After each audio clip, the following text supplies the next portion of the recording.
Have you ever felt stuck, like something invisible was holding you back from achieving your dreams? It might not be external obstacles, but internal programming you're not even aware of.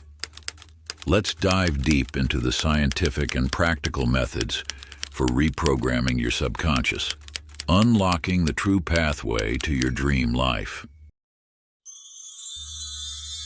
Reprogramming subconscious. Introduction. What if the night sky was not a void but a mirror? What if your dreams were not mere flickers of imagination, but keys forged in shadow to unlock the vast chambers of your destiny? Beyond the edge of waking, in the hush between heartbeat and breath, lies a realm where reality softens and the soul speaks in symbols. Here, you do not strive or struggle, you shape. Not with iron and will, but with whispers from the depths of your own dreaming mind. This is not a book of sleep. It is a book of transformation.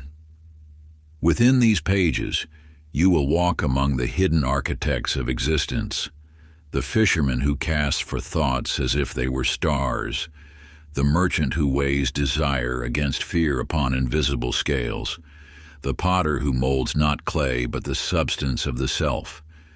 Their crafts are more than trades. They are ciphers to the oldest alchemy, the art of becoming.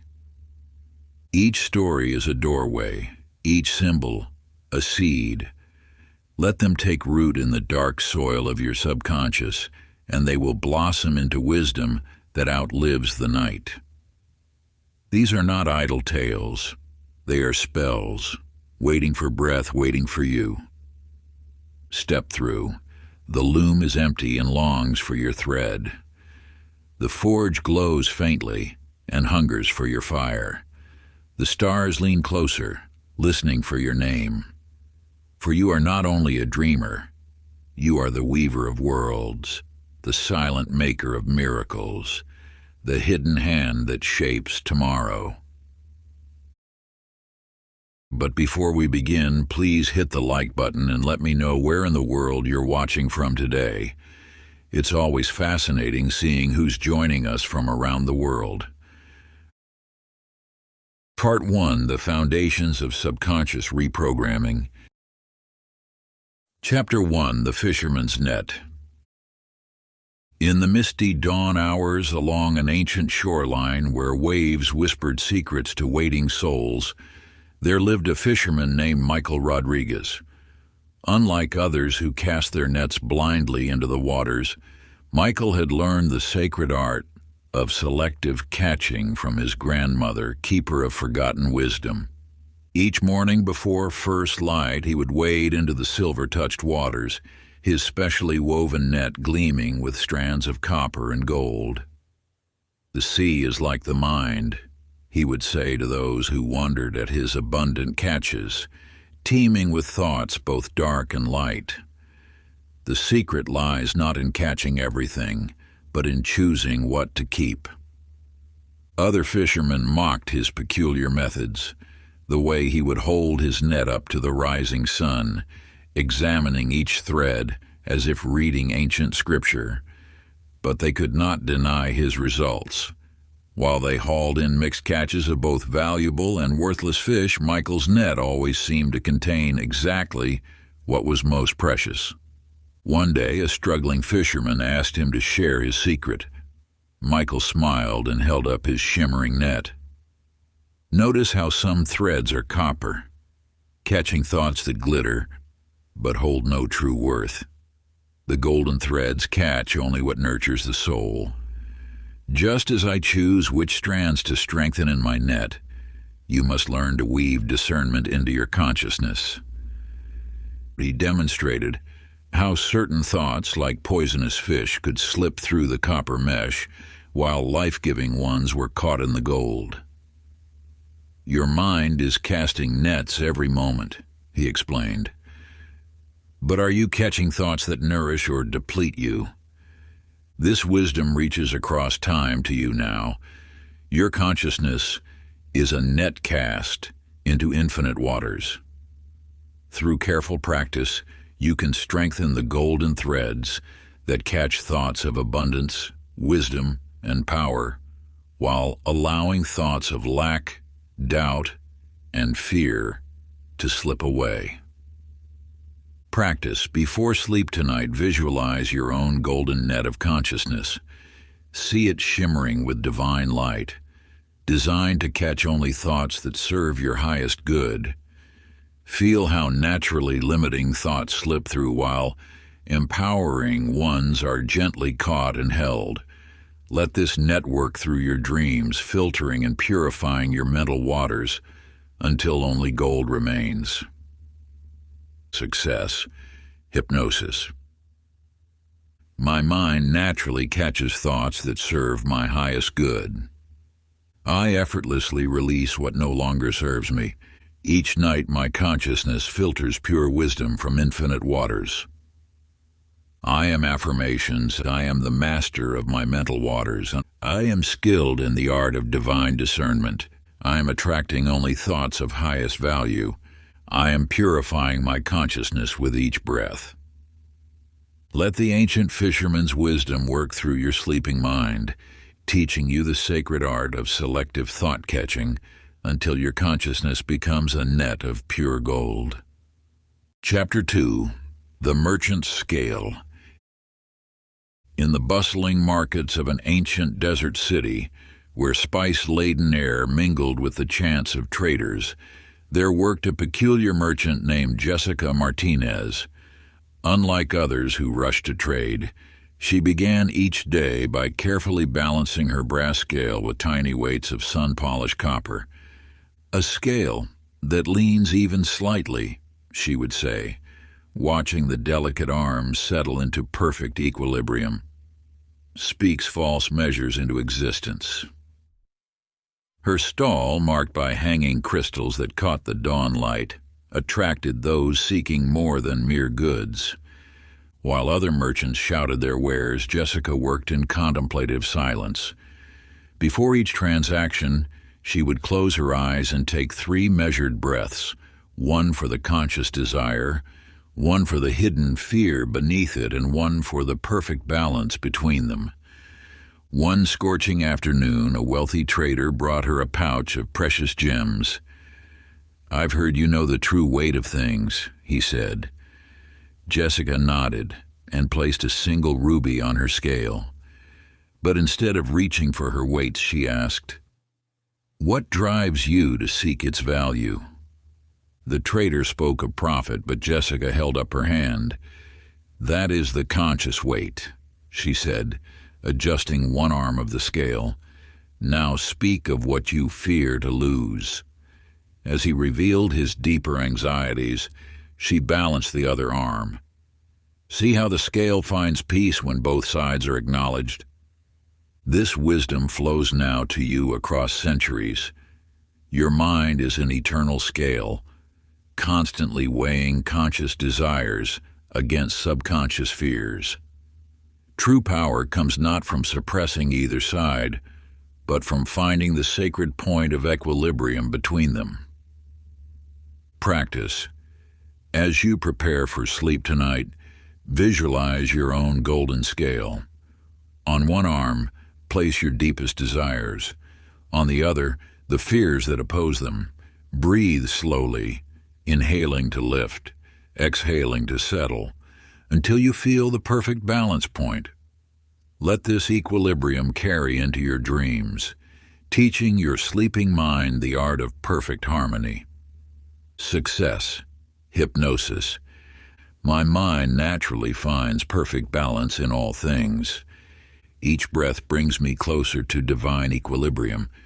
I rest in the sacred space between desire and fear. I am affirmations. I am mastering the art of inner balance. I am at peace with both light and shadow. I am centered in perfect equilibrium. I am the still point between all opposites. Let the ancient merchant's wisdom work through your sleeping consciousness, teaching you the sacred art of balance until your mind becomes as precise as the finest golden scale. Chapter 3. The Potter's Wheel. In a hidden valley where mountain streams whispered ancient secrets, there lived a potter named Christopher Anderson, whose vessels were said to hold more than mere clay. While other craftsmen rushed to shape their wares, Christopher would sit in meditation before his wheel, listening to the earth itself speak of its desire to transform. "Clay remembers," he would say, running his fingers through the cool mud, "every shape it has ever held, just as your consciousness remembers every thought it has ever known." His workshop, built into the living rock of the mountainside, was filled not with rows of identical pots, but with vessels that seemed to capture dreams in their curves. Christopher worked by moonlight when the barrier between form and potential grew thin. His wheel, carved from a single piece of ancient oak, turned with a sound like distant chanting. Visitors who came seeking his legendary vessels often found themselves mesmerized by his methods.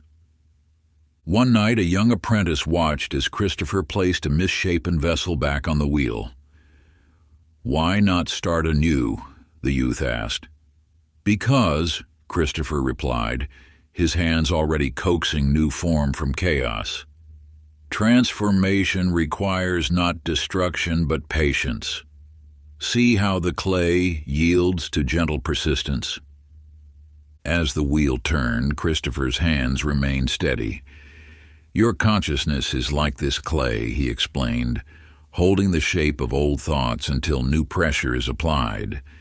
"The secret lies not in force, but in consistent, loving intention."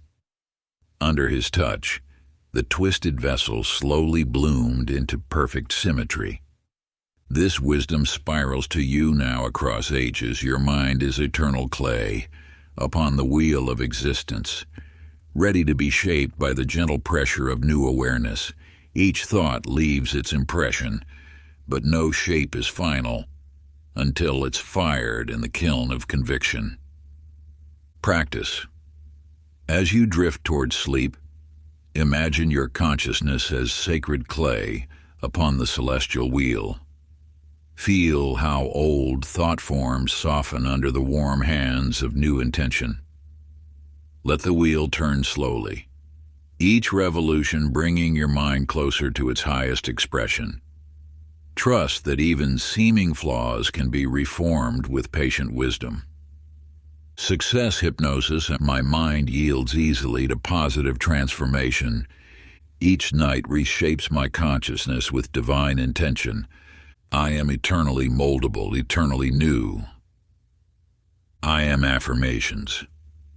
I am shaped by divine wisdom. I am perfectly receptive to transformation. I am master of my mental materials.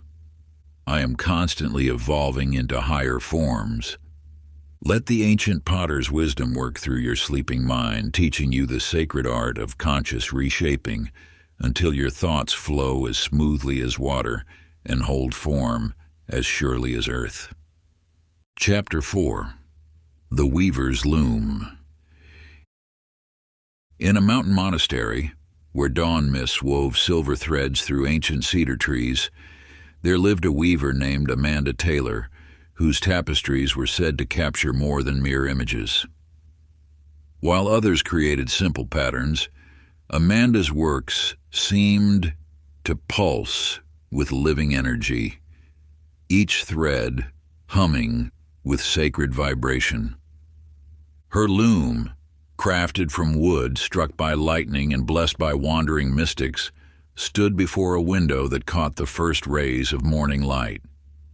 "Reality itself is a great tapestry," she would say, her fingers dancing across the threads, each thought a strand in the infinite pattern of existence. Unlike traditional weavers who worked from predetermined designs, Amanda would enter a trance state, allowing divine inspiration to guide her hands. Visitors often gasped as they watched golden threads appear to weave themselves into her work, though she insisted it was merely the play of sunlight on silk. One foggy morning, a frustrated artist sought her wisdom, bringing a tangled mess of threads. Amanda smiled, taking a single strand. See how this thread knows where it belongs? She guided it through the weave. Your thoughts are like these threads, chaotic when separate, magnificent when properly woven. She demonstrated how a single misplaced thread could alter an entire pattern. Just as I must maintain perfect tension, she explained, adjusting her loom's balance. You must learn to weave your thoughts with both purpose and flexibility.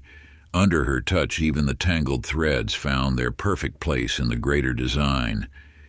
This ancient wisdom unfolds now before you. Your consciousness is a cosmic loom, weaving reality from the threads of thought. Each belief, each intention, each moment of awareness becomes a strand in your life's tapestry. Practice. As sleep approaches, envision your mind as a sacred loom. See how thoughts arrive as individual threads of different colors and textures. Feel the rhythmic motion of weaving, each breath drawing new threads into perfect pattern. Let your dreams become the shuttle, carrying golden awareness through the warp and weft of consciousness until your entire being resonates with divine harmony. Success hypnosis. My thoughts weave perfectly into the tapestry of reality. Each breath draws golden threads of wisdom into my being. I am mastering the sacred patterns of consciousness. I am affirmations. I am the weaver of my destiny. I am creating beautiful patterns of possibility. I am skilled in the art of reality crafting. I am aligned with the cosmic design. Let the ancient weaver's wisdom work through your sleeping mind, teaching you the sacred art of conscious creation until your thoughts flow as smoothly as silk through the loom of existence. Chapter 5. The Blacksmith's Forge. Deep in a valley where volcanic fires still breathed beneath the earth, there worked a blacksmith named Matthew Jackson, whose forge was said to transform more than mere metal. While others hammered weapons of war, Matthew shaped tools of illumination, each piece capturing and reflecting the sacred fire that had birthed it. His forge, built over a natural flame vent where Earth's ancient breath escaped, glowed with unusual colors, sometimes purple, sometimes gold. Metal remembers the stars it came from, he would say, examining the meteorite iron he favored, just as your spirit remembers its divine origin. Unlike common smiths who rush their work, Matthew spent hours preparing his forge, arranging coals in patterns that mimicked celestial constellations. The rhythmic ring of his hammer echoed like temple bells through the valley, drawing those seeking deeper transformation. One stormy night, a warrior brought him a broken sword. "Make it stronger," he demanded. Matthew smiled and thrust the metal into his forge. "Watch," he instructed, "how the fire first weakens what was rigid. Your trials work the same way, softening old structures so they can be reshaped into greater strength." As lightning flashed outside, Matthew demonstrated how each hammer blow served a purpose. "See how the metal fights at first?" He struck deliberately, sparks flying like stars. But resistance is how we build resilience. Each challenge that tries to break you is actually forging you stronger. Through the night, Matthew worked the metal through cycles of heating and cooling. Your spirit, like this blade, must pass repeatedly through fire and water, pressure and rest. This is how celestial steel is born. When dawn broke, the transformed sword seemed to glow with inner light. This wisdom rings now through the chambers of time. Your challenges are divine hammers, forging your consciousness into celestial steel. Each trial is a carefully measured blow, each setback a sacred tempering.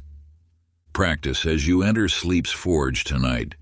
Visualize your difficulties as divine flames and hammers. Feel how each challenge softens your resistance. Each pressure reveals your true strength. Let the rhythm of your breath become the bellows, feeding the transformative fire until your entire being glows with unbreakable light. Success hypnosis. Each challenge forges me stronger and brighter. I transform every trial into spiritual steel. The divine flame within me purifies all it touches. I am affirmations. I am tempered by sacred fire. I am becoming celestial steel. I am mastering the art of transformation. I am unbreakable divine light. Let the ancient blacksmith's wisdom work through your sleeping mind, teaching you the sacred art of transforming life's challenges into tools of enlightenment until your spirit shines as bright as star-forged steel. Chapter 6, The Astronomer's Observatory. High atop Mount Celestia, where thin air shimmered with astral light, there lived an astronomer named Sarah Sullivan, whose star charts were said to map more than mere heavenly bodies. While others tracked planets for navigation or agriculture, Sarah saw in the cosmic dance a perfect reflection of human consciousness. Her observatory, built from crystal and obsidian that seemed to hover between earth and sky, contained no ordinary telescopes. Instead, massive prisms captured starlight and projected it onto pools of still water, creating living maps of the celestial realm. The cosmos above mirrors the cosmos within, she would say, tracing constellations in the reflecting pools. Each star in the heavens has its twin in your consciousness. Unlike traditional astronomers who studied the sky's surface movements, Sarah sought the deeper rhythms that pulse beneath visible light. Seekers who climbed the mountain often found her dancing between her reflection pools, conducting symphonies of starlight with graceful gestures. One moonless night, a troubled mystic sought her wisdom. "I've lost my way," he confessed. Sarah guided him to a pool showing the North Star's reflection. "See how it remains fixed while all other stars wheel around it." She stirred the water gently. "Your spirit has such a fixed point, unchanging amidst life's rotations." As shooting stars traced silver paths overhead, Sarah revealed her greatest secret. The ancients believed stars were distant suns, she explained, but I've discovered they are windows, letting through light from the realm of pure consciousness. When you observe them, they observe you. Every glance is an exchange of wisdom. Through the night, Sarah demonstrated how each constellation represented a different aspect of awakened awareness. Orion's belt guides the seeker, she explained, while the Pleiades hold the secrets of spiritual community. The entire sky is a map of enlightenment written in light. This celestial wisdom cascades to you now across light years of understanding. Your mind contains galaxies of potential, each thought a star waiting to be discovered. Every insight is a new constellation being born in your inner sky. Practice. As sleep draws near, imagine your consciousness as a clear night sky. Watch thoughts arise like stars, forming new patterns of possibility. Let the slow dance of planets through your mental heavens guide you into deeper awareness. Trust that even in darkness, countless lights illuminate your path. Success, hypnosis. My mind expands infinitely like the cosmos.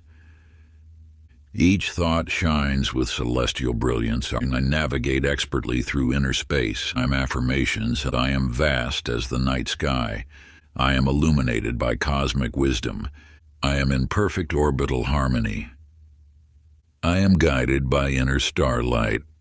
Let the ancient astronomer's wisdom work through your sleeping mind, teaching you to read the sacred patterns written in the stars of consciousness until your entire being pulsates with celestial light. Chapter 7, The Gardener's Sanctuary.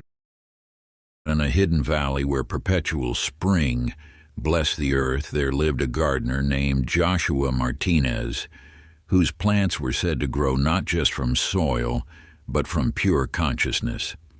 While others tended ordinary crops, Joshua cultivated gardens that seemed to exist halfway between the physical and spiritual realms. His sanctuary, protected by walls of living jasmine and moonflowers that bloomed year-round, defied natural law. Flowers of impossible colors swayed beside floating fruit trees, whose roots never touched the ground. "Every seed," he would whisper to his plants, "dreams of what it might become before it breaks through the soil." Unlike common gardeners who planted by the seasons, Joshua worked according to the rhythms of thought. He could often be found sitting motionless among his plants for days, deep in communion with the growing consciousness that permeated his garden.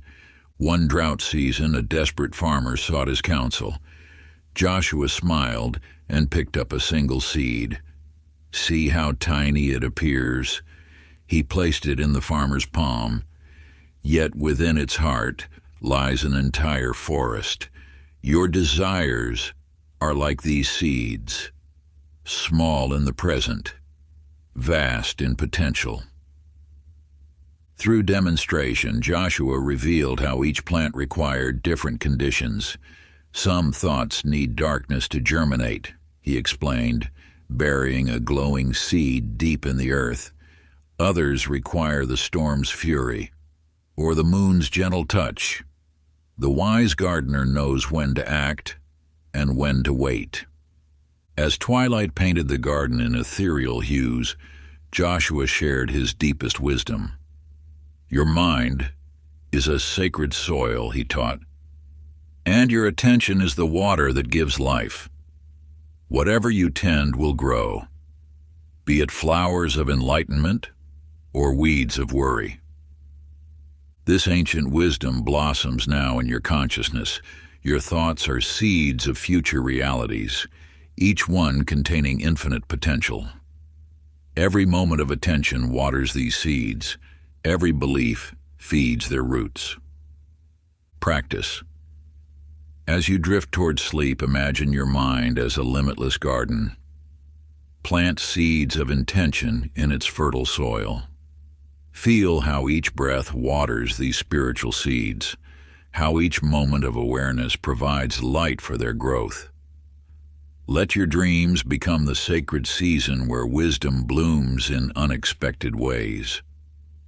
Success hypnosis. My thoughts grow into beautiful realities.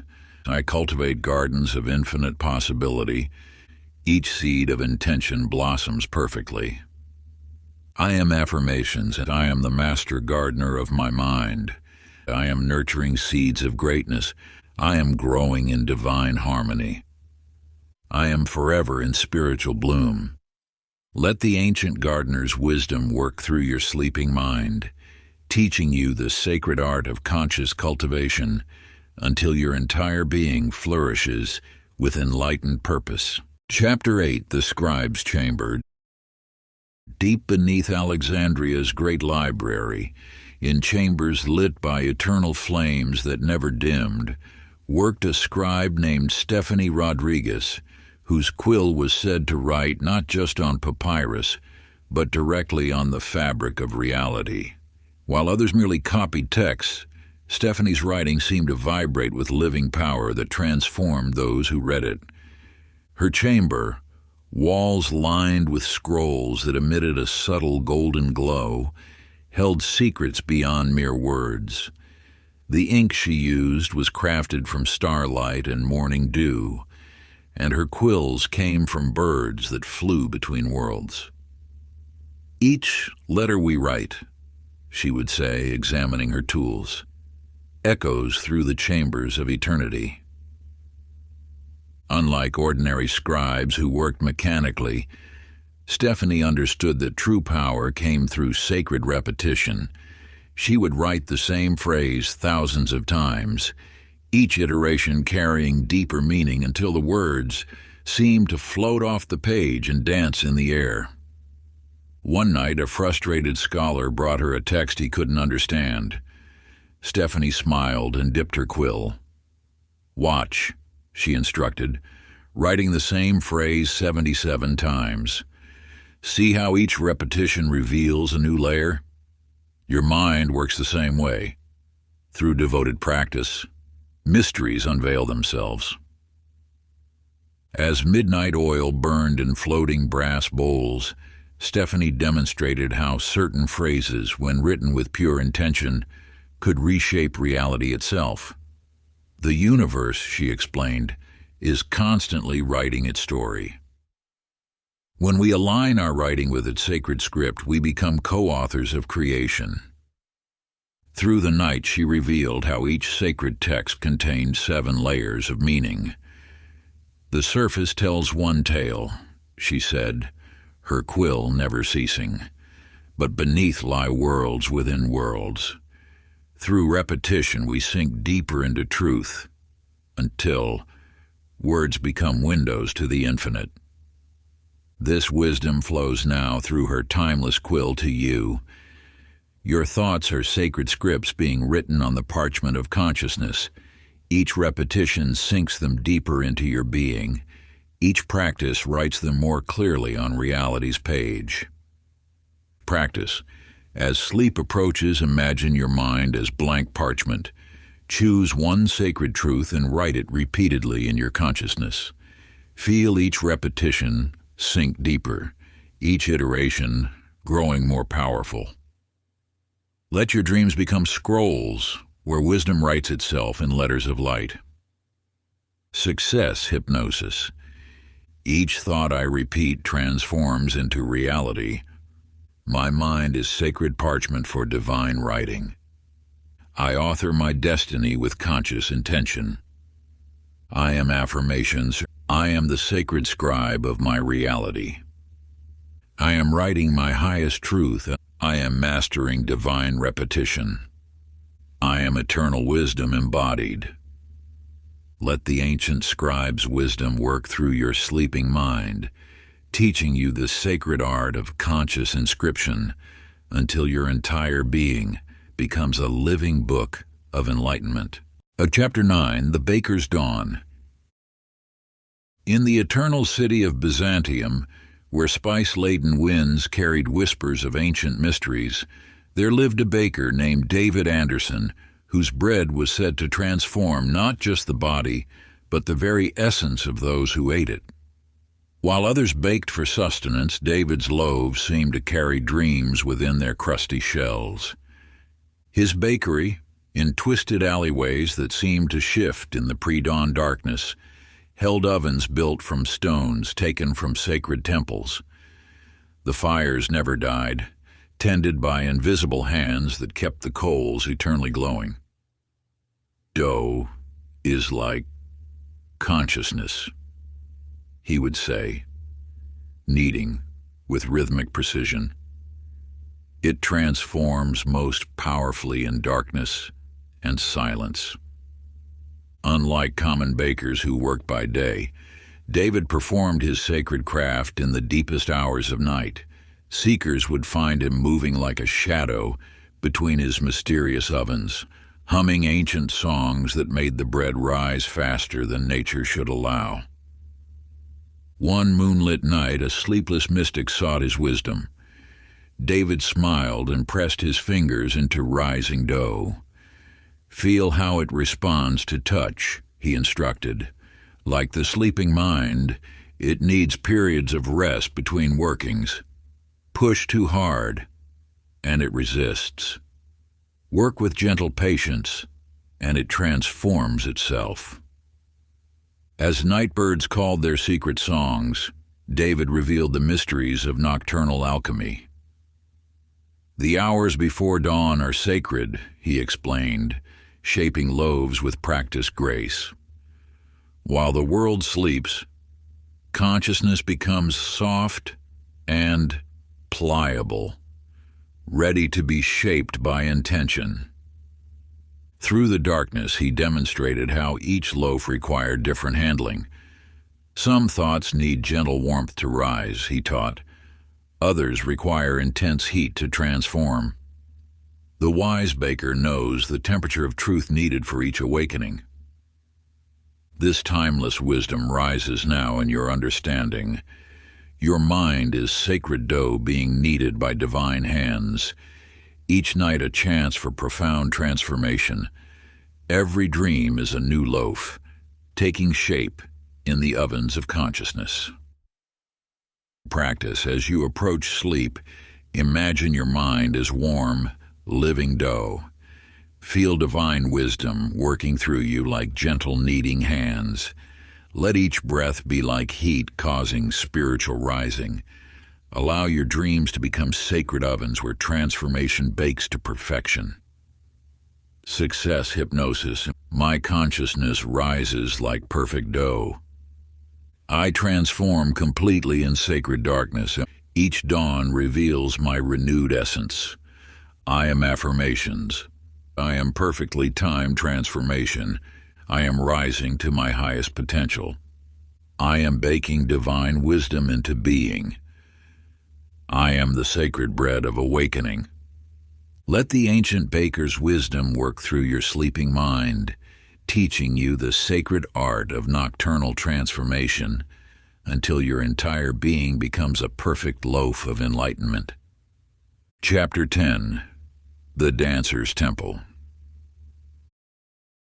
In the sacred city of Heliopolis, where golden light bathed ancient stones in perpetual dawn, there lived a temple dancer named Melissa Taylor, whose movements were said to reshape the very fabric of reality. While others danced for entertainment or ritual, Melissa's sacred gestures seemed to rewrite the laws of creation itself. Her temple, built in a perfect spiral that mimicked the galaxy's dance, held a circular chamber where reality became fluid. The marble floor was etched with geometric patterns that shifted beneath her feet, and the air itself seemed to move with purposeful intention. Every gesture, she would say, her arms flowing like living silk, is a brush painting new possibilities on the canvas of existence. Unlike common dancers who merely performed steps, Melissa understood that movement was the original language of transformation. She could often be seen spinning in perfect stillness at the temple's heart, each motion rippling through dimensions that most couldn't perceive. One twilight, a paralyzed prophet sought her wisdom. Melissa smiled and raised a single finger. Watch the spiral of this gesture, she demonstrated. Even the smallest movement, done with complete presence, can unlock the body's frozen wisdom. Your limitation is merely a pose waiting to flow into new form. Through moonlit hours, she revealed how each posture accessed different realms of power. Some truths can only be learned through the body's wisdom, she taught, her movements painting light in the air. The mind follows where motion leads. Change your movement, and consciousness transforms. As stars wheeled overhead through the temple's open crown, Melissa shared her deepest teaching. Your life is a sacred dance, she explained, her form becoming liquid grace. Each breath is a rhythm, each heartbeat a drum calling you to move in harmony with divine choreography. This ancient wisdom now flows through your being. Your body is a temple of infinite movement, each gesture a key unlocking new realities. Every motion ripples through the cosmos, creating waves of transformation. Practice. As sleep approaches, allow your body to move with complete freedom. Let each stretch, each shift, each breath become a sacred dance. Feel how the smallest gestures create the greatest changes. Let your dreams become temples where movement and consciousness merge in perfect grace. Success hypnosis. Each movement transforms my reality. My body flows with divine wisdom. I dance in perfect harmony with creation. I am affirmations. I am fluid grace embodied. I am sacred movement incarnate. I am dancing new realities into being. I am the temple of divine motion. Let the ancient dancer's wisdom work through your sleeping mind, teaching you the sacred art of conscious movement until your entire being flows in perfect rhythm with the universe's eternal dance. Part 2, The Pathways of Inner Transformation. Chapter 11, The Musician's Cave. Deep within the crystal caves of Mount Meru, where sacred vibrations echoed through chambers untouched by mortal hands, dwelled a musician named Daniel Jackson, whose melodies could alter the very structure of reality. While others played for pleasure, Daniel's sounds reshaped the molecular patterns of existence itself. His cave, formed from living crystal that hummed in perfect harmony with the earth's heartbeat, contained instruments carved from materials not of this world, flutes made from phoenix bones, drums stretched with dragon skin, and harps strung with threads of starlight. Each frequency, he would say, striking a crystalline bowl, is a key that unlocks different chambers of consciousness. Unlike common musicians who played by written notes, Daniel understood that true power came through pure vibrational resonance. He could often be found deep in his crystal sanctuary, producing tones that made reality itself shimmer and dance. One night, a tone-deaf mystic sought his wisdom. Daniel smiled and struck a single perfect note that seemed to vibrate through every cell of the seeker's being. "Listen not with your ears," he instructed, "but with your entire existence. Every atom of your body is a tiny bell waiting to ring in harmony with truth." As underground streams sang their eternal songs, Daniel revealed how different frequencies could restructure thought patterns. Some blockages, he demonstrated, producing a tone that made the air crystallize, can only be dissolved through sound. The right vibration can shatter any barrier, while wrong notes reinforce our walls. Through the resonant night, he shared his most profound secret. "The universe," he explained, his fingers drawing impossible harmonies from crystal strings, "is built on vibrational patterns. When we align our personal frequency with divine harmonies, transformation becomes inevitable." This timeless wisdom now resonates within your being. Your consciousness is a living instrument being tuned to higher frequencies. Each thought is a note in the cosmic symphony, each breath a chance to harmonize with universal truth. Practice.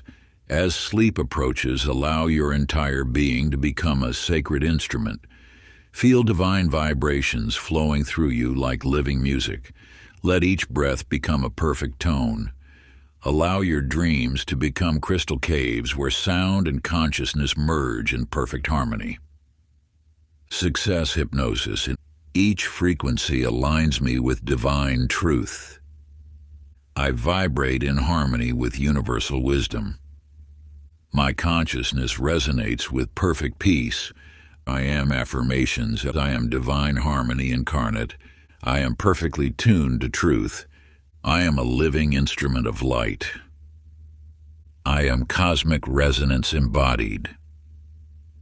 Let the ancient musician's wisdom work through your sleeping mind, teaching you the sacred art of vibrational alignment until your entire being becomes a perfect note in the universe's eternal symphony.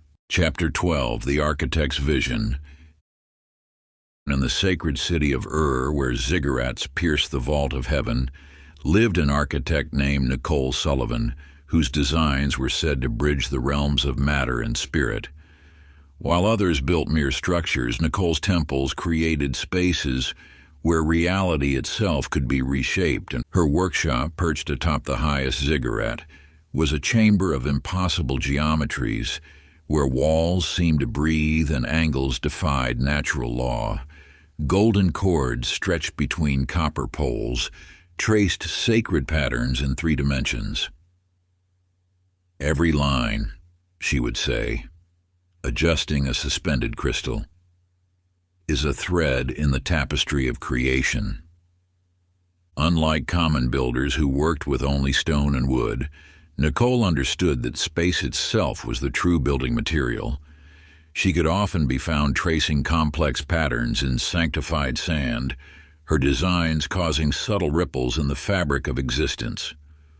One twilight, a blind geometer sought her wisdom.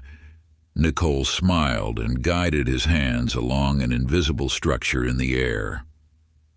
"Feel how these lines intersect," she instructed. "The physical world is merely a shadow of the geometric perfection that shapes all reality. True architecture begins in the realms unseen." Through starlit hours, she revealed how different shapes channeled different energies. Some spaces, she demonstrated, sketching a spiraling dome that seemed to glow, naturally elevate consciousness. Others ground divine energy into material form. The wise builder creates vessels that transform their inhabitants.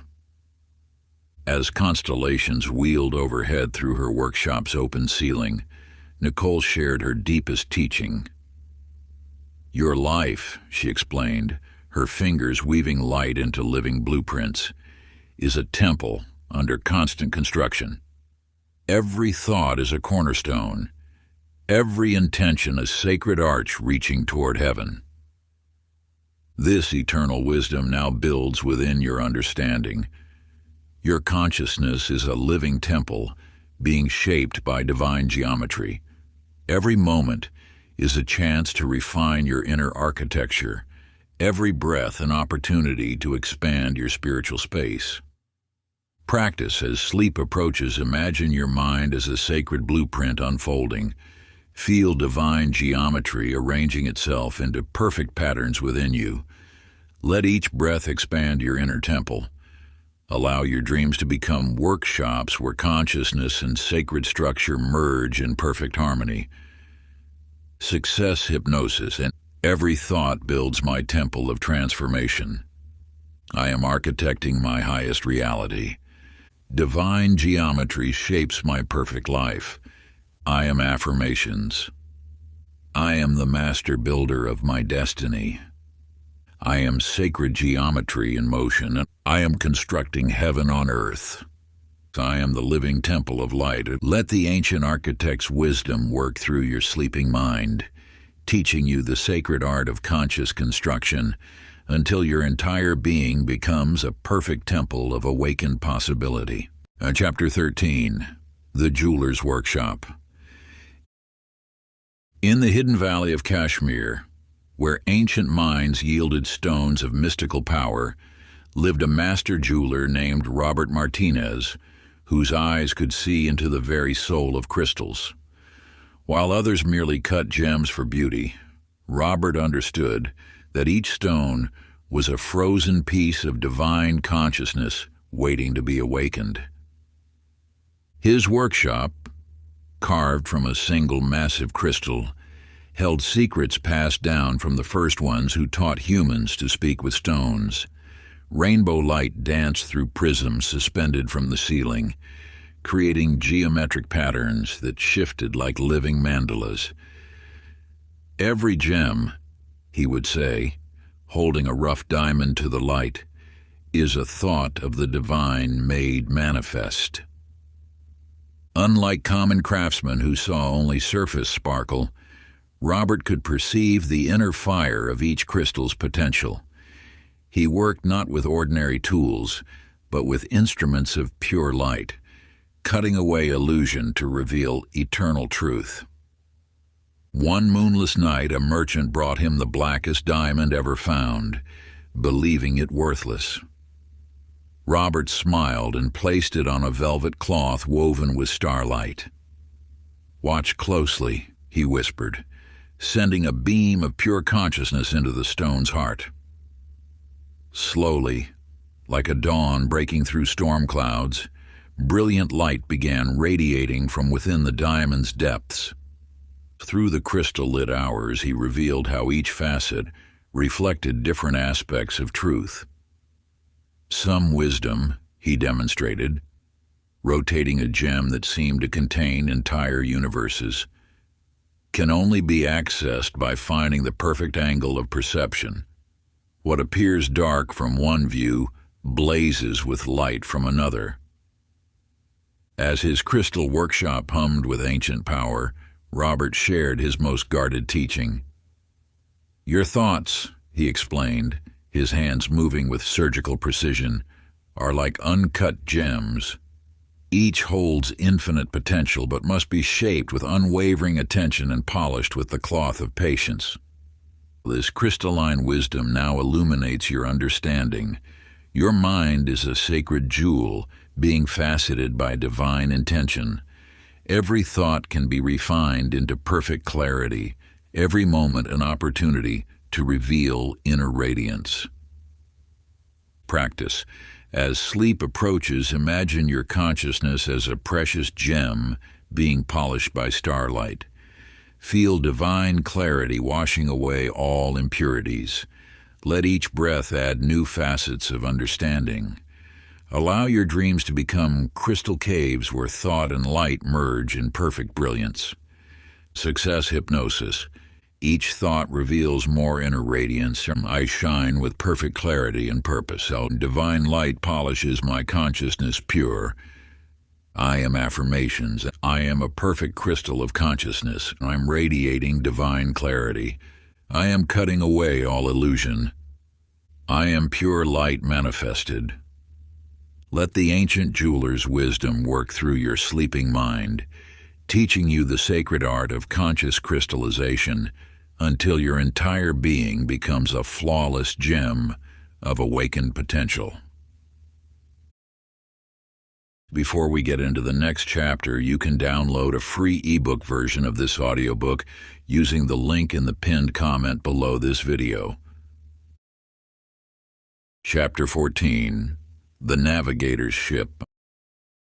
On the ancient seas of Phoenicia, where star paths whispered secrets to those who knew how to listen, sailed a navigator named Elizabeth Anderson, whose inner compass never failed. While others steered by visible stars, Elizabeth could chart courses through the invisible currents of destiny itself. Her ship, crafted from cedar trees that had witnessed the birth of civilization, possessed a peculiar quality. Its deck would remain perfectly level even in the fiercest storms. At its heart stood a crystalline compass that pointed not to magnetic north, but to the sailor's true destination. "The vessel," she would say, adjusting her astrolabe beneath twilight skies, "is merely our body. The true journey happens in realms unseen." Unlike common sailors who feared the unknown depths, Elizabeth understood that chaos was simply order, not yet recognized.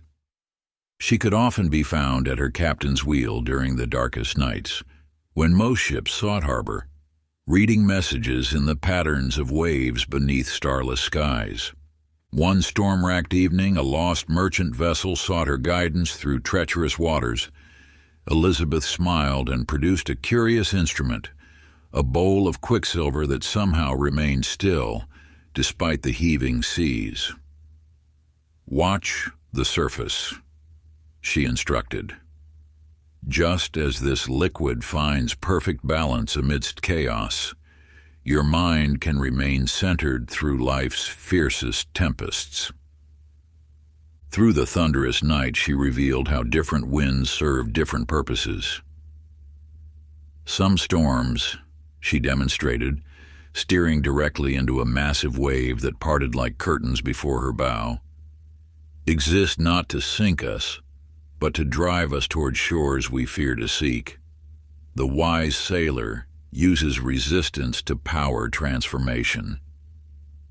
As lightning painted sacred geometries across black skies, Elizabeth shared her deepest wisdom.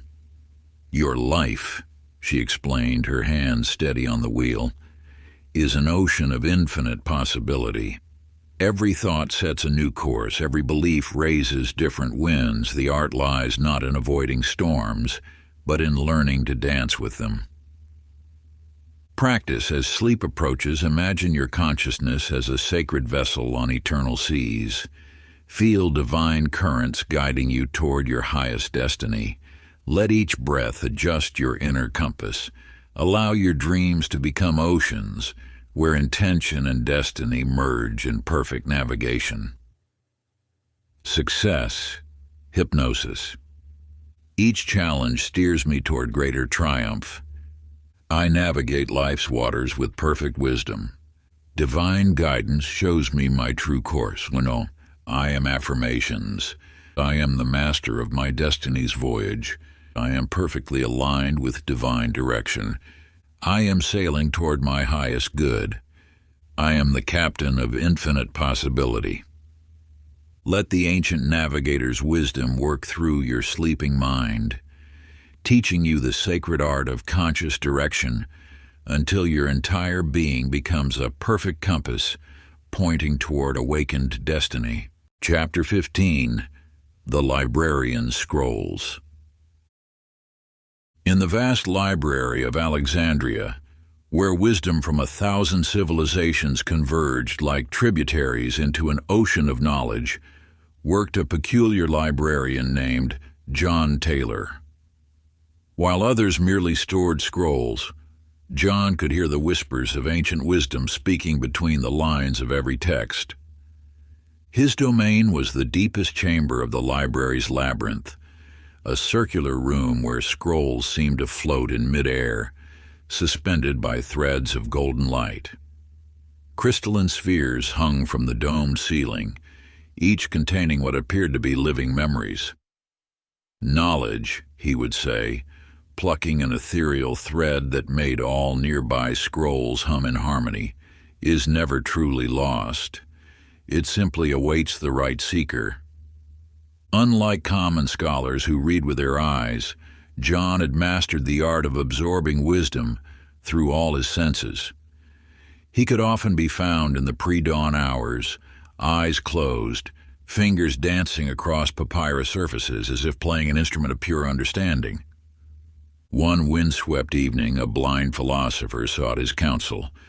John smiled and guided the man's hands to touch an ancient scroll.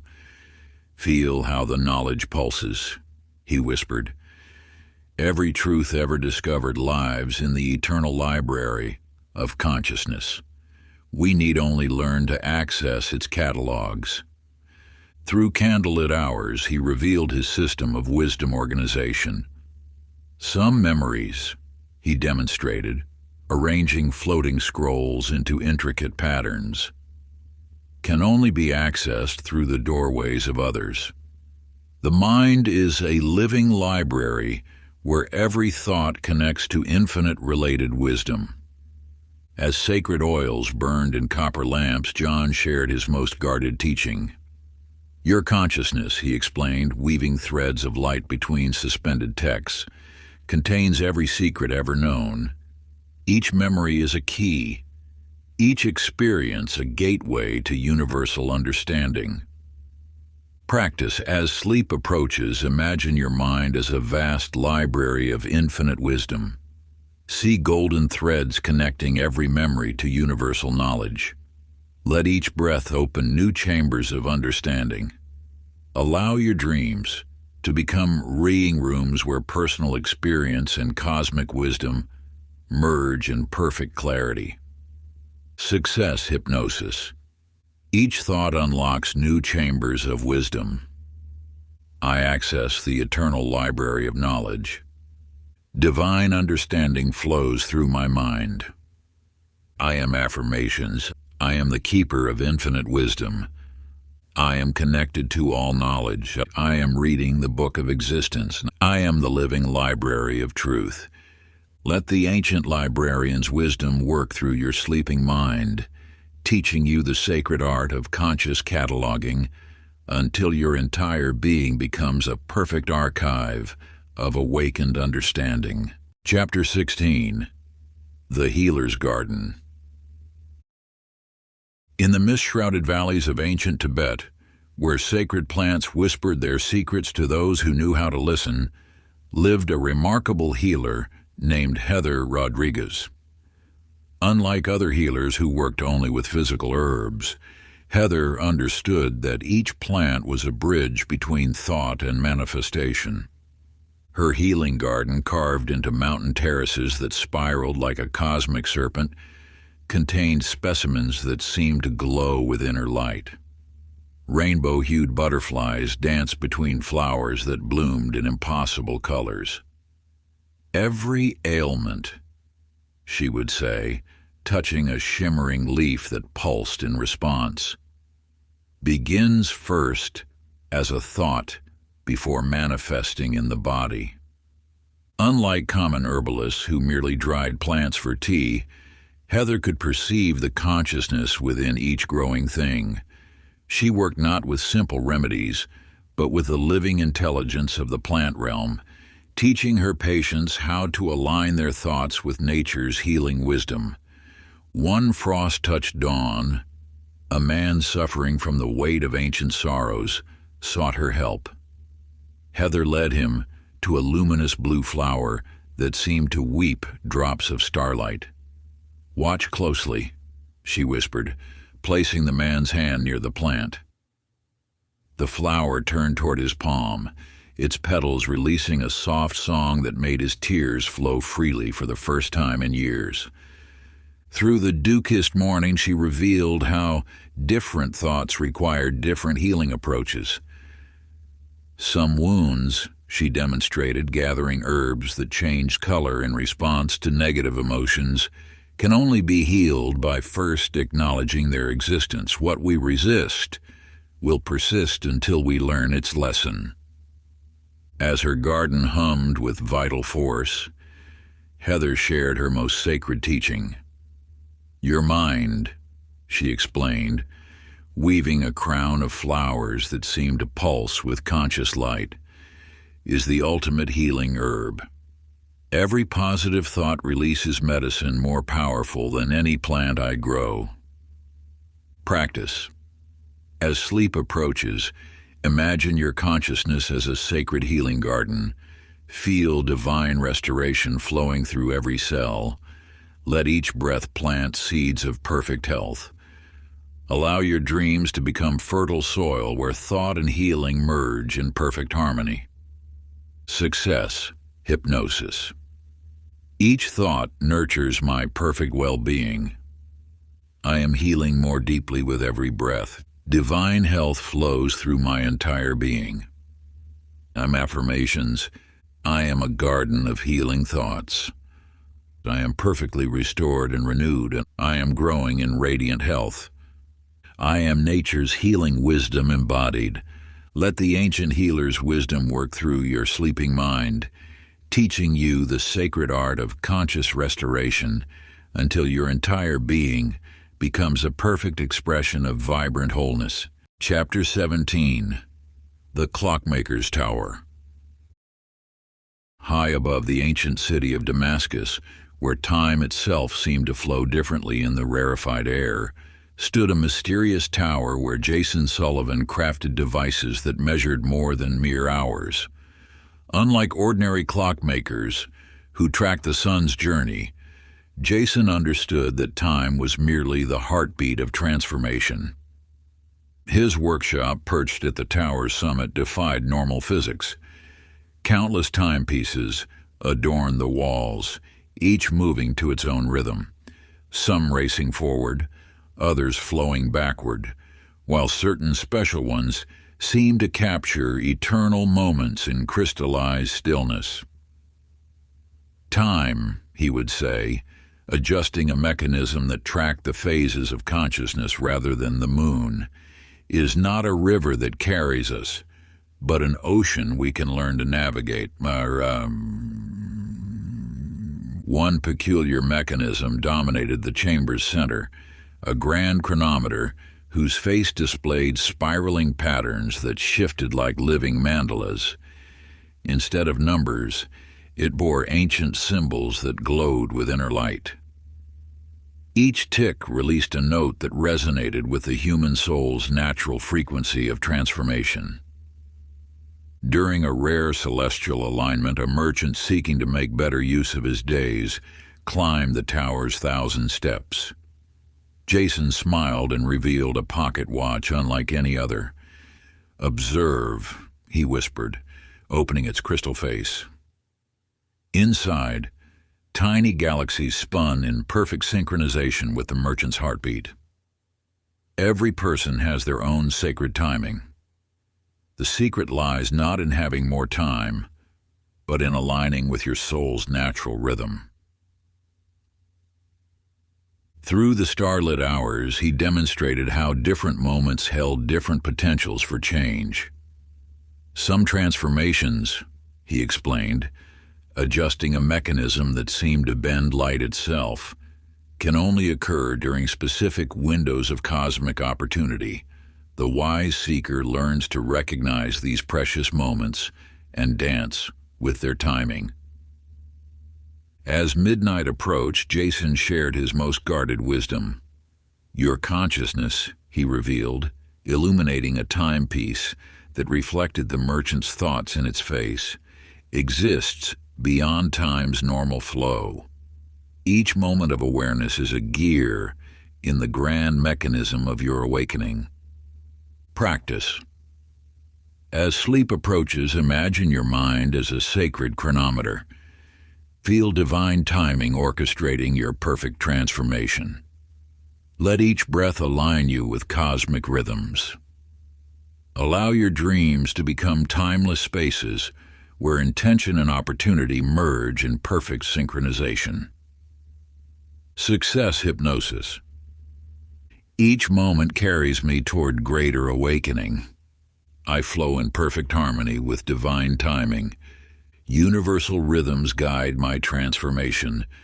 I am affirmations. I am the master of sacred timing.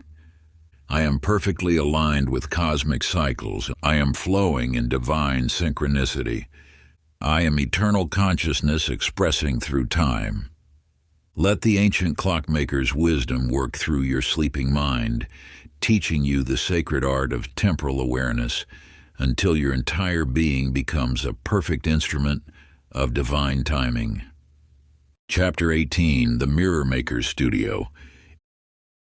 In the shimmering oasis city of Palmyra, where reality and reflection danced like twin flames in the desert heat, dwelled a peculiar mirror maker named Tiffany Martinez. Unlike common craftsmen who merely polished metal to reflection, Tiffany created surfaces that revealed what lay beneath all illusion. Her workshop, carved into an ancient temple wall, contained mirrors that defied understanding. Some showed viewers as children or elders. Others revealed spirit animals or alternate destinies. The most mysterious mirror, suspended from ceiling chains, displayed nothing at all until tears of self-recognition touched its surface. "Reflection," she would say, grinding precious stones into powders that seemed to capture starlight, "is not about seeing what you expect, but discovering what you've forgotten you are." A veiled mystic visited her studio one twilight, bearing a mirror so clouded with age its surface was black as obsidian. Others had failed to restore it, declaring the task impossible. Tiffany merely laughed, a sound like silver bells. "Watch," she whispered, touching the mirror's edge with fingers that sparkled with crushed diamonds. Where she touched, the darkness swirled and dissolved, revealing not a reflection, but a window into pure light. Through the moon-blessed night, she shared her art of true seeing. Most mirrors, she demonstrated, arranging 7 surfaces in a sacred pattern, show only what your eyes expect to find. but the deepest truths require surfaces that reflect the soul's own light. Her most guarded teaching came at dawn, when the first sun rays ignited her mirrors into a constellation of understanding. Your consciousness, she revealed, as light danced between the surfaces, is the ultimate mirror, capable of reflecting either limitation or infinity. The choice of what you see has always been yours. Practice as sleep approaches. Imagine your mind as a perfect reflecting surface. Allow each breath to polish away one layer of illusion. Let your dreams become mirrors, showing your true divine nature. See yourself as you truly are. Infinite consciousness wearing a temporary form. Success hypnosis.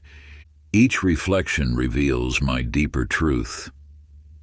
I see beyond all limiting illusions. A divine clarity illuminates my true nature. I am affirmations. I am pure consciousness reflecting itself. I am seeing through all illusions. I am the light behind every reflection. I am truth recognizing itself. Let the ancient mirror maker's wisdom work through your sleeping mind, teaching you the sacred art of true seeing until your entire being becomes a perfect reflection of divine awareness. Chapter 19, The Candlemaker's Chamber. In the eternal shadows beneath Jerusalem's ancient streets, where secret passages wound like dreaming serpents, worked a mysterious candlemaker named Justin Anderson. Unlike common chandlers who merely poured wax and thread, Justin crafted flames that could illuminate the darkest corners of human consciousness. His underground workshop defied mortal understanding. Countless candles lined the rock walls in spiraling patterns, each flame dancing to an otherworldly rhythm. Some burned with colors unknown to earthly eyes, while others cast shadows that moved against the light's direction. Every darkness, he would say, while mixing molten wax with crushed gemstones and morning dew, exists only until we learn to kindle the right flame. One starless evening, a blind prophet sought his wisdom, guided by the ethereal glow that seeped through the earth above Justin's chamber. Interesting, Justin mused, selecting a black candle that burned with transparent flame. You who cannot see light have found your way to its source. The prophet smiled, reaching toward the invisible fire. Where its warmth touched his fingers, ancient memories awakened. Through the velvet darkness, Justin revealed his art of inner illumination. Most people, he demonstrated, lighting a candle that projected moving scenes from its flame, seek light outside themselves, never realizing they carry the original fire within. Each candle he lit seemed to dispel not just physical darkness, but the shadows that haunt human hearts: doubt, fear, confusion, loneliness. His most sacred teaching came at midnight, when he unveiled a crystal candle holder containing what appeared to be frozen flame. Your consciousness, he whispered, as the crystallized light pulsed in harmony with the prophet's heartbeat, is the eternal flame from which all other lights are but reflections. What seems to illuminate you from without is merely your own inner radiance returning home. Practice as sleep approaches. Imagine your mind as a sacred flame. Feel divine light dissolving all inner shadows. Let each breath fan the flames of awareness higher. Allow your dreams to become pure light, transforming darkness into revelation. Success hypnosis. Each thought illuminates my perfect path. I radiate divine light from within. Wisdom's flame guides me always. I am affirmations. I am the eternal flame of consciousness. I am light dissolving all shadows. I am wisdom's illuminating presence. I am divine radiance expressing itself. Let the ancient candlemaker's wisdom work through your sleeping mind, teaching you the sacred art of inner illumination until your entire being becomes a perfect expression of living light. Chapter 20, The Translator's Study. In the labyrinthine library of Alexandria, where ancient scrolls whispered forgotten tongues to dusty air, worked a remarkable translator named Michelle Taylor. Unlike common linguists who merely converted words between languages, Michelle could interpret the symbolic language through which the universe speaks to sleeping minds. Her study defied ordinary understanding, its walls covered in cascading scripts that seemed to transform as one's eyes passed over them.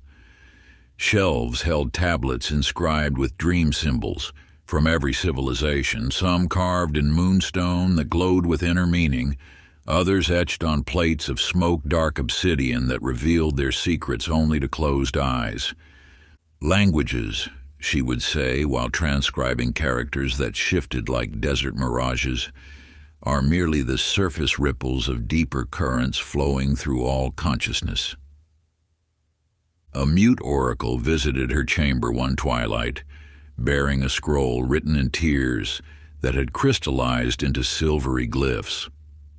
Others had failed to decipher it, declaring the script unknowable. Michelle smiled, unrolling the parchment beneath a beam of starlight that filtered through her study's crystal dome. "Listen," she whispered, though she made no sound. Where her fingers traced the tear-formed letters, they transformed into scenes from the oracle's unspoken visions. Through the lamp-lit hours, she revealed the art of universal translation. Most interpret only what their ears expect to hear, she demonstrated, arranging stones carved with primal symbols into mandalas of meaning. But the deepest messages require us to listen with our entire being. Her most guarded wisdom came at dawn, when she unveiled a mirror-bright tablet that reflected not faces, but pure meaning. "Your consciousness," she explained, as symbols danced across its surface, "already knows every language ever spoken, by humans, by nature, by dreams, by the cosmos itself. You need only remember how to listen." Practice. As sleep approaches, imagine your mind as a sacred codex of infinite understanding. Let each breath translate one layer of mystery into clarity. Allow your dreams to speak in their true symbolic tongue. Recognize that you are the living language through which the universe expresses itself. Success hypnosis, and each symbol reveals its perfect meaning to me. I understand the language of pure consciousness. Universal wisdom speaks through my awareness, and I am affirmations. I am the translator of cosmic messages. I am understanding beyond words. I am wisdom expressing through all languages. I am the living dictionary of divine knowledge. Let the ancient translator's wisdom work through your sleeping mind, teaching you the sacred art of universal understanding until your entire being becomes a perfect interpreter of divine communication. Part 3, The Gateways to Infinite Potential. Chapter 21, The Mapmaker's Table. In the mist-shrouded peaks of ancient Tibet, where reality itself seemed to fold like paper mountains, worked a remarkable cartographer named Ryan Rodriguez. Unlike common mapmakers who merely charted physical terrain, Ryan mapped the invisible territories of consciousness that existed between thoughts. His wooden table, carved from a single ancient tree that had witnessed 1,000 years of meditation, displayed maps that defied mortal understanding. Some showed pathways through emotions that spiraled like mountain passes, while others revealed shortcuts through time itself. His most precious map, drawn with ink made from crushed meteorites, displayed the exact location of every soul's hidden potential. Navigation, he would say while sketching routes through unexplored realms of possibility, requires understanding that every inner landscape contains paths we haven't yet imagined.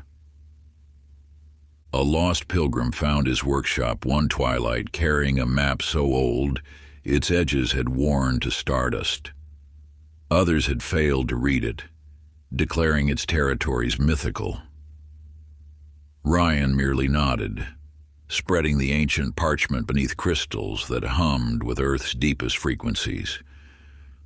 "Watch," he whispered, tracing lines that seemed to draw themselves. Where his fingers moved, new continents of consciousness emerged from the blank spaces. Through the lantern-lit night, he shared his art of inner exploration. Most maps, he demonstrated, overlaying translucent charts that shifted like living things, show only where others have already been. But the most valuable territories lie in the spaces between known destinations. His most profound teaching came at moonrise when he revealed a map drawn on silk so fine it moved with the viewer's breath. Your consciousness, he explained as new paths appeared with each heartbeat, is both the territory and the explorer. The journey you seek has always existed within the atlas of your own awareness. Practice as sleep approaches. Imagine your mind as an infinite map unfolding. Let each breath reveal unexplored regions of potential. Allow your dreams to become expeditions into uncharted realms. Recognize that you are both the map and the mapmaker of your own destiny. Success hypnosis. Each step reveals new territories of possibility. I navigate the infinite landscapes within. Divine wisdom guides my inner exploration. I am affirmations, and I am the cartographer of consciousness. I am discovering unlimited inner realms, and I am mapping my highest potential. I am the territory and the explorer. Let the ancient mapmaker's wisdom work through your sleeping mind, teaching you the sacred art of inner navigation until your entire being becomes a perfect map of divine possibility. Chapter 22, The Keymaker's Forge. In the shadow-veiled depths of ancient Damascus, where secrets locked themselves behind doors of mystery, worked an extraordinary keymaker named Amber Sullivan. Unlike common locksmiths who shaped mere metal, Amber forged keys that could unlock the hidden chambers of human potential. Her forge defied earthly logic. The flames changed color with each breath of her bellows, and the anvil rang with tones that seemed to open invisible doors in the air. Along her workshop walls hung keys of impossible design, some crafted from starfall metal that glowed with inner light, others carved from crystallized time itself. Every lock, she would say while heating metal in flames that burned cold, is simply a question waiting for its perfect answer. A wandering sage sought her wisdom one midnight, carrying a peculiar lock that had confounded all other craftsmen. Its mechanism seemed to change whenever anyone attempted to open it. Amber smiled, touching the lock with fingers that sparked with ancient knowing. Interesting, she mused. A lock that transforms like the mind that created it. Through the forge-lit darkness, she revealed her art of spiritual locksmithing. Most people, she demonstrated, shaping a key that seemed to exist in multiple dimensions at once, try to force their way through life's doors. But each barrier contains within itself the blueprint of its own perfect key. Her most guarded teaching came at dawn, when she unveiled a key forged from pure light. Your consciousness, she whispered, as the luminous key floated above her palm, is the master key that opens all doors. What seems to block your path is merely inviting you to reshape your understanding.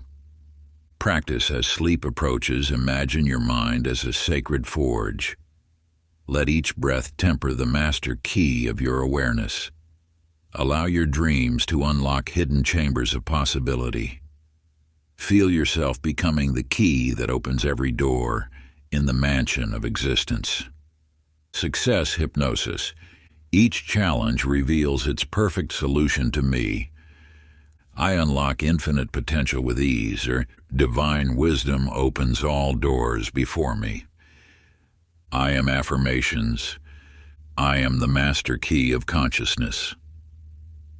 I am opening doors to unlimited possibility. I am wisdom's perfect access, and I am the answer to every lock. Let the ancient keymaker's wisdom work through your sleeping mind, teaching you the sacred art of unlocking potential until your entire being becomes a perfect key to universal knowledge. Chapter 23, The Alchemist's Laboratory. In the hidden valleys of ancient Persia, where reality's basic elements still flowed like liquid possibility, worked a remarkable alchemist named Brian Martinez. Unlike common metallurgists, who merely refined physical metals, Brian transformed the raw materials of consciousness into pure illumination. His laboratory defied natural law. Glass vessels twisted into impossible shapes, capturing the essence of thoughts in swirling colors. Bubbling crucibles whispered secrets of transformation, while strange devices measured qualities no mortal instrument could detect. The air itself seemed charged with transmutative power. The greatest alchemy, he would say while decanting liquid shadow into vessels of crystallized light, happens not in the crucible, but in the consciousness that perceives it. A merchant brought him lead weights one twilight, not seeking gold but release from the heavy thoughts that burdened his spirit. Others had attempted conventional alchemy, promising material transformation. Brian smiled, placing a single weight in a vessel that seemed to contain captured starlight. "Watch," he whispered, adding a drop of pure possibility. Where the lead had been now floated a sphere of radiant understanding. Through the laboratory's eternal midnight he revealed the art of mental transmutation. Most seekers, he demonstrated, while transforming blocks of solid doubt into vapors of pure potential, try to change their outer world first. But true alchemy begins by transforming the elements of thought itself. His most profound teaching came at the moment between moments, when he unveiled a mirror that reflected not appearances, but essential nature. Your consciousness, he explained as the reflection shifted from lead to gold and back again, is the philosopher's stone that transforms all it touches. What seems base metal in your life awaits only your recognition of its true golden nature. Practice as sleep approaches. Imagine your mind as a sacred laboratory. Let each breath transmute one leaden thought into golden wisdom. Allow your dreams to become crucibles of transformation. Feel yourself becoming the philosopher's stone that transforms all experience into enlightenment. Success hypnosis. Each challenge transforms into pure opportunity. I transmute all experiences into wisdom. Divine alchemy works through my awareness. I am affirmations. I am the philosopher's stone of consciousness. I am transforming limitation into liberation. I am wisdom's perfect transmutation. I am the alchemist of infinite possibility. Let the ancient alchemist's wisdom work through your sleeping mind, teaching you the sacred art of consciousness transformation until your entire being becomes a perfect instrument of divine alchemy. Chapter 24, The Oracle's Cave. In the misty cliffs of ancient Delphi, where reality rippled like heat waves above sacred vents, dwelled a remarkable oracle named Amy Anderson. Unlike common seers who merely spoke prophecy, Amy taught others to access their own inner wisdom through the sacred smoke. Her cave defied mortal understanding. Crystalline formations caught and reflected prophetic vapors in hypnotic patterns, while hidden chambers whispered with voices from beyond time. At the heart of her sanctuary stood a bronze tripod over a natural chasm, where Earth's breath carried messages from the eternal. True prophecy, she would say while adding sacred herbs to glowing coals, isn't about seeing the future, but recognizing the wisdom already written in your soul. A blind seer sought her guidance one twilight, having lost not physical sight but connection to inner vision. Others had offered external predictions and borrowed wisdom. Amy simply guided her visitor to sit before the rising vapors. "Breathe," she whispered, dropping a single tear of moonlight into the flames. The cave filled with shapes of pure possibility as the blind seer's inner eyes opened wide. Through the vapor-woven darkness, she shared her art of prophetic awakening.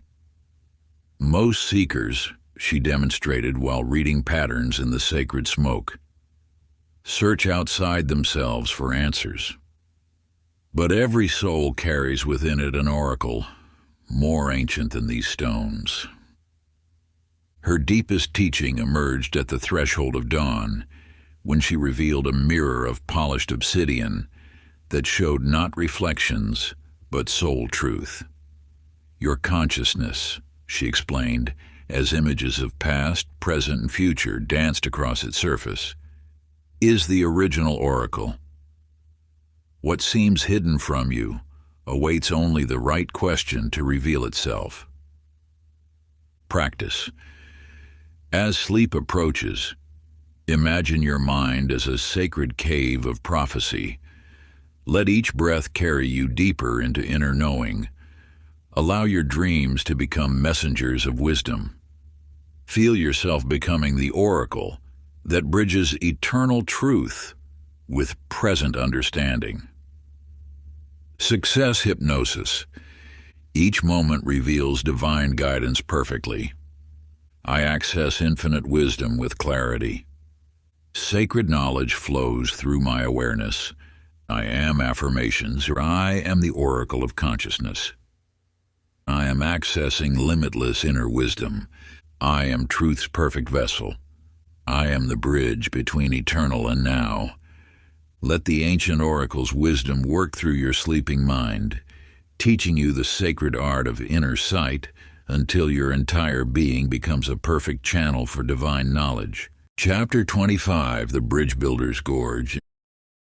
In the towering mountains of ancient Nepal, where impossible chasms split the earth like wounds in reality itself, worked a legendary bridge builder named Kevin Taylor.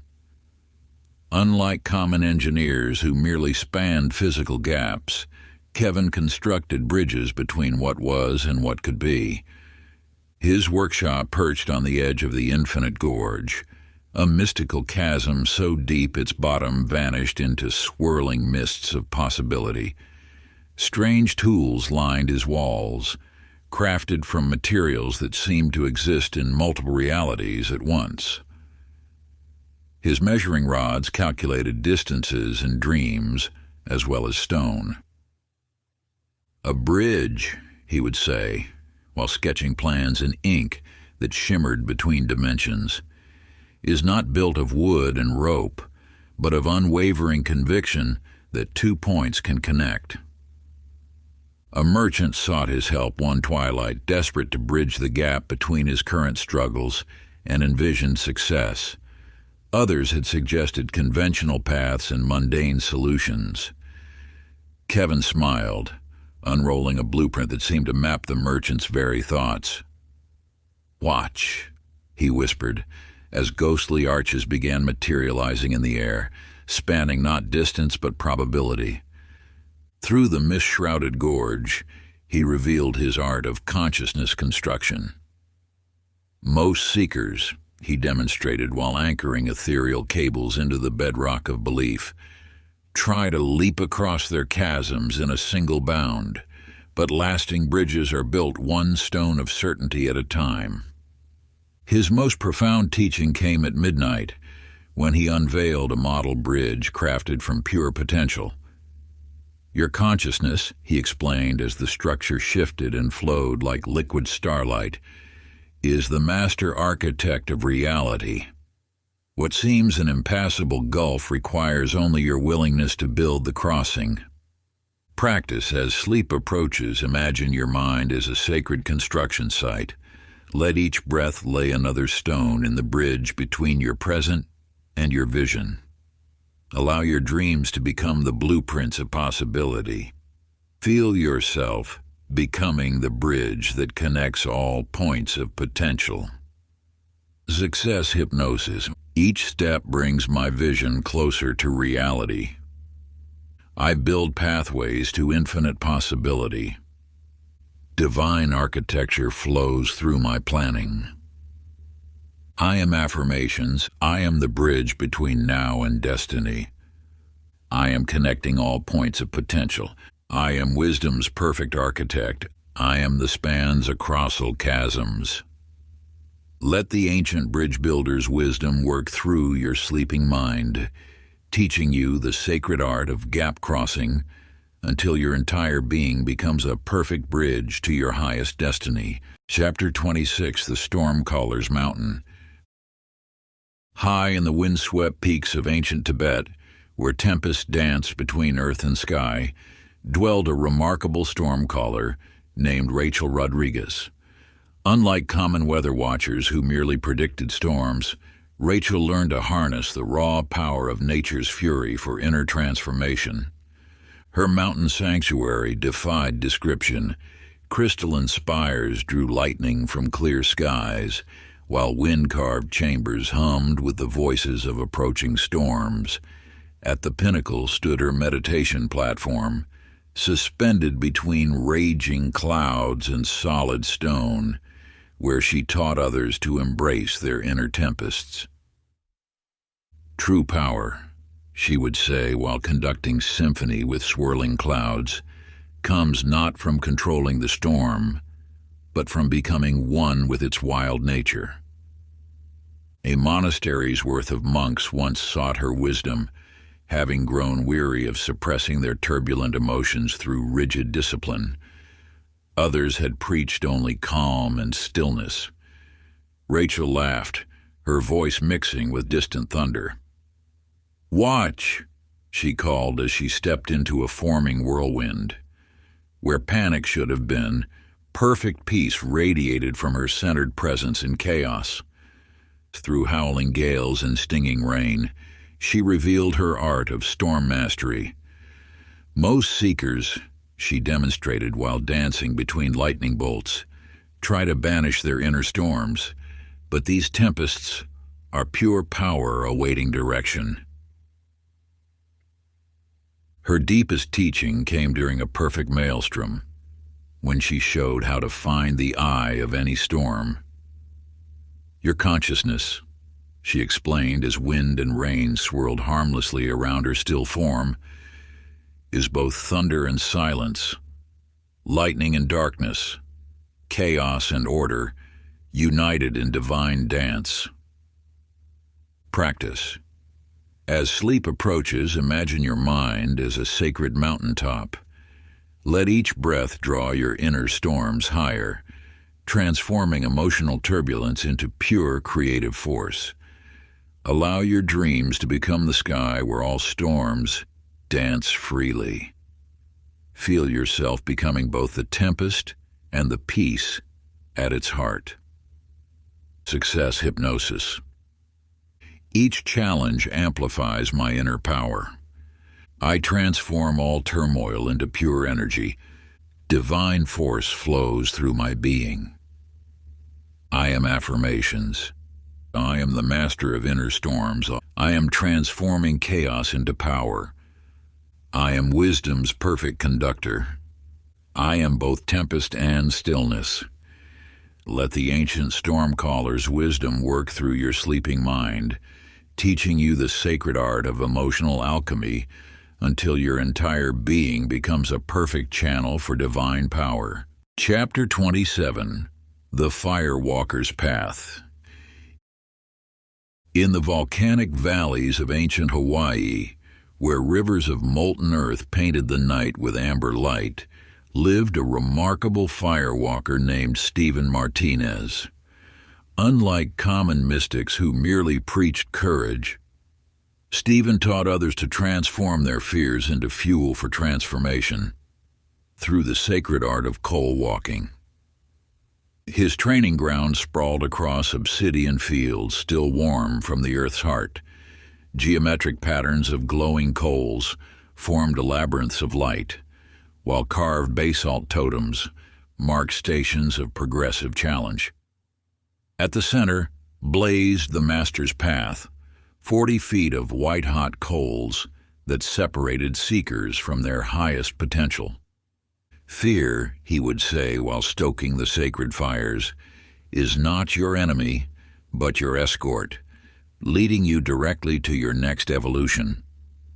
A troupe of temple dancers sought his wisdom one volcano-lit evening, their performances having grown stiff with the terror of imperfection. Others had taught them rigid techniques and safety measures. Stephen simply removed his sandals and beckoned them toward the coals.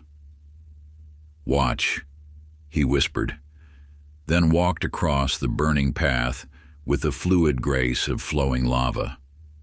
Where blisters should have been, his feet gleamed with pearlescent light. Through nights illuminated by earth fire, he revealed his art of fear mastery. Most seekers, he demonstrated while arranging passages of increasing challenge, try to eliminate their fears, but each fear marks the threshold of a power waiting to be claimed. His deepest teaching emerged at moonset, when he revealed the true nature of the coals. "Your consciousness," he explained as students made their first tentative steps across burning paths, "transforms fear into power through direct contact. What burns others carries those who fully commit." Practice as sleep approaches. Imagine your mind as a sacred fire-walking path. Let each breath build the heat of transformation. Allow your dreams to become passages through your greatest fears. Feel yourself becoming both the walker and the flame. Success hypnosis. Each step transforms fear into pure power. I move through challenges with perfect grace. Sacred fire flows through my being. I am affirmations. I am the master of inner fire. I am transforming fear into freedom. I am wisdom's perfect vessel. I am both flame and walker.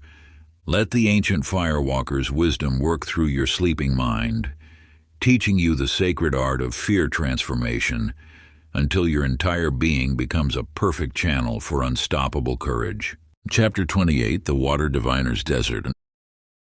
In the scorched wastelands of ancient Arabia, where mirages danced on endless dunes and the sun ruled with merciless authority, lived a remarkable water diviner named Megan Anderson. Unlike common well diggers who searched only the earth's surface, Megan could sense the hidden rivers that flowed through reality's deepest layers. Her divining sanctuary was a humble tent of shimmering silk that seemed to float above the sand like a desert mirage. Within hung curious implements, copper rods that hummed with earthen frequencies, crystalline pendulums that traced water's secret paths, and maps marked with symbols that rippled like disturbed pools.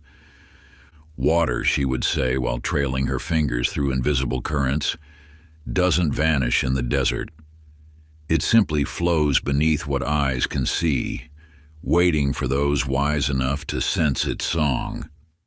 A caravan of parched merchants sought her guidance one dawn, their water skins empty after following deceptive surface signs. Others had advised digging randomly, or following old maps. Megan smiled, producing a rod of twisted copper and gold. "Watch," she whispered, as the metal began to pulse and bend toward hidden springs that coursed deep beneath the burning sands. Through days of shimmering heat, she revealed her art of depth sensing. Most seekers, she demonstrated, while mapping underground streams with her tools, search only where others have found water before. But the richest sources flow through untapped channels. Her most profound teaching came at twilight, when the desert's heat surrendered to ancient starlight. "Your consciousness," she explained while training students to feel water's subtle pull, "contains hidden oases of power. What seems barren on the surface conceals rivers of infinite potential." Practice. As sleep approaches, imagine your mind as a sacred desert landscape. Let each breath become a divining rod, sensing the deep currents of power flowing beneath surface thoughts. Allow your dreams to become maps of hidden springs. Feel yourself becoming both the seeker and the source. Success hypnosis. Each moment reveals new sources of power. I sense the abundant flow beneath all things, and divine wisdom guides my seeking. I am affirmations. I am the finder of hidden treasures. I am connected to infinite sources. I am wisdom's perfect dowser. I am both seeker and spring. Let the ancient water diviner's wisdom work through your sleeping mind, teaching you the sacred art of depth perception until your entire being becomes a perfect channel for discovering untapped potential. In Chapter 29, The Eagle Trainer's Peak. In the towering Andes Mountains of ancient Peru, where clouds wove between jagged peaks like ethereal serpents, lived a remarkable eagle trainer named Mark Taylor. Unlike common falconers who merely commanded birds, Mark had unlocked the sacred art of flying with eagle's consciousness to transcend human limitations. His eyrie sanctuary clung to an impossible cliff face, platforms of weathered cedar extending into open sky. Perches of polished obsidian hosted magnificent condors and eagles, while wind-smooth stairs spiraled up to the launching stone, a crystalline platform where earth and heaven seemed to merge. Flight, he would say while communing with his winged masters, exists first in consciousness before it manifests in form. The eagles aren't confined by Earth's rules because they never accepted such limitations. A group of bound-thinking priests sought his wisdom one windswept dawn, their spirits heavy with dogma's weight. Others taught rigid doctrine and earthly laws. Mark gestured to his eldest eagle companion. "Watch," he whispered as bird and man merged awareness, soaring together through dimensions no earthbound eye could perceive. Through days spent dancing between cloud layers, he revealed his art of perspective elevation. Most seekers, he demonstrated while students learned to share eagle sight, trap themselves in ground-level thinking. But consciousness naturally soars when freed from artificial bounds. His deepest teaching came during a sunset flight, when he showed how to find thermal currents of pure possibility. Your awareness, he explained as students learned to ride rising thoughts, is both the eagle and the sky it soars through, both the height and that which reaches for it. Practice. As sleep approaches, imagine your mind as a sacred mountain peak. Let each breath lift you higher above limited perspectives.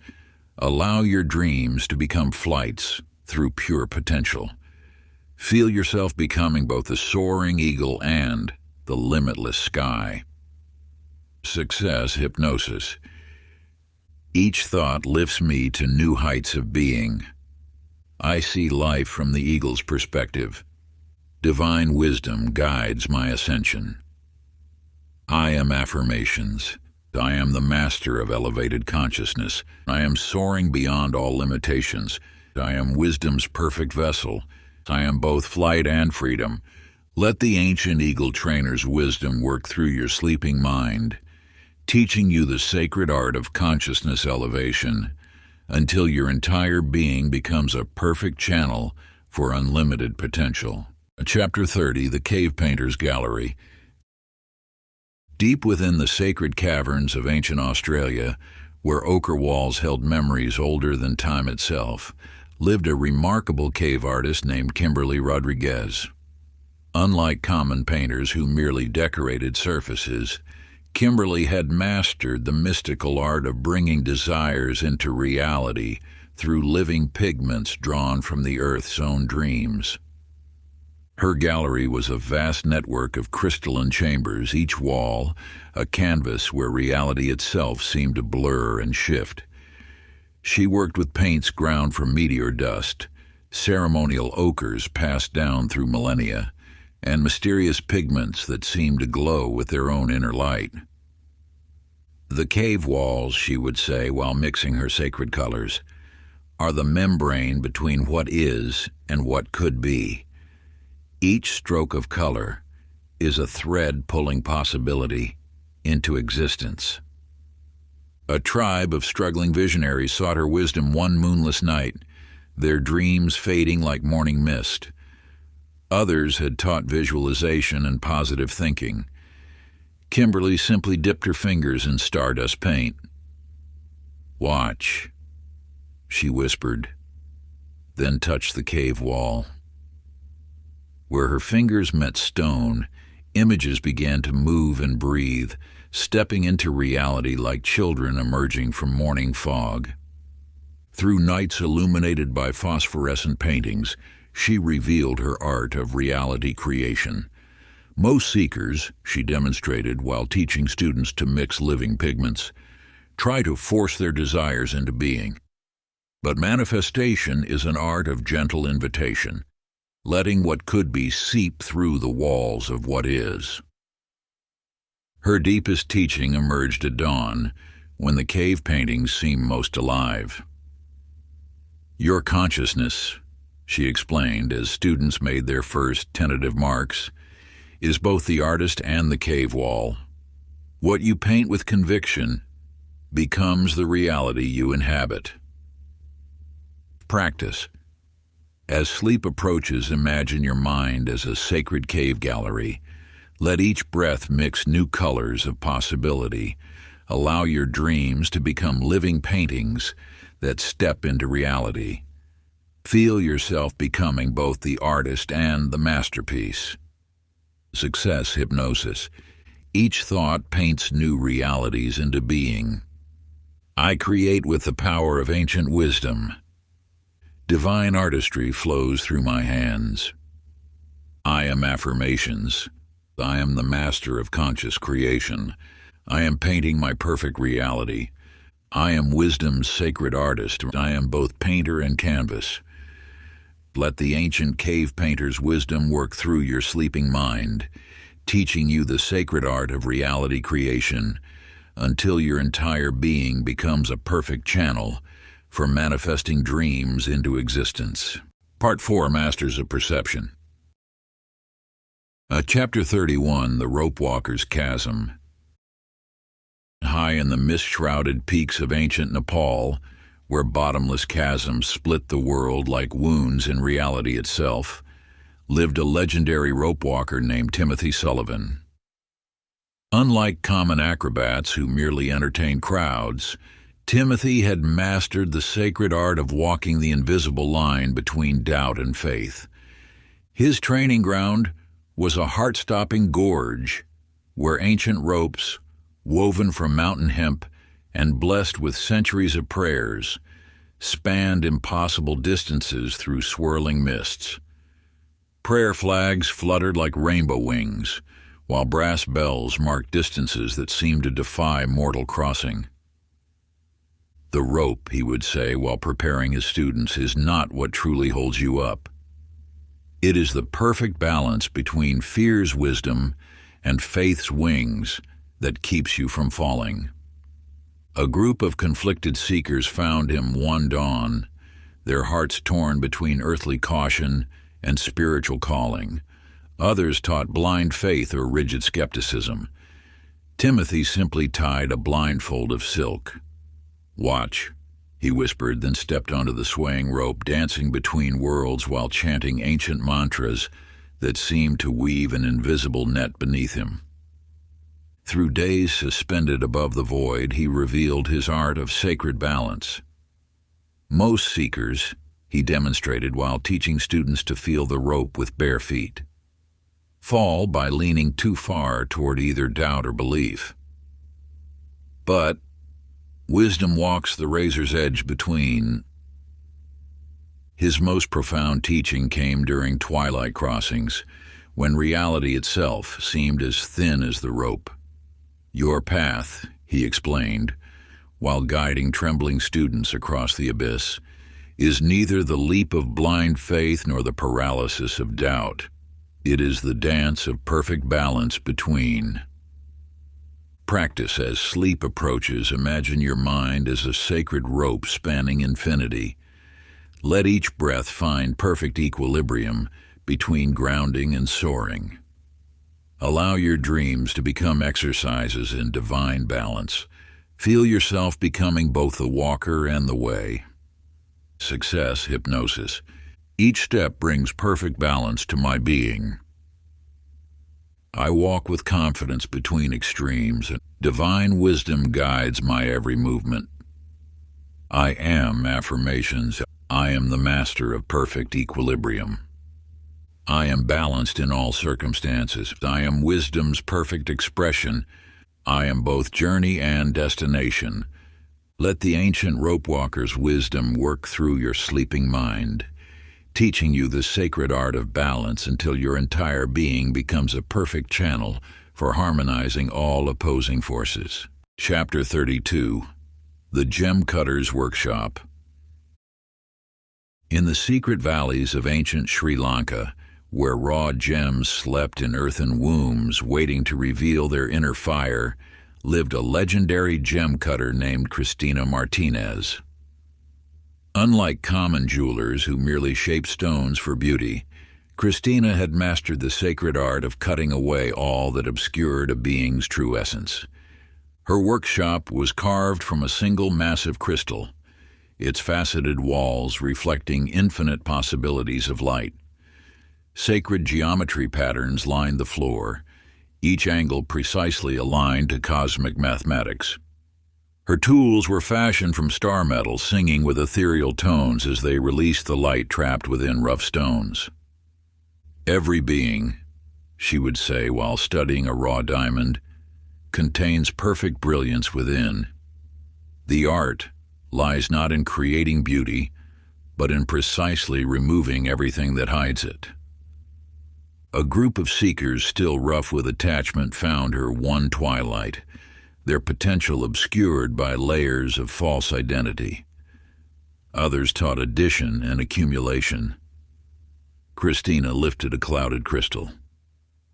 "Watch," she whispered, then began removing precise angles with mathematical perfection. With each cut, light burst forth until the stone itself seemed to contain a star. Through countless precise movements, she revealed her art of essence revelation. Most seekers, she demonstrated while guiding students' hands on practice stones, try to add qualities to themselves. But true mastery lies in identifying and removing what isn't genuinely you. Her deepest teaching emerged during the final polishing, when stones transformed from mere crystals to living light. "Your consciousness," she explained while students learned to feel a gem's perfect angles, "is like this diamond. Every limitation is simply an extra facet waiting to be cut away." Practice. As sleep approaches, imagine your being as a sacred gemstone. Let each breath polish away what isn't truly you. Allow your dreams to become precise cuts revealing inner light. Feel yourself becoming both the cutter and the diamond. Success hypnosis. Each release reveals more of my true nature. I shine with perfect inner brilliance, and divine precision guides my transformation. I am affirmations, and I am the master of perfect revelation. I am pure crystalline consciousness, and I am wisdom's flawless expression. I am both the gem and the light.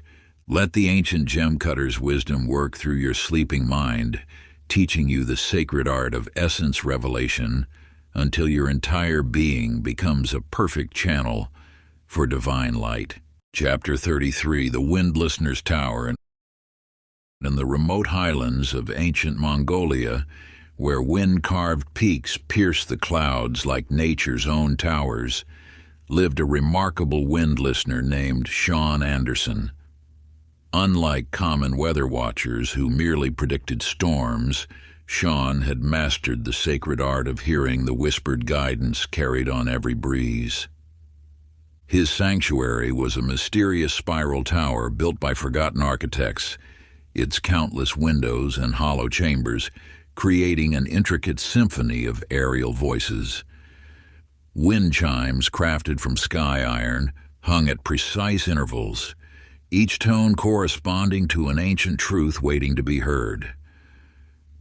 "The wind," he would say while adjusting the tower's resonance chambers, "speaks in the language of pure consciousness. Every gust carries messages from the universal mind to those who know how to listen." A group of direction seekers found him one autumn evening, their inner voices drowned out by life's clamorous demands. Others taught through words and writings. Sean simply opened a particular window.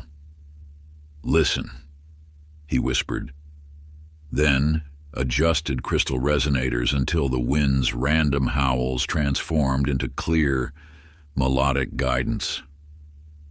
Through nights of ethereal aerial symphonies, he revealed his art of divine listening.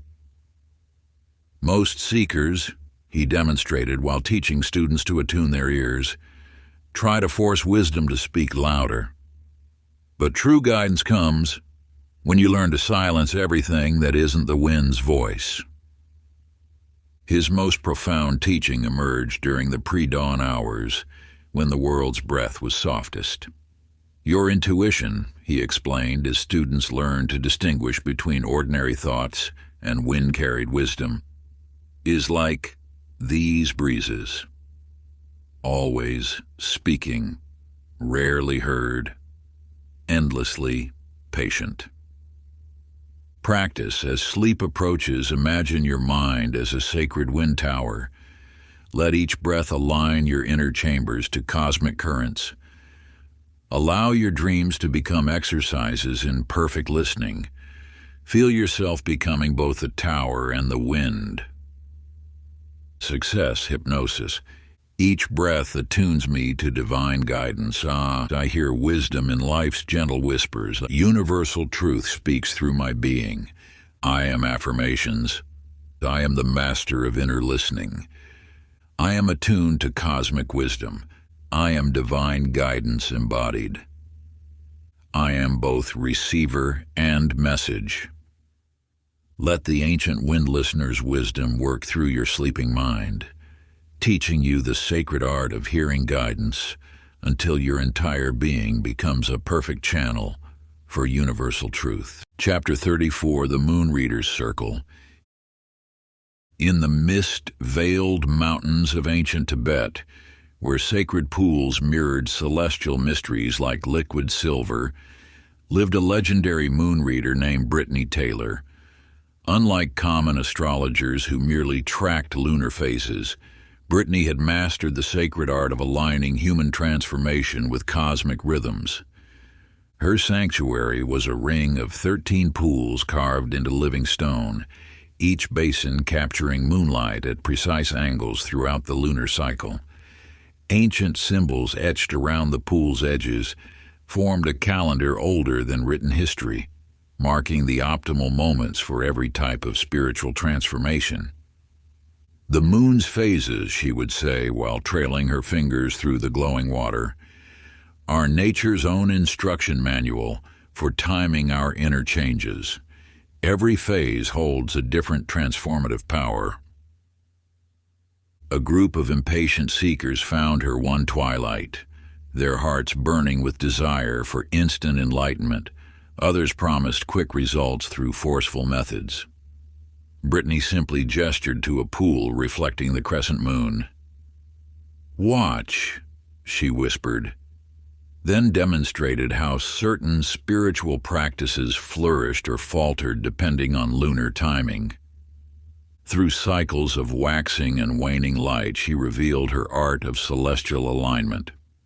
Most seekers, she demonstrated while teaching students to read the pool's reflections, try to force transformation against cosmic currents. But true mastery comes from flowing with heaven's own rhythms. Her deepest teaching emerged during the dark moon, when the pools seemed to hold only starlight. "Your consciousness," she explained while students learned to feel lunar pulls in their own beings, "is like these waters, ever-changing yet perfectly timed by forces beyond Earth." Practice as sleep approaches.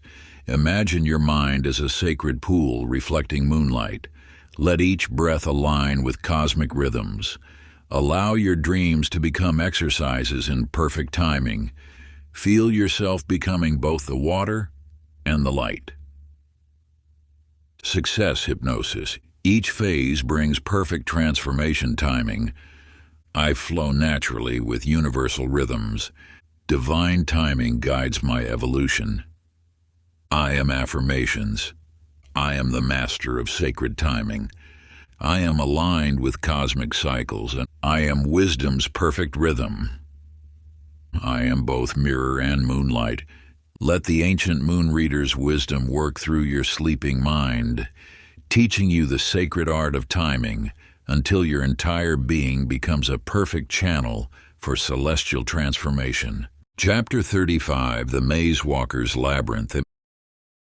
In the hidden valleys of ancient Crete, where sacred labyrinths held mysteries deeper than their winding paths, lived a remarkable maze walker named Brandon Rodriguez. Unlike common guides who merely memorized routes, Brandon had mastered the sacred art of finding clarity within confusion itself. His labyrinth was carved into living limestone, its paths shifting like liquid stone under moonlight. Ancient symbols bloomed like phosphorescent flowers along the walls, each marking a gateway between confusion and understanding. Most peculiar were the mirrors of polished obsidian placed at strategic corners, showing not reflections but possible futures. "Confusion," he would say while tracing patterns in the morning mist, "is not the opposite of clarity. It is the cocoon from which wisdom emerges." A group of lost seekers found him one twilight, their minds tangled in life's complexities. Others offered maps and fixed routes. Brandon simply opened the labyrinth's bronze gates. "Enter," he whispered, then demonstrated how each wrong turn actually revealed a deeper truth than the right path would have shown.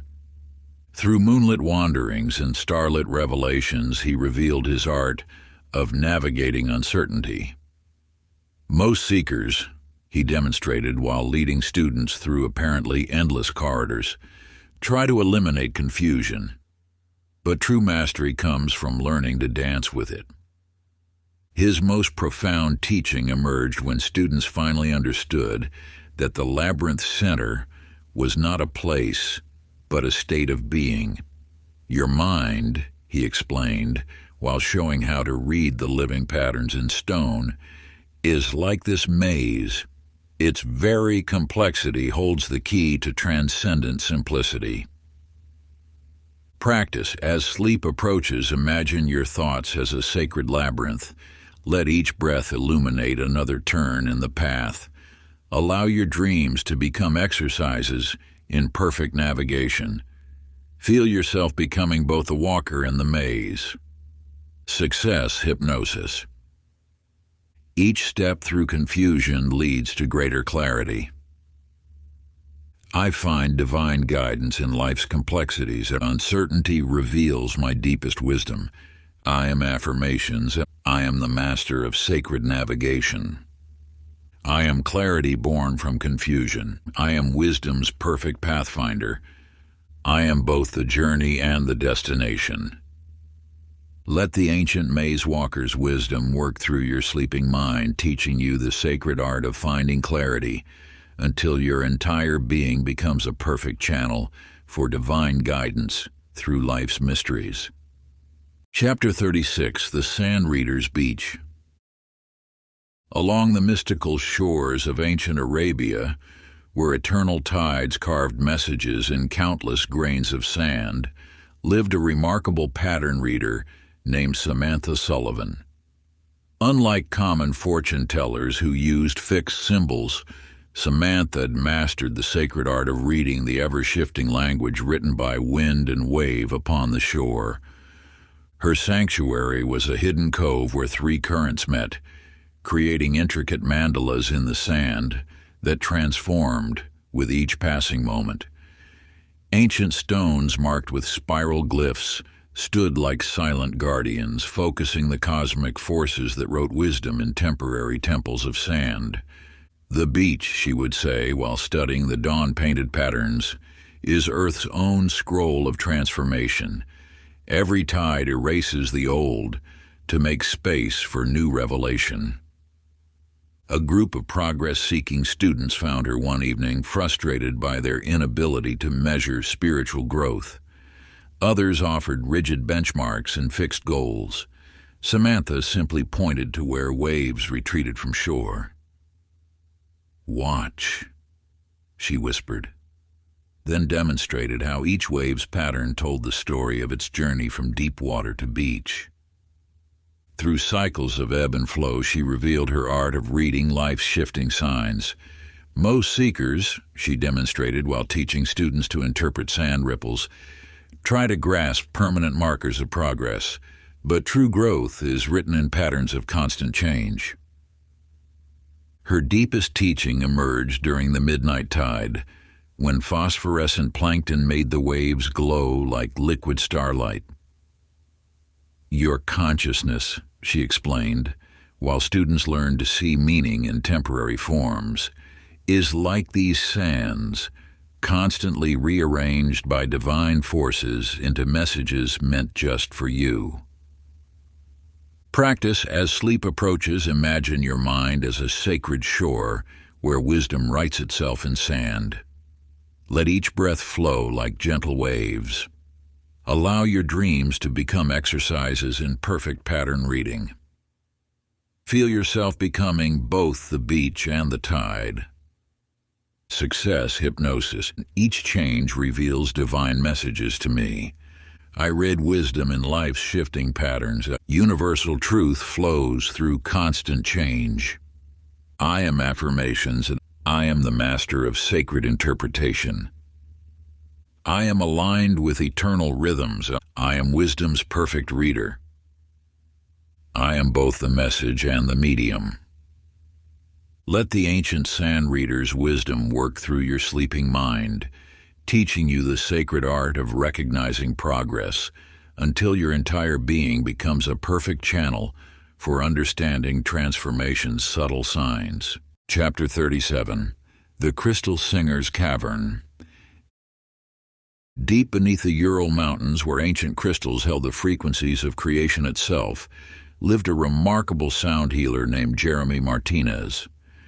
Unlike common musicians who played for entertainment, Jeremy had mastered the sacred art of shattering crystallized thought patterns through pure resonance.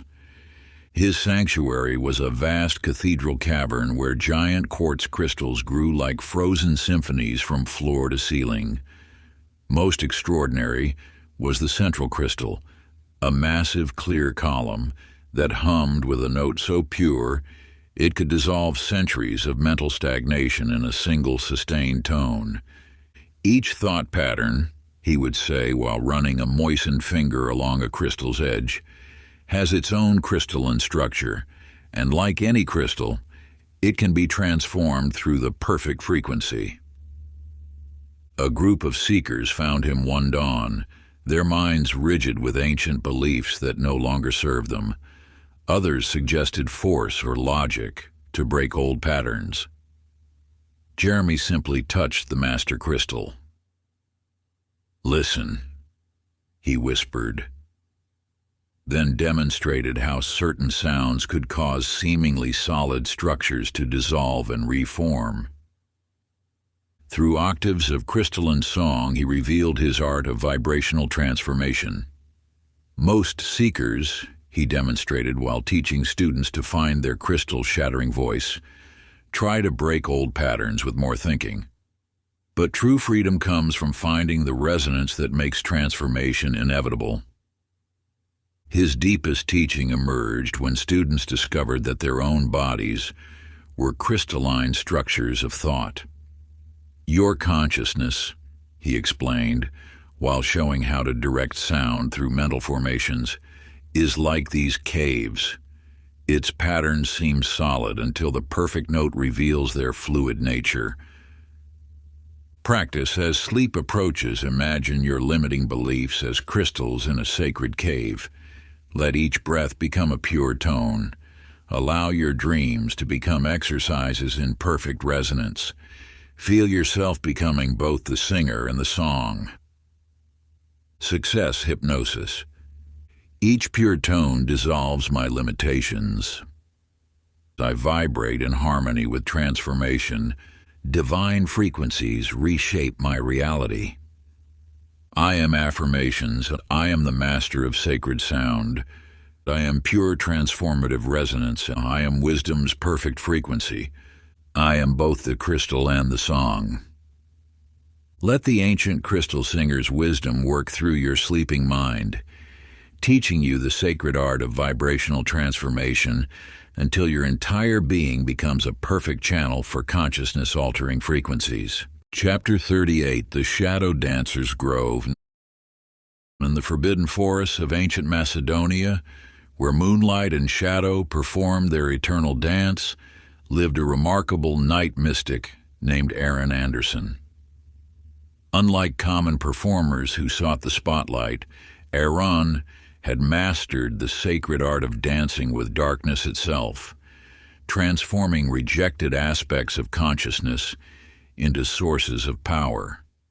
His sanctuary was a sacred grove where ancient olive trees formed a natural amphitheater, their gnarled trunks creating shadows that moved like living entities.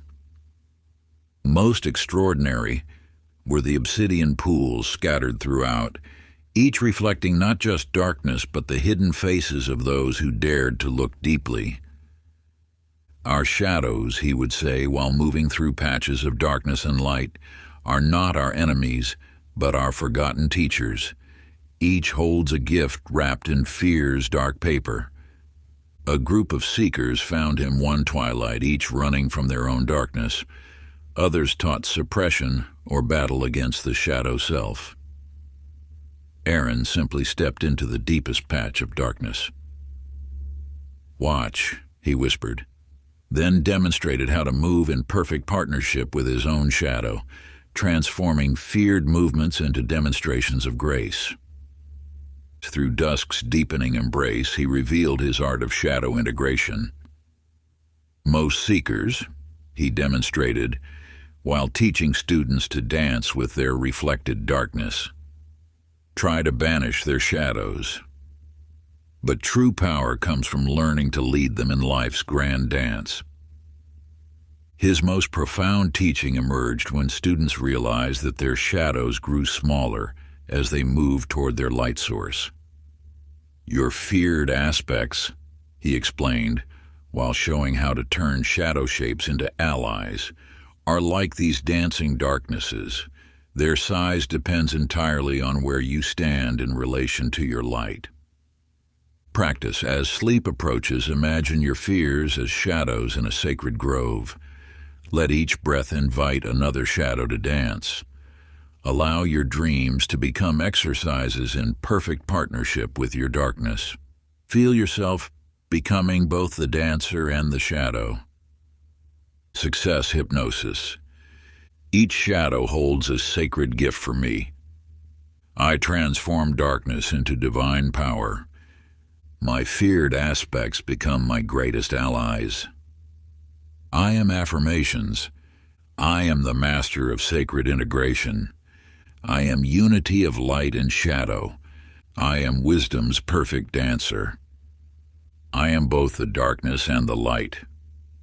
Let the ancient shadow dancer's wisdom work through your sleeping mind, teaching you the sacred art of transformation until your entire being becomes a perfect channel for the union of all aspects of self. Chapter 39, The Breath Master's Temple. High in the mist-shrouded mountains of ancient Nepal, where the air itself held secrets of transformation, lived a remarkable breath master named Ashley Taylor. Unlike common meditation teachers who focused only on calm breathing, Ashley had mastered the sacred science of using breath to permanently encode wisdom into the body's living memory. Her sanctuary was a circular temple carved directly into living crystal, designed so that even whispered breaths created spiraling resonances throughout its chambers. Most extraordinary was the central altar, a naturally formed quartz formation that pulsed with soft light in rhythm with the earth's own breathing. The body, she would say while demonstrating sacred breathing patterns, remembers everything, but only breath can write new truths directly into its cellular library. A group of seekers found her one dawn, frustrated that their spiritual insights faded like morning dew. Others taught memorization or repetition. Ashley simply placed her hand on the crystal altar. "Breathe," she whispered, then demonstrated how certain breath patterns could encode wisdom directly into muscle and bone. Through cycles of sacred respiration, she revealed her art of cellular remembering. Most seekers, she demonstrated, while teaching students to circulate energy through breath, try to hold wisdom in their minds alone. But true transformation must be written in the body's living text. Her deepest teaching emerged when students discovered how breath could carry consciousness into spaces between cells. "Your physical form," she explained while showing how to saturate tissues with enlightened energy, "is like this crystal temple. Its very structure can hold and amplify the frequencies of awakening." Practice as sleep approaches. Imagine your breath as golden light flowing through your body's temple. Let each inhalation carry wisdom deeper into your cells. Allow your dreams to become exercises in perfect breathing. Feel yourself becoming both the breath and the body. Success hypnosis. Each breath encodes transformation in my cells. I circulate divine wisdom through my being. My body becomes wisdom's perfect vessel. I am affirmations. I am the master of sacred breathing. I am perfect cellular remembering. I am wisdom's living temple. I am both the breath and the body. Let the ancient breath master's wisdom work through your sleeping mind, teaching you the sacred art of cellular transformation until your entire being becomes a perfect channel for encoded enlightenment. Chapter 40, The Dream Keeper's Chamber. In the hidden valleys of ancient Bhutan, where the veils between worlds grew thin each night, lived a remarkable dream guardian named Amanda Rodriguez.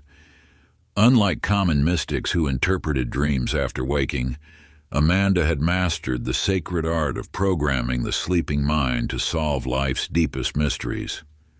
Her sanctuary was a multi-layered chamber carved into the mountainside, each room designed to resonate with different dream frequencies.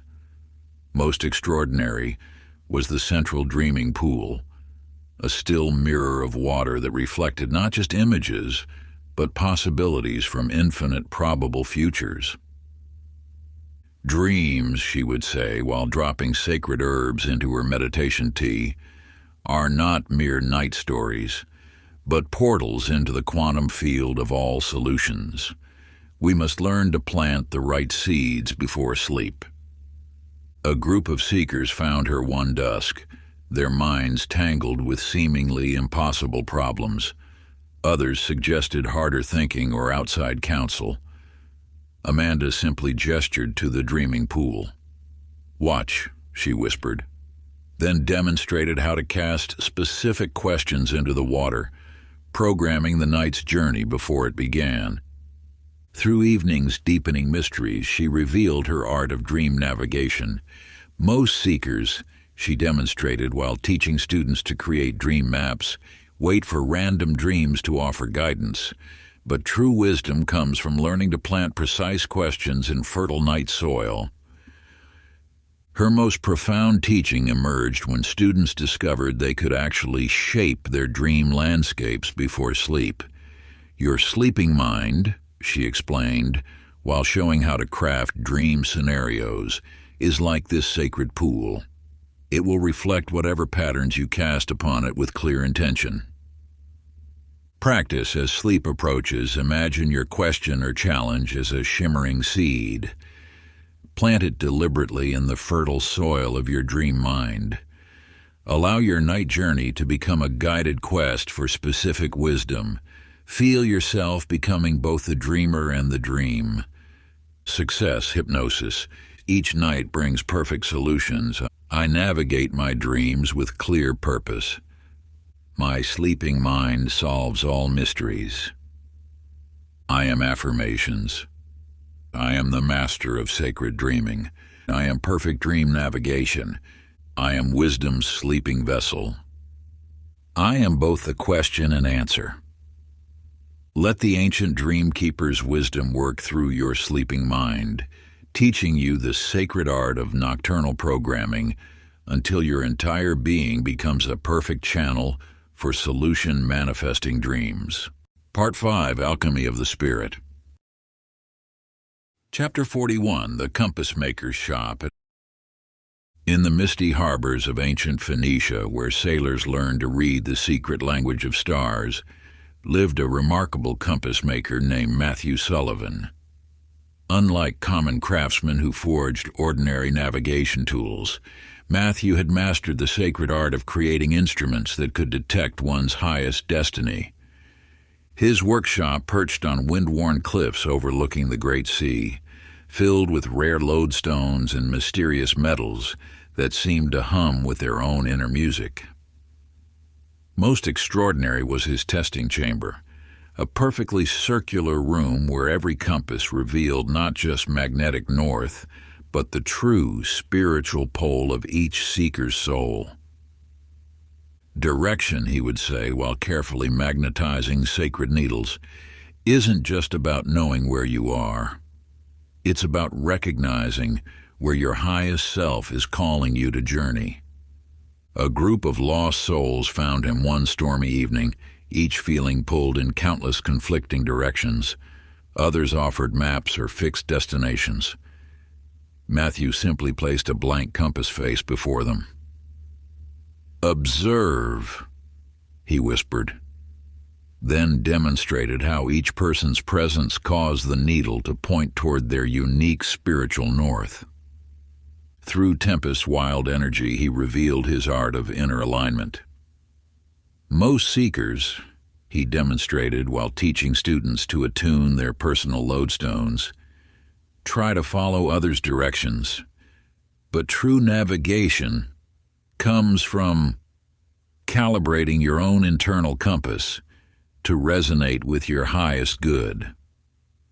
His deepest teaching emerged when students discovered that their compass readings shifted as they evolved.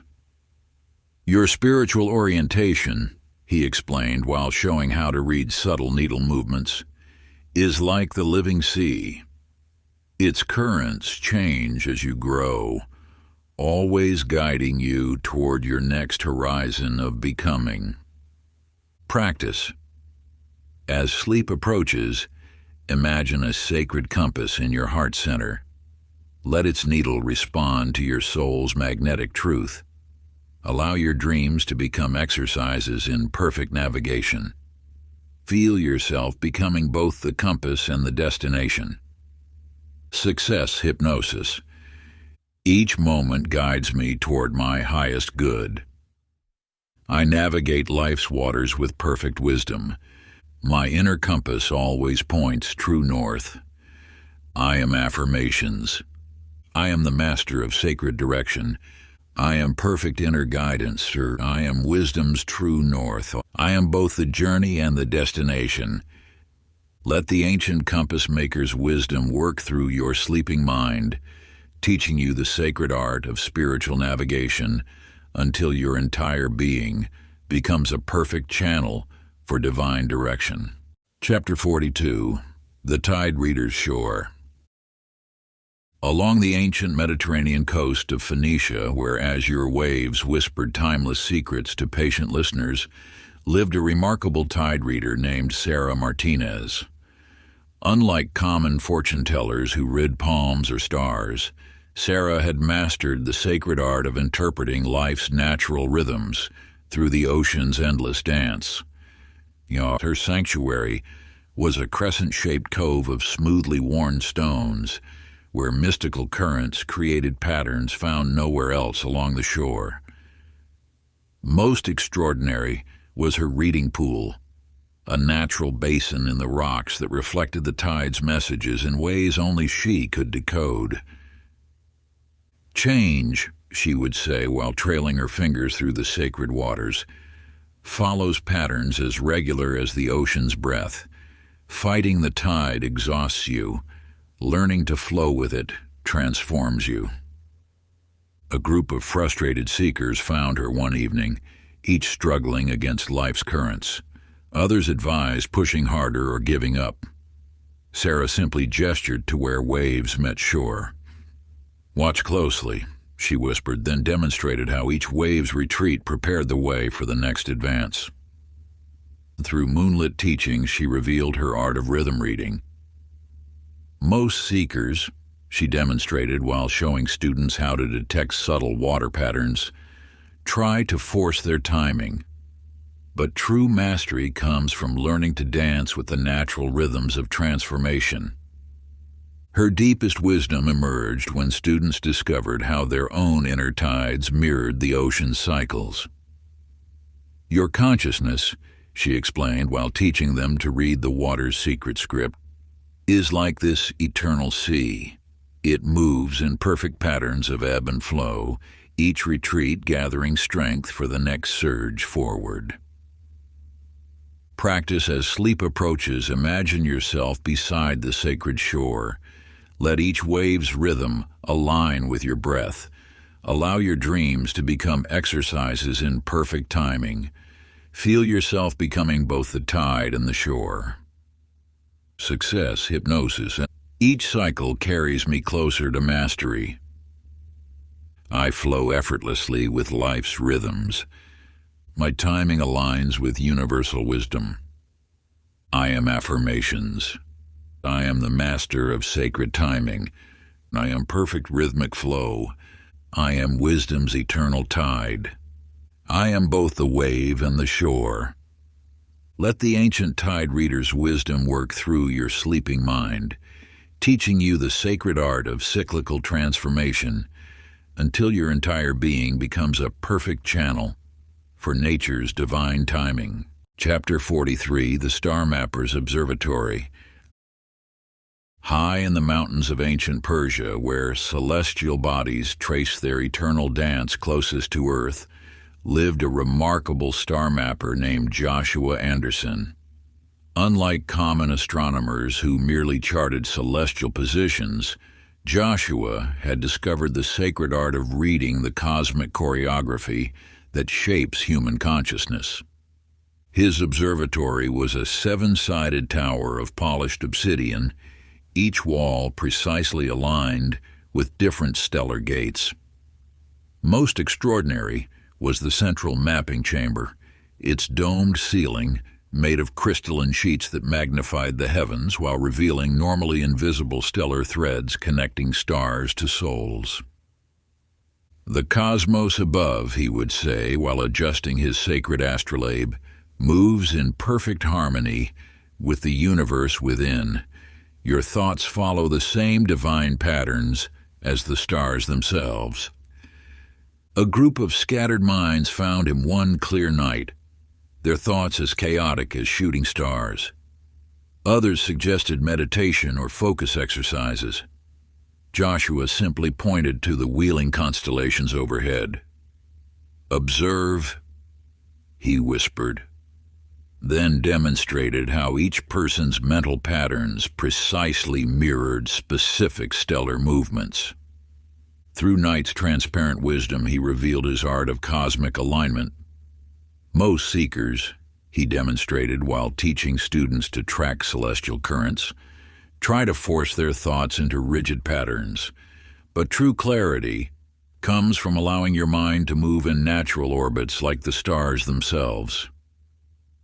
His deepest teaching emerged when students discovered they could actually feel the stellar rhythms pulsing through their consciousness. "Your thinking," he explained, while showing how to map mental constellations, "is like this infinite sky. It follows perfect geometric patterns, even when appearing random to untrained eyes. Practice as sleep approaches. Imagine your thoughts as stars wheeling through inner space. Let them find their natural orbits and rhythms. Allow your dreams to become exercises in cosmic alignment. Feel yourself becoming both the observer and the celestial dance." Success hypnosis. Each thought aligns with cosmic perfection. I move in harmony with universal rhythms. My mind mirrors the divine stellar dance. I am affirmations. I am the master of celestial wisdom. I am perfect cosmic alignment, or I am star-mapped consciousness. I am both the sky and its constellations. Let the ancient star mapper's wisdom work through your sleeping mind, teaching you the sacred art of cosmic patterning until your entire being becomes a perfect channel for stellar intelligence. Chapter 44. The Echo Master's Canyon. In the deep canyons of ancient Anatolia, where red stone walls held memories older than time itself, lived a remarkable echo master named Stephanie Taylor.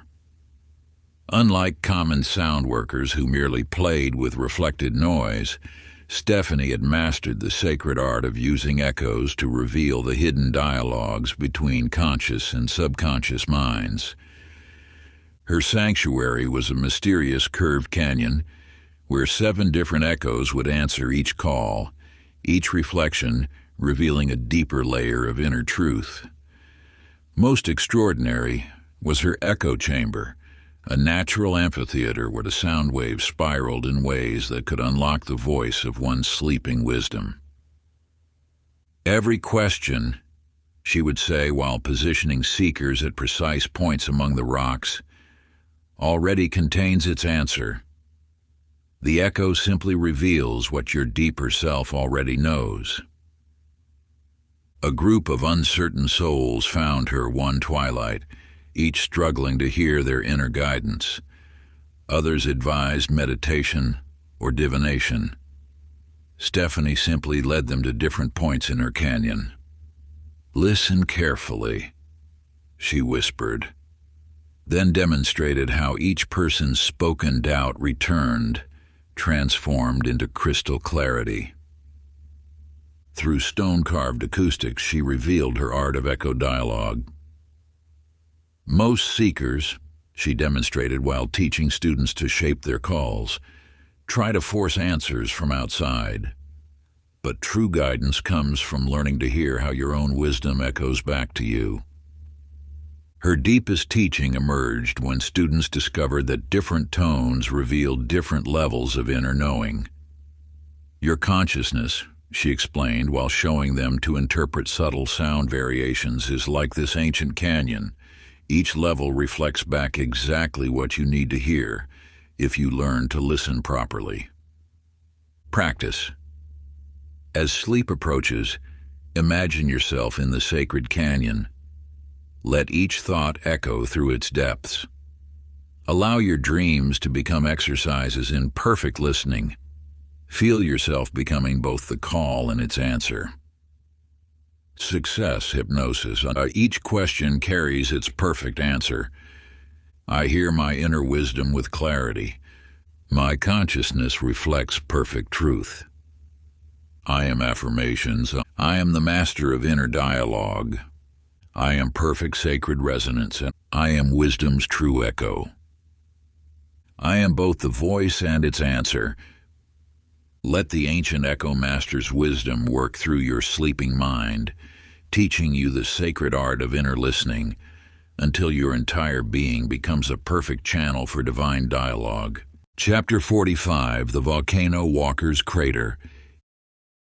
In the shadow of an ancient fire mountain on the Isle of Thera, where molten earth spoke directly to those brave enough to listen, lived a remarkable volcano walker named David Rodriguez. Unlike common fire priests who merely made offerings from safe distances, David had mastered the sacred art of descending into active craters to harness the raw power of suppressed forces. His sanctuary was an obsidian-lined cave halfway down the volcano's throat, where thermal vents created patterns of steam that revealed the true nature of contained power. Most extraordinary was his chamber of release, a natural volcanic pocket where pressurized energies could be safely channeled and transformed. Suppressed force, he would say, while navigating narrow paths between lava streams, doesn't disappear. It builds until it must explode. The secret is learning to release it purposefully, like this mountain breathes fire. A group of emotionally burdened souls found him one sunset, each struggling with powerful feelings they feared to express. Others advised suppression or denial. David simply guided them to a safe viewing point above a bubbling lava pool. "Observe," he whispered, then demonstrated how controlled release channels prevented destructive eruptions. Through teachings forged in fire, he revealed his art of emotional alchemy. Most seekers, he demonstrated while showing students how to read the lava flows, try to bottle up their power. But true mastery comes from learning to channel intensity into purposeful force. His deepest wisdom emerged when students discovered how their own contained energies mirrored the volcano's cycles.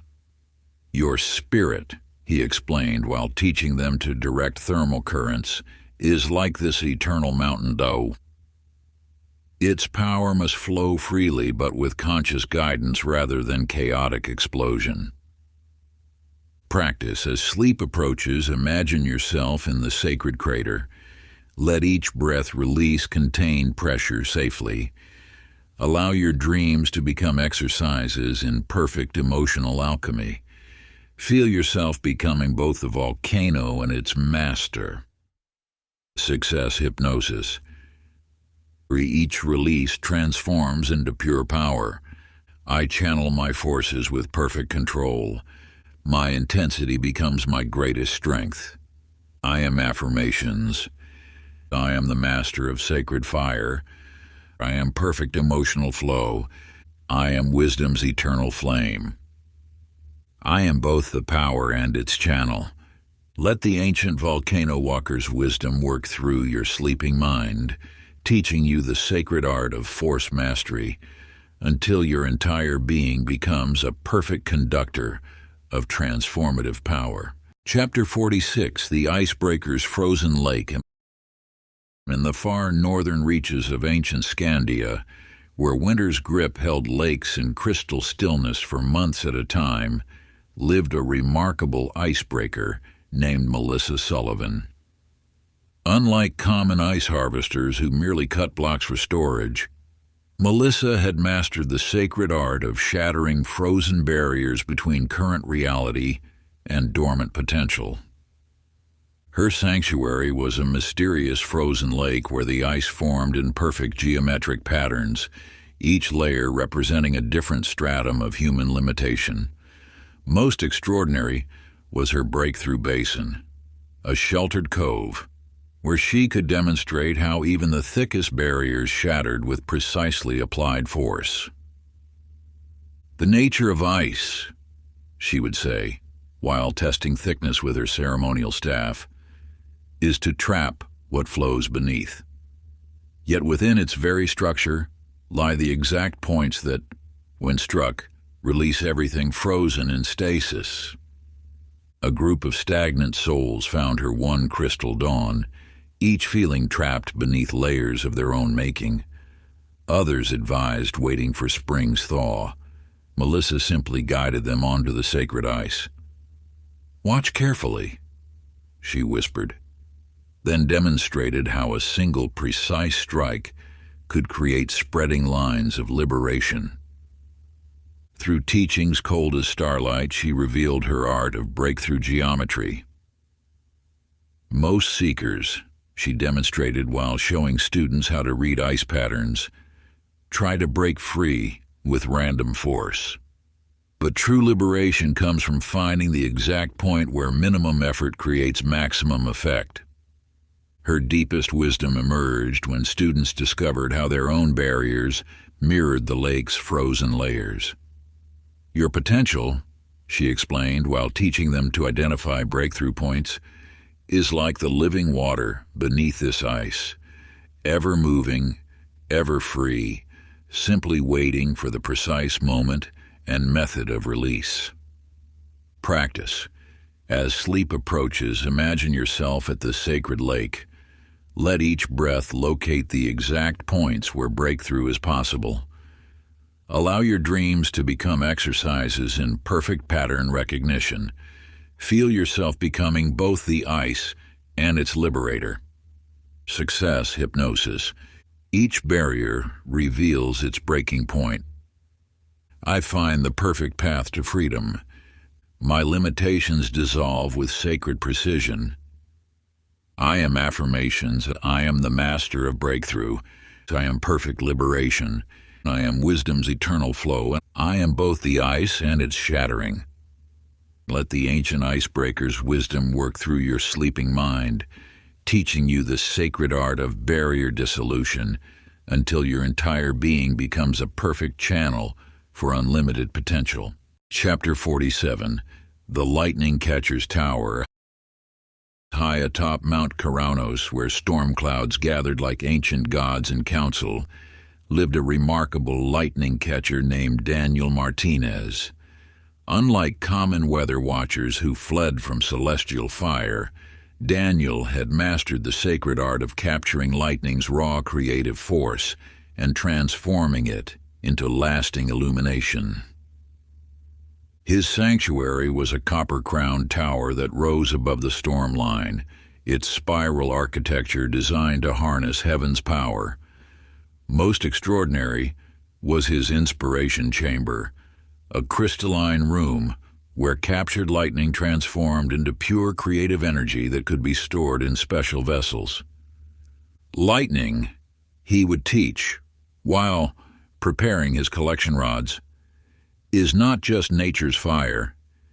It is pure possibility condensed into a single brilliant moment. The secret lies in learning to extend that moment into lasting transformation. One stormy equinox, a group of seekers found their way to his tower, each feeling creatively blocked and spiritually dim. Others advised caution and patience. Daniel simply led them to his highest platform. "Observe with care," he whispered, then demonstrated how to draw down celestial fire and transmute its chaotic power into steady radiance. Through teachings bright as morning, he revealed his art of inspiration alchemy. Most seekers, he demonstrated while showing students how to prepare their vessels, wait passively for inspiration to strike.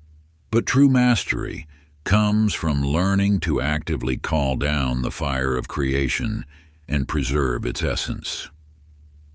His deepest wisdom emerged when students discovered how their own creative force mirrored lightning's nature. Your spirit, he explained while teaching them to read storm patterns, is like these eternal skies, filled with unlimited potential that simply needs the right conditions and vessel for manifestation. Practice. As sleep approaches, imagine yourself in the sacred tower. Let each thunderclap awaken your creative power. Allow your dreams to become vessels for celestial fire. Feel yourself becoming both the lightning and its keeper. Success hypnosis. Each inspiration transforms into lasting light. I channel creative force with perfect clarity. My potential manifests in brilliant flashes. I am affirmations.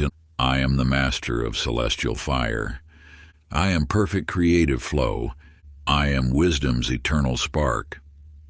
I am both the lightning and its vessel. Let the ancient lightning catcher's wisdom work through your sleeping mind, teaching you the sacred art of inspiration mastery until your entire being becomes a perfect conductor of divine creativity. Chapter 48, The Root Finder's Forest. In the ancient emerald forest of mysteries, where thousand-year-old trees whispered secrets of what lay beneath, lived a remarkable root finder named Nicole Anderson. Unlike common herbalists who gathered surface plants, Nicole had mastered the sacred art of tracing life's deepest foundations through the tangled networks beneath the soil. Her sanctuary was a hollow sequoia wider than 7 men's embrace, its interior carved with spiraling stairs that descended into Earth's hidden realms. Most extraordinary was her chamber of origins, a natural cavern where massive root systems formed living maps of interconnection. Surface problems, she would say while tracing ethereal patterns in phosphorescent fungi, are merely branches of deeper truths. True healing begins where light fears to travel. During the dark moon, when the forest's mysteries ran deepest, troubled souls would find their way to her tree. Each carried visible afflictions, failing crops, troubled relationships, persistent misfortunes. Others offered surface remedies. Nicole simply led them down her spiral stair. "Watch closely," she whispered, revealing how every struggling sapling above connected to vast networks of nourishment below. Through teachings earthen as loam, she revealed her art of origin tracking. Most healers, she demonstrated, while showing students how to read root patterns, treat only what eyes can see. But lasting transformation requires following each thread to its source. Her deepest wisdom emerged when students discovered how their own challenges mirrored the forest's root systems. "Your struggles," she explained, while teaching them to trace invisible paths, "are like these ancient trees. Their true cause often lies far from where pain first appears." Practice as sleep approaches. Imagine yourself in the sacred forest. Let each breath take you deeper below surface awareness. Allow your dreams to become exercises in perfect root tracing. Feel yourself becoming both the seeker and the source. Success hypnosis. Each discovery reveals deeper truth. I trace all paths to their origin. My awareness penetrates all layers. I am affirmations. I am the master of hidden wisdom. I am perfect understanding. I am truth's eternal seeker. I am both the root and its finder. Let the ancient root finder's wisdom work through your sleeping mind, teaching you the sacred art of origin mastery, until your entire being becomes a perfect map of understanding's deepest paths. Chapter 49, The Pearl Diver's Depths. In the ancient waters off the Indigo Coast, where azure waves concealed infinite mysteries in their darkest depths, lived a remarkable pearl diver named Robert Taylor. Unlike common shell gatherers who stayed in shallow waters, Robert had mastered the sacred art of diving into consciousness's deepest trenches to retrieve treasures of transformative wisdom.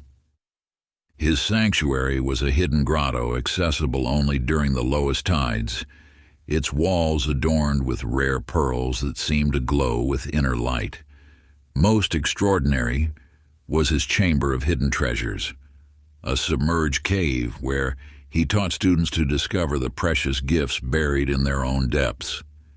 The ocean's nature, he would say while preparing his ceremonial diving weights, is to transform common irritants into pearls of great price.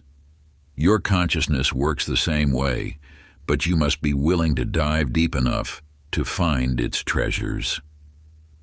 During the still phase of moontides, seekers would find their way to his grotto, each feeling that something precious remained just beyond their reach. Others advised staying safely in shallow waters. Robert simply guided them to his diving platform. "Observe carefully," he whispered, then demonstrated how to plunge beneath surface turbulence into perfect stillness below.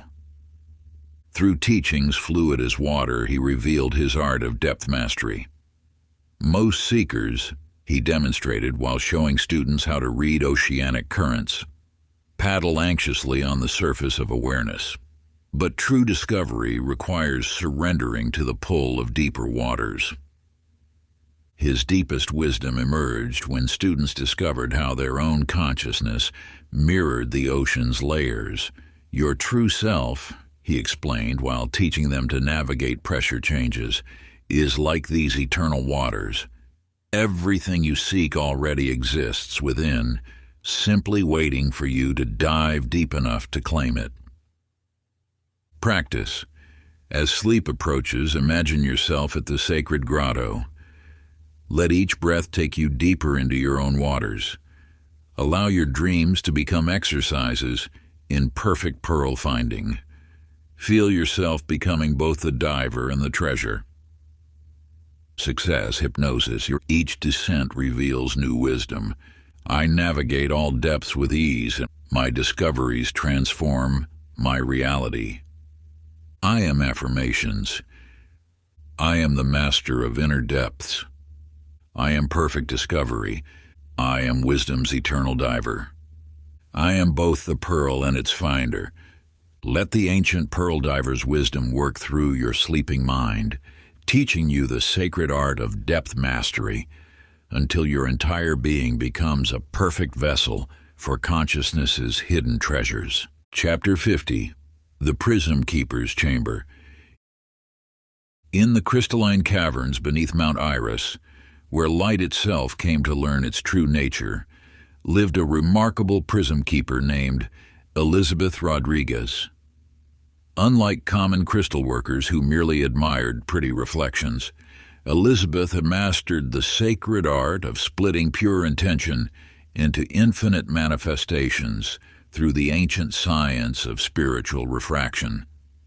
Her sanctuary was a geometric marvel carved from a single massive crystal, its faceted walls designed to capture and transform even the faintest spark of light.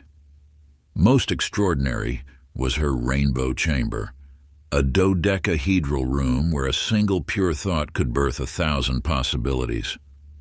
Light's deepest secret, she would teach while adjusting her collection of master prisms, is that unity contains multiplicity. One clear intention, properly refracted, creates endless pathways to manifestation. One winter solstice, when light was most precious, troubled seekers found their way to her chamber. Each carried a single dream, but saw no way to achieve it. Others advised narrowing their focus. Elizabeth simply led them to her central crystal. "Watch with wonder," she whispered, then demonstrated how a single ray could paint entire worlds on her chamber walls. Through teachings bright as dawn, she revealed her art of spiritual multiplication.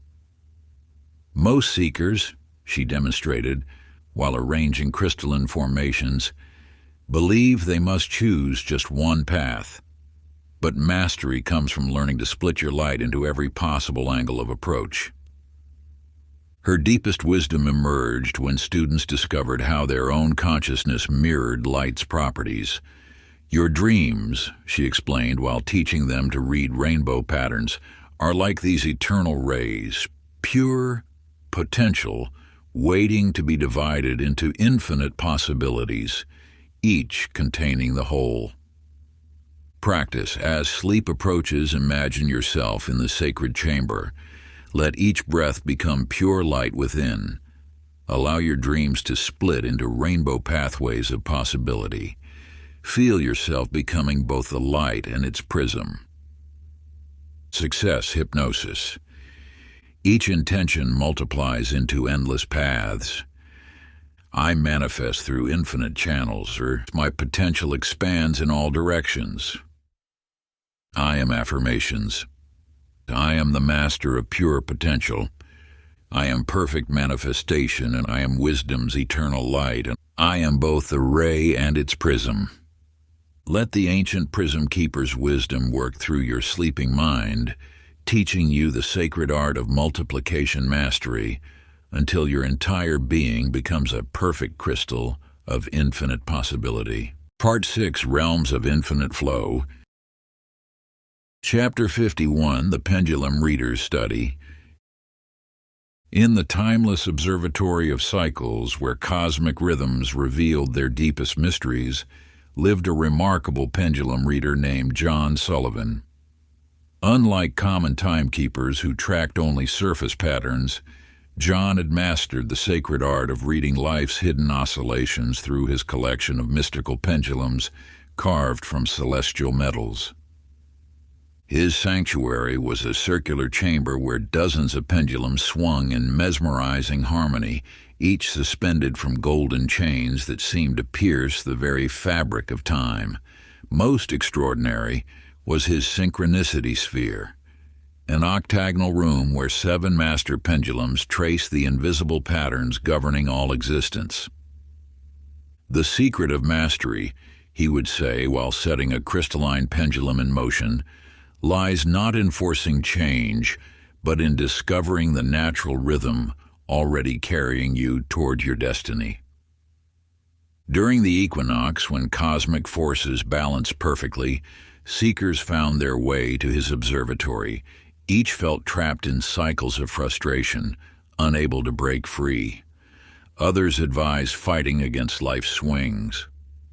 John simply guided them to his central pendulum. "Observe deeply," he whispered, revealing how every swing contained both movement and perfect stillness. Through teaching smooth as a pendulum's arc, he revealed his art of rhythm reading. Most seekers, he demonstrated while adjusting counterweighted crystals, exhaust themselves swimming against time's currents. But freedom comes from learning to dance with the universe's natural oscillations. His deepest wisdom emerged when students discovered how their own lives mirrored the pendulum's patterns. Your challenges, he explained while teaching them to read temporal waves, are like these eternal swings. Every setback contains the exact momentum needed to carry you forward. Practice. As sleep approaches, imagine yourself in the sacred observatory. Let each breath align with cosmic rhythm. Allow your dreams to become exercises in perfect timing. Feel yourself becoming both the reader and the rhythm. Success hypnosis. Each swing reveals perfect timing. I flow with life's natural rhythms. My movements align with cosmic order. I am affirmations. I am the master of divine timing. I am perfect synchronicity. I am wisdom's eternal dance. I am both the pattern and its reader. Let the ancient pendulum reader's wisdom work through your sleeping mind, teaching you the sacred art of rhythm mastery until your entire being becomes a perfect expression of universal harmony. Chapter 52, The Fossil Hunter's Quarry. Deep within the sacred valley of ancestral memories, where stratified cliffs held the whispered stories of ages past, lived a remarkable fossil hunter named Heather Martinez. Unlike common stone collectors who sought mere physical specimens, Heather had mastered the mystical art of excavating the buried wisdom trapped within ancient remains. Her sanctuary was a mysterious quarry whose walls spiraled downward through time itself, each layer revealing deeper truths than the last. Most extraordinary was her chamber of lost memories, a natural amphitheater where fossilized remnants sang their ancient songs to those who knew how to listen. The Earth's greatest teaching, she would say while carefully brushing dust from a delicate impression, is that nothing truly disappears. Every experience leaves its mark, waiting to be discovered and understood. During the season of falling leaves, when the veil between past and present grew thin, troubled souls would find their way to her quarry. Each carried buried hurts they couldn't seem to release. Others advised forgetting painful memories.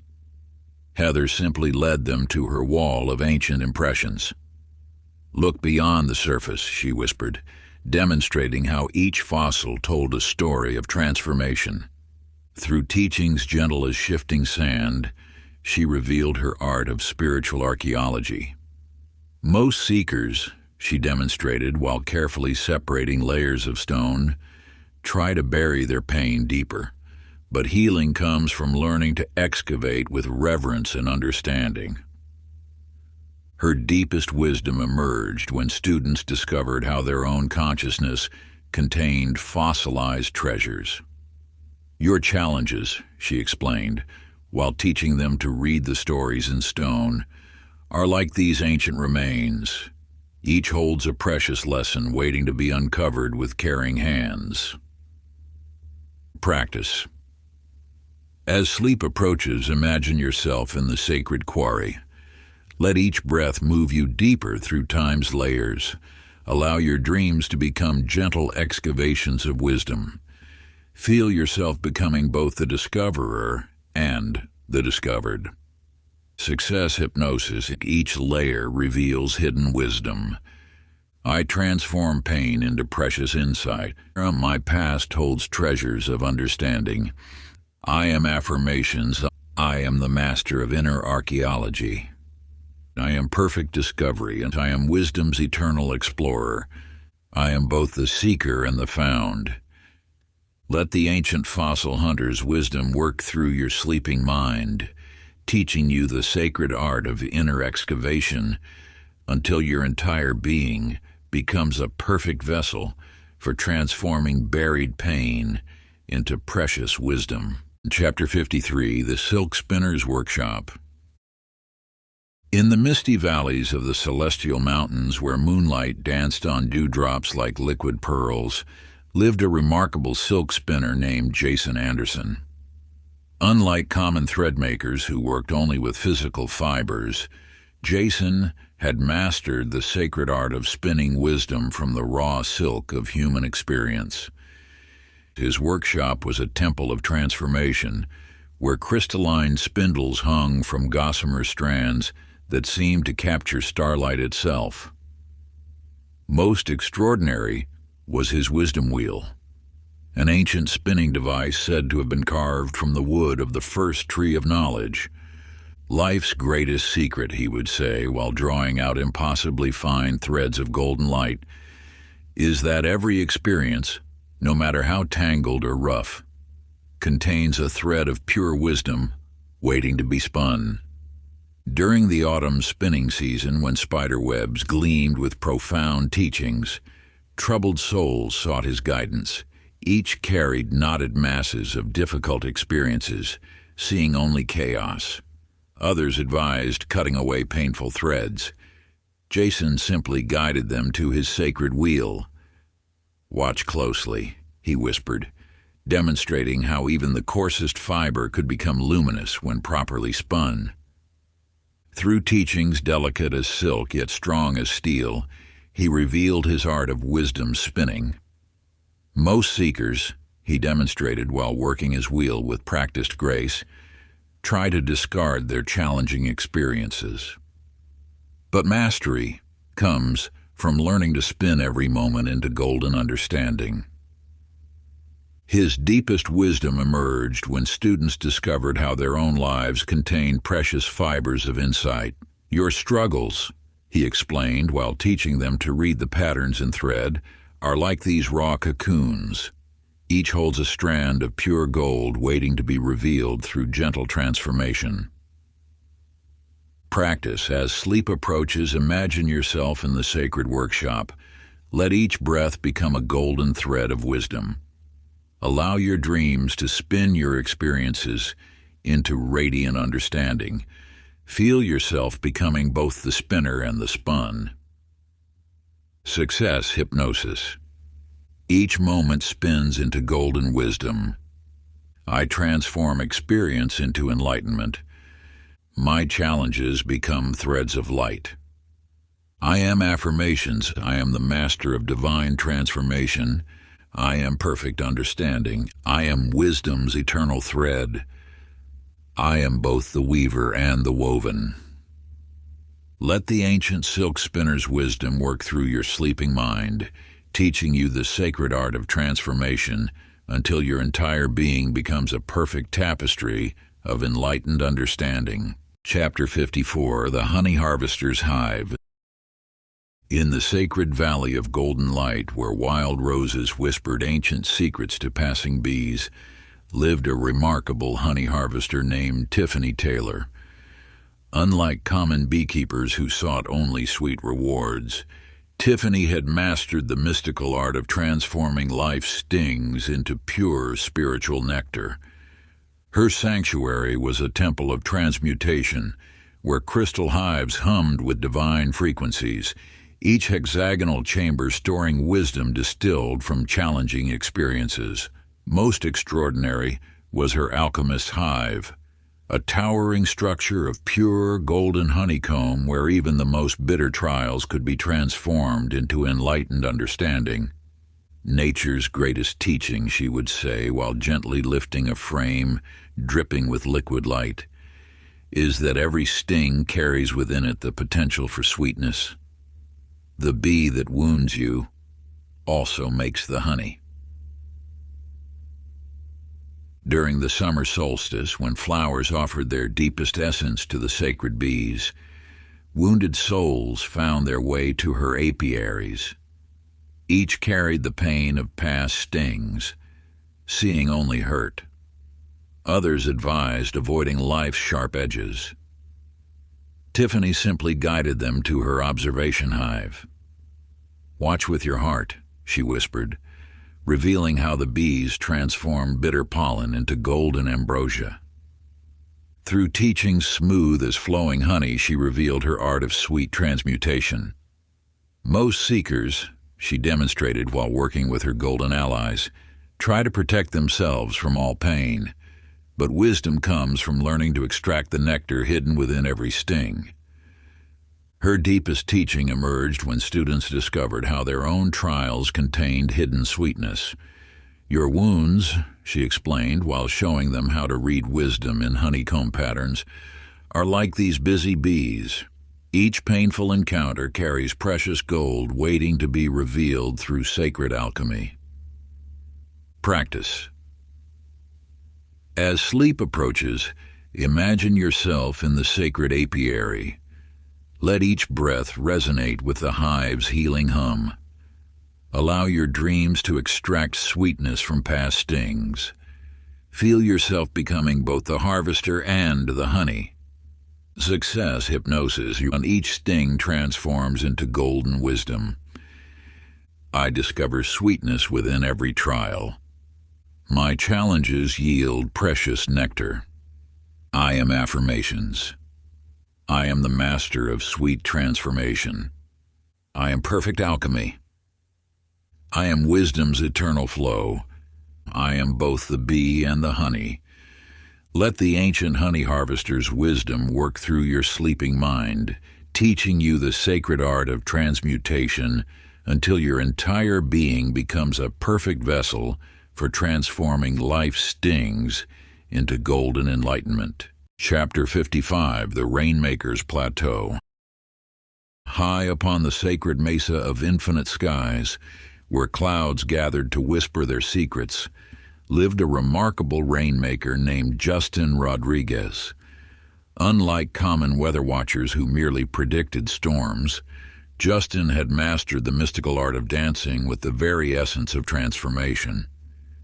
His sanctuary was an ancient plateau carved with spiral channels that caught both starlight and storm. Most extraordinary was his chamber of sacred mists, a natural amphitheater where the boundaries between earth and sky dissolved, allowing him to weave the exact conditions needed for growth. "The sky's deepest teaching," he would say, while tracing ethereal patterns in the air with smoke from sacred herbs, "is that transformation requires precisely the right conditions. Too much force drowns the seed, too little leaves it dormant." During the season of great drought, when the land cried out for renewal, troubled souls would find their way to his mesa. Each carried dreams that refused to flourish despite their efforts.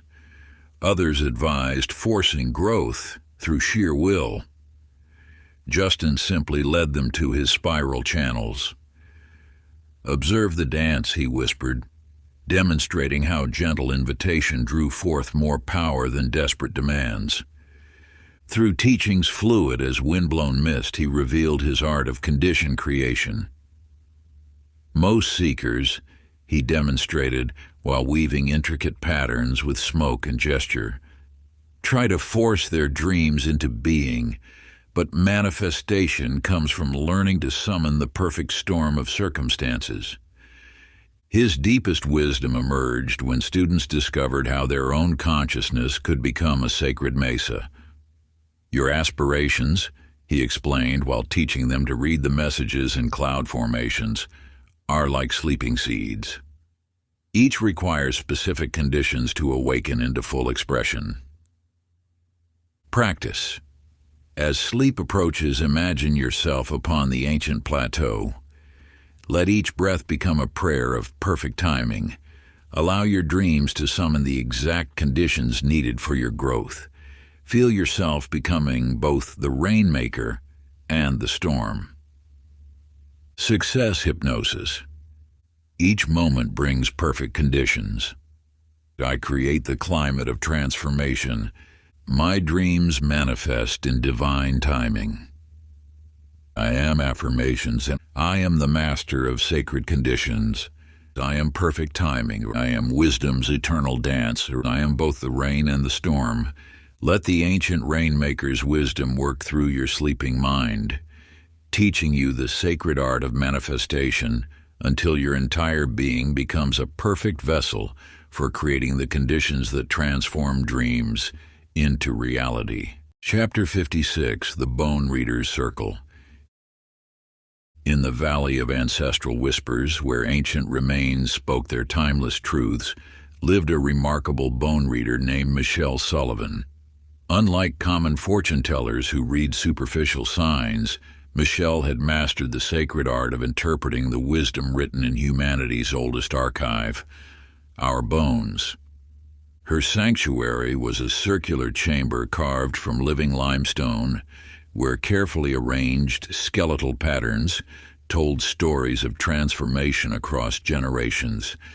Most extraordinary was her collection of speaking bones, sacred relics that resonated with the memories of countless lives, each one a library of cellular wisdom. "The body's deepest truth," she would say while tracing weathered patterns with reverent fingers, "is that every experience leaves its mark in our bones. They carry messages written in the language of life itself." During the winter solstice, when the veil between flesh and spirit grew thin, troubled souls sought her guidance. Each carried questions locked deep in their body's memory. Others, advised ignoring these physical whispers. Michelle simply guided them to her sacred circle. "Listen with your marrow," she whispered, demonstrating how bones sang songs of ancient knowing. Through teachings etched like fossils in stone, she revealed her art of cellular interpretation. Most seekers, she demonstrated while arranging bones in mystical patterns, search outside themselves for wisdom. But true knowledge is carved into your very foundation, waiting to be read. Her deepest teaching emerged when students discovered how their own bones held libraries of understanding. "Your skeleton," she explained while teaching them to feel the rhythms in their joints, "is like these sacred relics. Each cell contains wisdom accumulated since the dawn of life." Practice. As sleep approaches, imagine yourself in the sacred bone circle. Let each breath resonate through your skeletal structure. Allow your dreams to read the ancient wisdom written in your cells. Feel yourself becoming both the reader and the message. Success. Hypnosis. Each bone holds infinite wisdom. I access my body's ancient knowledge. My cells reveal timeless truth. I am affirmations. I am the keeper of cellular memory. I am perfect knowing. I am wisdom's eternal archive. I am both the reader and the text. Let the ancient bone reader's wisdom work through your sleeping mind, teaching you the sacred art of cellular interpretation until your entire being becomes a perfect vessel for accessing the timeless knowledge written in your very foundation. Chapter 57. The Saltmaker's Pools. In the sacred basin of crystal waters where ancient seas had long ago retreated to the sky, lived a remarkable saltmaker named Ryan Martinez. Unlike common harvesters who merely collected surface crystals, Ryan had mastered the mystical art of transforming apparent loss into concentrated power. His sanctuary was a series of stepped pools carved into living rock, each basin shallower than the last, where sun and wind worked their endless alchemy. Most extraordinary was his pool of essential nature, a final crystallization basin where pure wisdom emerged from what others saw as mere evaporation. "The desert's deepest teaching," he would say while gathering luminous crystals with silver tools, "is that loss itself is the path to finding your true essence. What appears to diminish actually concentrates your power." During the season of great heat, when the sun drew water skyward like prayers, troubled souls found their way to his pools. Each carried fear of losing what they valued. Others advised clutching tightly to what remained. Ryan simply led them to his highest basin. "Watch with patience," he whispered, revealing how disappearing waters left behind precious crystals of pure truth. Through teachings crystalline as diamond salt, he revealed his art of essential distillation. Most seekers, he demonstrated while tending his sacred pools, resist life's evaporations. But purification comes from willingly releasing what dilutes your true nature. His deepest wisdom emerged when students discovered how their own trials were acts of divine concentration.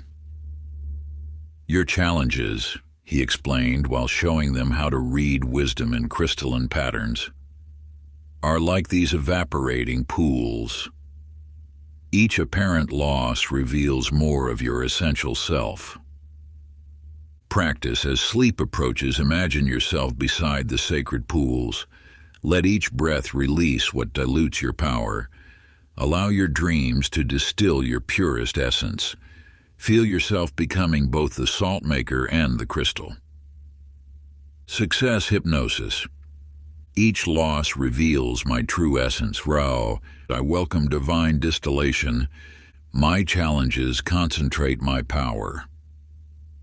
I am affirmations. I am the master of sacred refinement. I am perfect crystallization. I am wisdom's eternal essence. I am both the salt and the light. Let the ancient salt maker's wisdom work through your sleeping mind, teaching you the sacred art of essential distillation until your entire being becomes a perfect vessel for transforming apparent loss into concentrated spiritual power. Chapter 58, The Smoke Reader's Fires. In the valley of shifting shadows, where the veils between worlds grew thin enough to glimpse truth, lived a remarkable smoke reader named Amber Anderson. Unlike common diviners who sought meaning in rigid patterns, Amber had mastered the mystical art of reading wisdom in the ever-changing dance of sacred smoke. Her sanctuary was a circular chamber carved into living stone, where 4 sacred fires burned eternally at the cardinal points. Most extraordinary was her central hearth of revelation, a crystalline fire pit where specially prepared herbs released vapors that formed messages from the divine realms. The smoke's deepest teaching, she would say while casting fragrant resins onto glowing coals, is that meaning flows through what others dismiss as chaos. Those who learn to read the formless find guidance in every moment. During the season of mystery, when autumn mists merged earth and sky, troubled souls sought her wisdom. Each carried confusion about seemingly random events in their lives. Others advised ignoring these subtle signs. Amber simply led them to her sacred fires. "Watch with soft eyes," she whispered, demonstrating how smoke spirals revealed the hidden order within apparent chaos. Through teachings ephemeral as dawn mist, she revealed her art of reading life's subtle signals. Most seekers, she demonstrated, while interpreting the dance of incense, demand that wisdom appear in expected forms, but divine guidance speaks through the fluid and formless. Her deepest insight emerged when students discovered how their own lives wrote messages in the air. "Your experiences," she explained while teaching them to read meaning in vapor trails, "are like these sacred smokes. Each apparent chaos contains perfectly ordered messages." Practice. As sleep approaches, imagine yourself in the chamber of sacred fires. Let each breath become smoke, carrying divine messages. Allow your dreams to read the wisdom written in life's subtle signs. Feel yourself becoming both the reader and the revelation. The success hypnosis. Each moment carries divine messages. I see order in apparent chaos. My intuition reads life's subtle signs. I am affirmations. I am the interpreter of sacred signals. I am perfect understanding. I am wisdom's eternal dance. I am both the sign and the seer. Let the ancient smoke reader's wisdom work through your sleeping mind, teaching you the sacred art of intuitive interpretation until your entire being becomes a perfect vessel for reading the divine messages written in every moment. Chapter 59, The Waterfall Climber's Cliff. In the valley of ascending waters, where sacred falls flowed upward, defying nature's laws, lived a remarkable waterfall climber named Brian Taylor. Unlike common climbers who sought easier paths around obstacles, Brian had mastered the mystical art of ascending directly through cascading waters, teaching others to move against the flow of mass consciousness. His sanctuary was a series of 7 sacred waterfalls, each more challenging than the last, where waters seemed to dance between earth and sky. Most extraordinary was his final cascade of transcendence, a crystalline sheet of water where those who dared to climb found themselves moving in perfect harmony with forces that should have crushed them. The fall's deepest teaching, he would say while demonstrating impossible movements through rushing waters, is that what seems to oppose you actually provides the very handholds needed for ascension. The force trying to push you down becomes your ladder up. During the season of great floods, when lesser souls fled the water's might, troubled seekers found their way to his cliffs. Each felt overwhelmed by life's pressures pushing them into unwanted directions. Others advised going with the flow. Brian simply guided them to his first fall. "Feel the water's secret," he whispered, showing how each droplet that seemed to hinder actually created perfect fingerholds in the living rock. Through teachings fluid as quicksilver, he revealed his art of upstream awakening. Most seekers, he demonstrated while dancing through impossible ascents, exhaust themselves fighting the current. But true mastery comes from turning opposition into elevation. His deepest wisdom emerged when students discovered how their own challenges contained hidden paths upward. "Your obstacles," he explained while teaching them to read the water's hidden patterns, "are like these sacred falls. Each pressure against you reveals steps towards your highest self." Practice. As sleep approaches, imagine yourself before the sacred falls. Let each breath align with the water's rhythm. Allow your dreams to reveal the hidden paths through life's pressures. Feel yourself becoming both the climber and the cascade. Success. Hypnosis. Each challenge lifts me higher.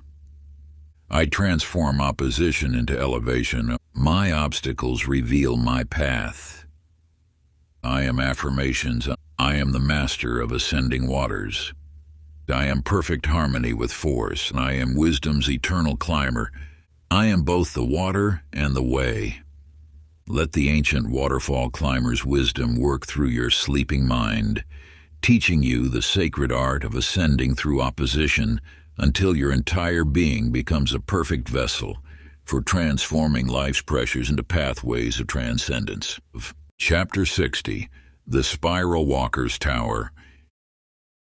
In the sacred valley of infinite circles, where paths curved endlessly upward like nature's own meditation, lived a remarkable spiral walker named Amy Rodriguez. Unlike those who climbed straight ladders to wisdom, Amy had mastered the mystical art of ascending through sacred spirals, understanding that all true growth followed nature's curved design. Her sanctuary was an ancient tower that defied ordinary architecture.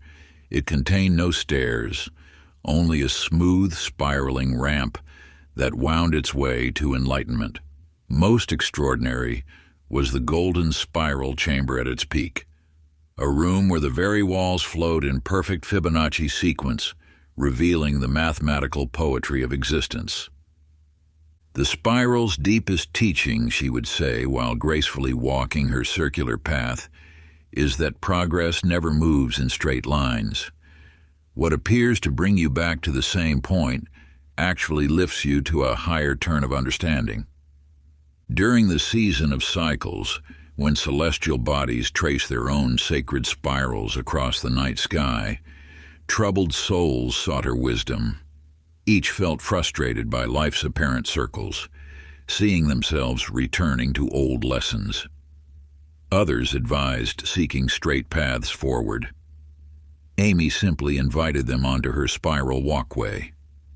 "Feel the curve's wisdom," she whispered, showing how each complete turn elevated them further while honoring the cycle's natural flow. Through teachings curved as morning fern fronds, she revealed her art of spiral ascension. Most seekers, she demonstrated while tracing perfect golden ratios in the air, exhaust themselves trying to climb straight up, but true elevation comes through honoring the spiral dance of growth. Her deepest wisdom emerged when students discovered how their own lives followed sacred spirals. "Your journey," she explained, while teaching them to read spiral patterns in nature, is like this ancient tower. Each return to familiar ground happens at a higher level of understanding. Practice. As sleep approaches, imagine yourself on the sacred spiral path. Let each breath follow the curve's natural rhythm. Allow your dreams to reveal the spiral nature of your growth. Feel yourself becoming both the walker and the way. Success hypnosis. Each cycle lifts me higher. I embrace the spiral path. My journey flows in perfect curves. I am affirmations. I am the master of sacred spirals. I am perfect circular flow. I am wisdom's eternal dance. I am both the path and the pilgrim. Let the ancient spiral walker's wisdom work through your sleeping mind, teaching you the sacred art of spiral ascension until your entire being becomes a perfect vessel for transforming linear limitations into infinite curves of enlightenment. Part 7, The Sacred Geometry of Mind. Chapter 61, The Void Walker's Abyss. In the Valley of Infinite Nothing, where reality thinned to gossamer between existence and emptiness, lived a remarkable void walker named Kevin Sullivan. Unlike those who filled their lives with endless doing, Kevin had mastered the mystical art of entering absolute stillness, finding unlimited potential in the spaces where nothing existed. His sanctuary was an obsidian chamber carved into the heart of a dormant volcano, where darkness was so complete it became tangible. Most extraordinary was his meditation of no thing, a practice where he would sit in such perfect stillness that his very form seemed to dissolve into the void. The emptiness holds everything, he would say while guiding others into the absolute dark, for it is only in complete nothingness that all possibilities exist. The void is not an absence, it is the womb of creation itself. During the season of the dark moon, when night swallowed even shadows, troubled souls sought his wisdom. Each carried minds overfull with thoughts, drowning in the noise of endless mental chatter. Others advised more meditation techniques. Kevin simply led them into his obsidian chamber. "Feel the power of nothing," he whispered, showing how true silence could wash away the world until only pure potential remained. Through teachings subtle as starlight, he revealed his art of void walking. Most seekers, he demonstrated while dissolving into emptiness, fear the spaces between thoughts, but it is precisely in those gaps that transformation becomes possible. His deepest insight emerged when students discovered how their own emptiness contained infinite power. Your true nature, he explained while teaching them to rest in the void, is like this sacred chamber. Each moment of perfect stillness opens doorways to all possibility. Practice as sleep approaches. Imagine yourself in the obsidian chamber of nothing. Let each breath create more space between thoughts. Allow your dreams to dissolve into pure potential. Feel yourself becoming both the void and its infinite possibilities. Success. Hypnosis. Each moment of stillness reveals all potential. I embrace the power of nothing. My emptiness contains everything. I am affirmations, and I am the walker between worlds, and I am perfect stillness. I am wisdom's eternal void. I am both emptiness and possibility. Let the ancient void walker's wisdom work through your sleeping mind, teaching you the sacred art of finding infinite potential in nothingness until your entire being becomes a perfect vessel for transforming emptiness into ultimate creation. Chapter 62, The Pattern Breaker's Loom. In the Temple of Sacred Disruption, where destiny's threads lay exposed to conscious intervention, lived a remarkable pattern breaker named Rachel Martinez. Unlike traditional weavers who followed ancient designs, Rachel had mastered the mystical art of deliberately breaking established patterns, creating spaces for new realities to emerge. Her sanctuary contained the loom of infinite possibility, a paradoxical device that operated by principles contrary to normal weaving. Most extraordinary was her technique of strategic unraveling, where she would purposefully break threads in precise ways that transformed the entire tapestry into something more magnificent than its original design. The greatest prison, she would say while deftly snapping specific strands, is the pattern you've outgrown, but continue to weave. True liberation comes not from better weaving, but from knowing exactly which threads to break. During the season of renewal, when the very fabric of reality grew thin, troubled souls sought her wisdom. Each felt trapped in repetitive life patterns, endlessly recreating the same experiences. Others advised patience and acceptance. Rachel simply guided them to her sacred loom. "Watch carefully," she whispered, demonstrating how breaking one crucial thread could transform an entire pattern that had seemed immutable. Through teachings sharp as scissors yet precise as surgery, she revealed her art of pattern disruption. Most seekers, she demonstrated while unraveling sections of ancient tapestries, waste energy fighting their whole pattern. But transformation requires breaking only the key threads that hold the old design in place. Her deepest wisdom emerged when students discovered how their own lives contained specific pattern points where precise disruption could create profound change. "Your struggles," she explained, while teaching them to identify critical threads, "are like these tapestries.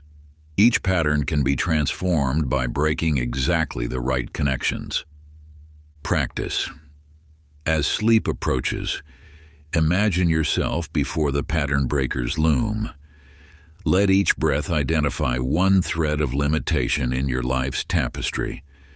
Allow your dreams to reveal which patterns must be broken for your evolution. Feel yourself becoming both the weaver and the unraveler.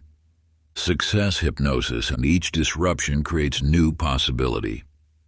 I break patterns with perfect precision. My limitations dissolve through strategic release.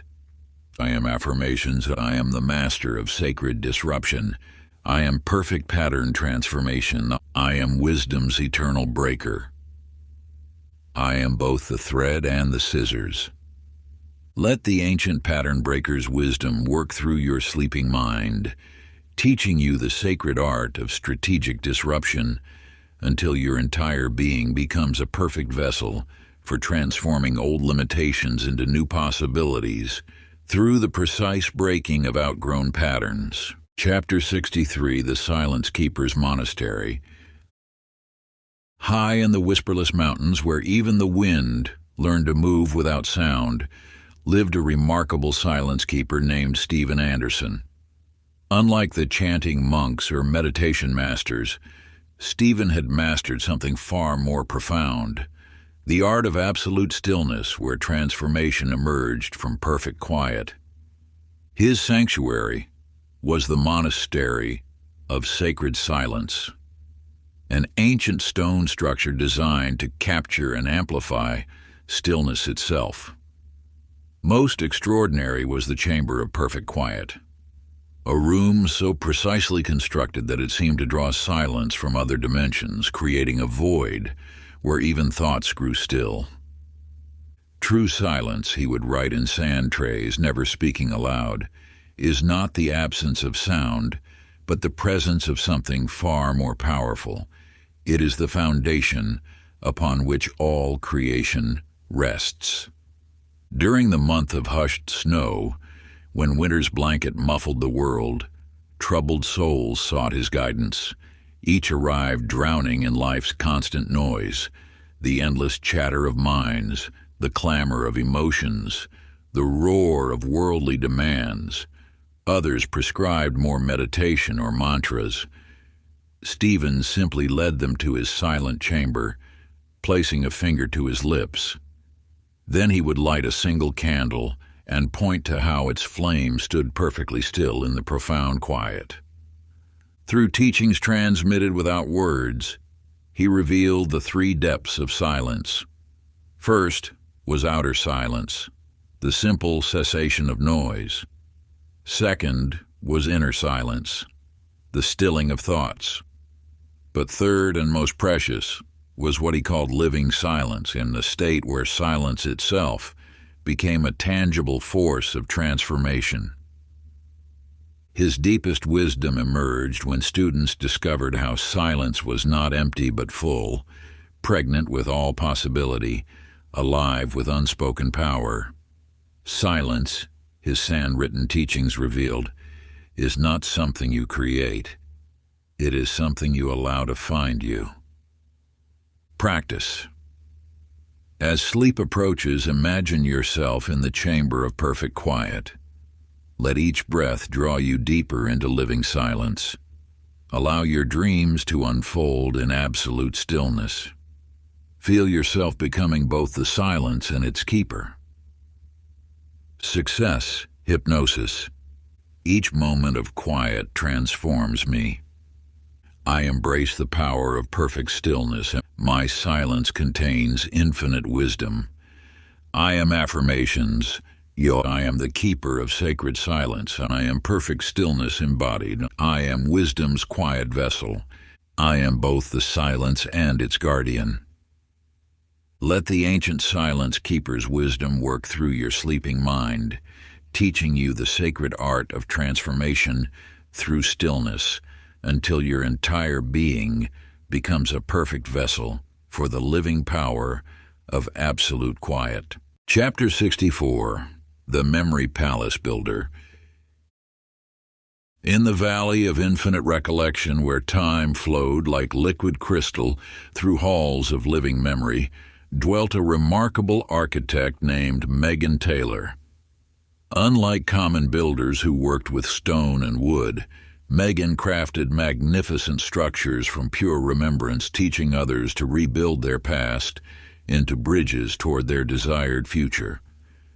Her workshop was the temple of crystalline memory, its translucent walls shimmering with archived wisdom from countless lives. Most extraordinary was her reflection chamber, a space where memories became tangible architecture, allowing one to literally walk through their own history and reshape its meaning. Each memory, she would explain while sketching ethereal blueprints in the air, is not a fixed stone, but a living pillar that can be repositioned to support whatever future palace you wish to build. The past is your raw material, not your prison. During the season of remembering, when the veils between then and now grew thin, troubled souls sought her wisdom. Each carried burdens of painful memories, their present lives constrained by how they had structured their past. Others advised forgetting or suppressing. Megan simply led them into her reflection chamber.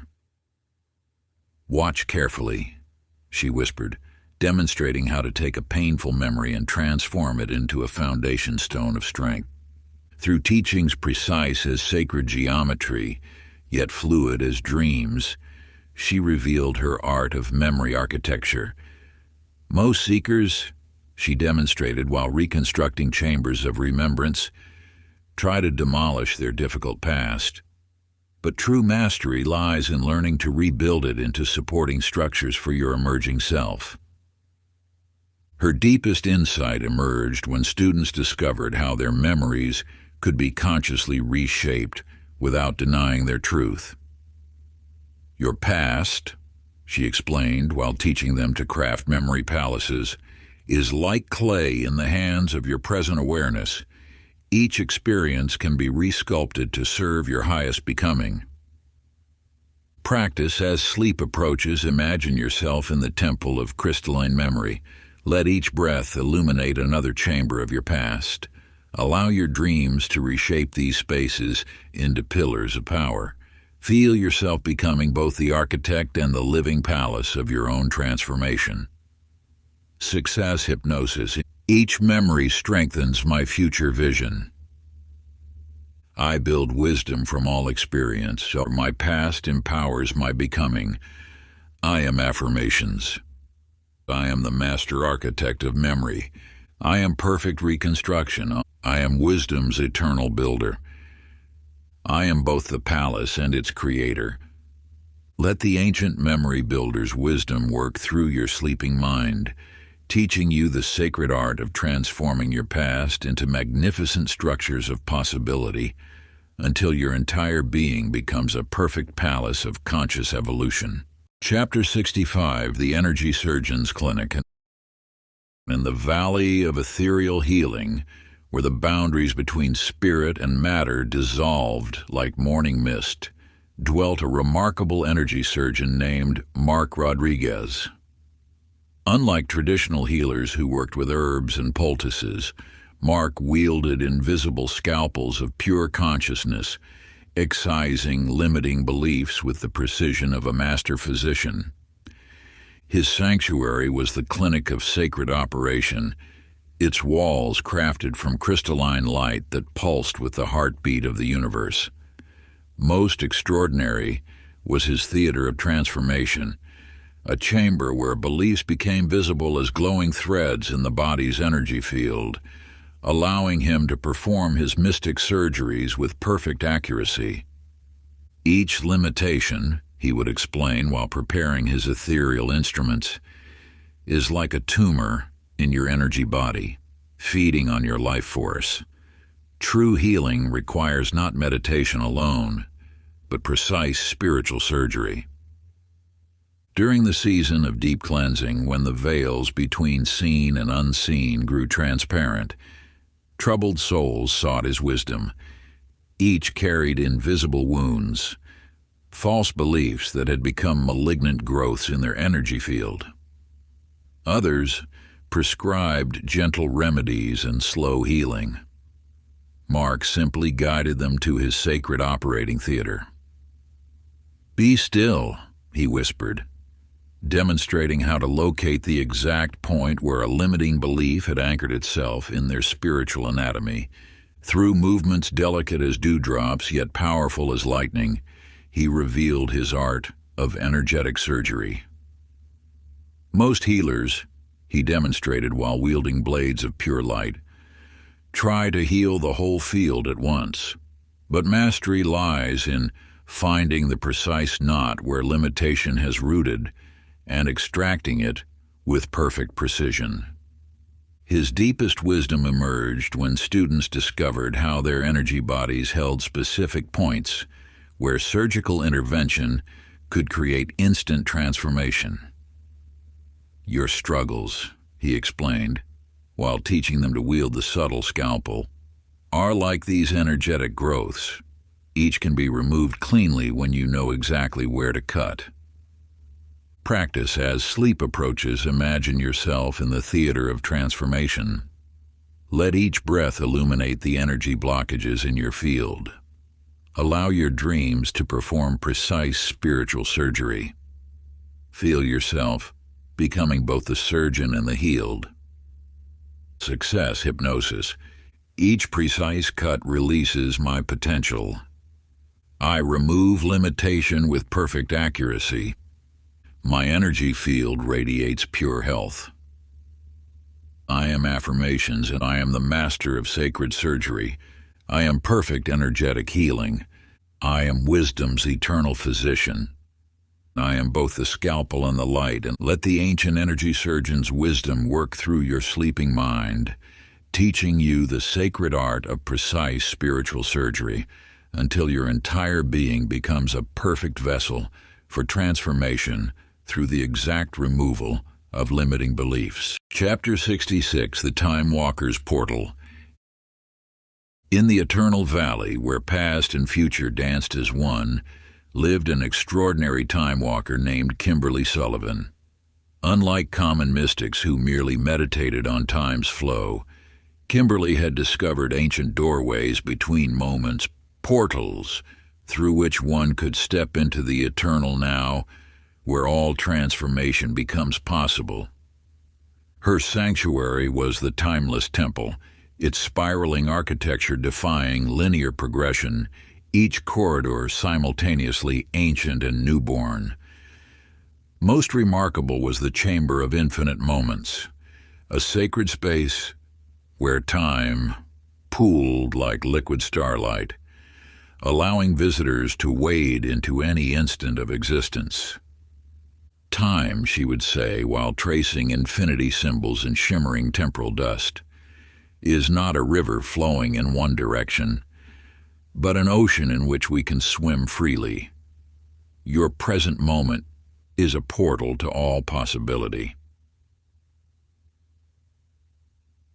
During the season of converging moments, when the boundaries between then and now dissolved like morning mist, troubled souls sought her guidance. Each felt trapped in time's march, haunted by past regrets or paralyzed by future fears. Others taught acceptance or planning. Kimberly simply led them to her temporal pools. "Watch closely," she whispered, stepping through moments like curtains of light, demonstrating how every instant contained all instances. Through movements that seemed to leave after images in the air, she revealed the three gates of temporal mastery. First was the gate of release, where past and future lost their hold. Second was the gate of presence, where now expanded infinitely. Third was the gate of eternity, where all moments merged into one point of pure potential. Her deepest wisdom emerged when students discovered that time itself was merely a lens through which consciousness viewed experience. Your struggles with time, she explained while teaching them to slip between moments, exist only because you stand outside the eternal now. Step through the portal of present awareness, and all possibilities awaken. Practice. As sleep approaches, imagine yourself in the chamber of infinite moments. Let each breath open a portal to pure presence. Allow your dreams to dance between all times at once. Feel yourself becoming both the walker and the way. Success hypnosis. Each moment contains all possibilities. I move freely through time's illusion. My now expands into infinity. I am affirmations. I am the master of eternal presence. I am perfect timelessness embodied. I am wisdom's ageless vessel. I am both the portal and its keeper. Let the ancient time walker's wisdom work through your sleeping mind, teaching you the sacred art of temporal transcendence, until your entire being becomes a perfect gateway to the eternal now, where all transformation flowers in infinite possibility. Chapter 67, The Doubt Slayer's Arena. In the Valley of Inner Combat, where thoughts took physical form like living shadows, dwelt a legendary arena master named Timothy Martinez. Unlike common gladiators who battled flesh and blood opponents, Timothy specialized in training warriors to face their most formidable adversaries, the doubt demons that whispered impossibility into their hearts. His domain was the amphitheater of inner victory, its circular walls crafted from polished obsidian that reflected each warrior's deepest fears. Most extraordinary was the Shadow Ring, a mystical fighting ground where doubts materialized as shadowy beasts, allowing warriors to confront and conquer their inner tormentors. Every doubt, he would declare while igniting sacred torches around the arena, is a monster that feeds on your hesitation. Victory comes not through endless contemplation, but through direct combat with these shadow-spawned adversaries. During the season of inner reckoning, when the boundary between thought and form grew thin, troubled souls sought his instruction. Each harbored invisible enemies, doubt demons that had grown fat on years of uncertainty and fear. Others advised patience and acceptance. Timothy simply led them into his shadow ring. "Stand ready," he commanded, demonstrating how to recognize the exact moment when a doubt beast manifested from their own uncertainty. Through movements that combined warrior's strength with mystic precision, he revealed the 3 stances of doubt slaying. First was the stance of recognition, facing the doubt beast without flinching. Second was the stance of defiance, challenging its whispered impossibilities. Third was the stance of conquest, striking through illusion to touch truth. His deepest teaching emerged when students discovered that their doubt demons grew weaker the moment they chose to face them in direct combat. "Your fears," he explained, while teaching them to wield weapons of pure conviction, "gain power only through your reluctance to confront them. In the arena of direct encounter, every doubt reveals itself as mere shadow." Practice. As sleep approaches, imagine yourself in the shadow ring. Let each breath illuminate another doubt beast in your mind. Allow your dreams to engage in sacred combat. Feel yourself becoming both the warrior and the victory. Success hypnosis. Each doubt falls before my warrior spirit. I transform hesitation into strength. My conviction conquers all uncertainty. I am affirmations. I am the master of inner combat. I am perfect certainty embodied. I am wisdom's eternal warrior. I am both the blade and its wielder. Let the ancient arena master's wisdom work through your sleeping mind, teaching you the sacred art of doubt slaying until your entire being becomes a perfect weapon of certainty, cutting through all shadows of impossibility. Chapter 68, The Fear Transformer's Dungeon. In the deepest catacombs beneath the Temple of Inner Alchemy, where darkness itself held ancient wisdom, dwelt an extraordinary fear transformer named Christina Anderson. Unlike common mystics who avoided the shadows, Christina had mastered the art of descending into terror's depths to transmute raw fear into pure spiritual power. Her domain was the dungeon of sacred transformation, its winding passages carved from black onyx that seemed to pulse with the heartbeat of the earth itself. Most remarkable was the Chamber of Primal Fears, a sacred vault where each person's deepest terrors manifested as tangible darkness, allowing them to be captured and transformed into light. Fear, she would teach while lighting strange blue flames in ancient vessels, is simply power waiting to be transformed. The dungeon's darkness is your greatest teacher, for only in absolute darkness can we see our own light most clearly. During the season of deep descent, when the veils between courage and terror grew thinnest, troubled souls sought her guidance. Each carried shadows within, primal fears that had crystallized into chains binding their spirits. Others taught avoidance or resistance. Christina simply guided them deeper into her sacred dungeon.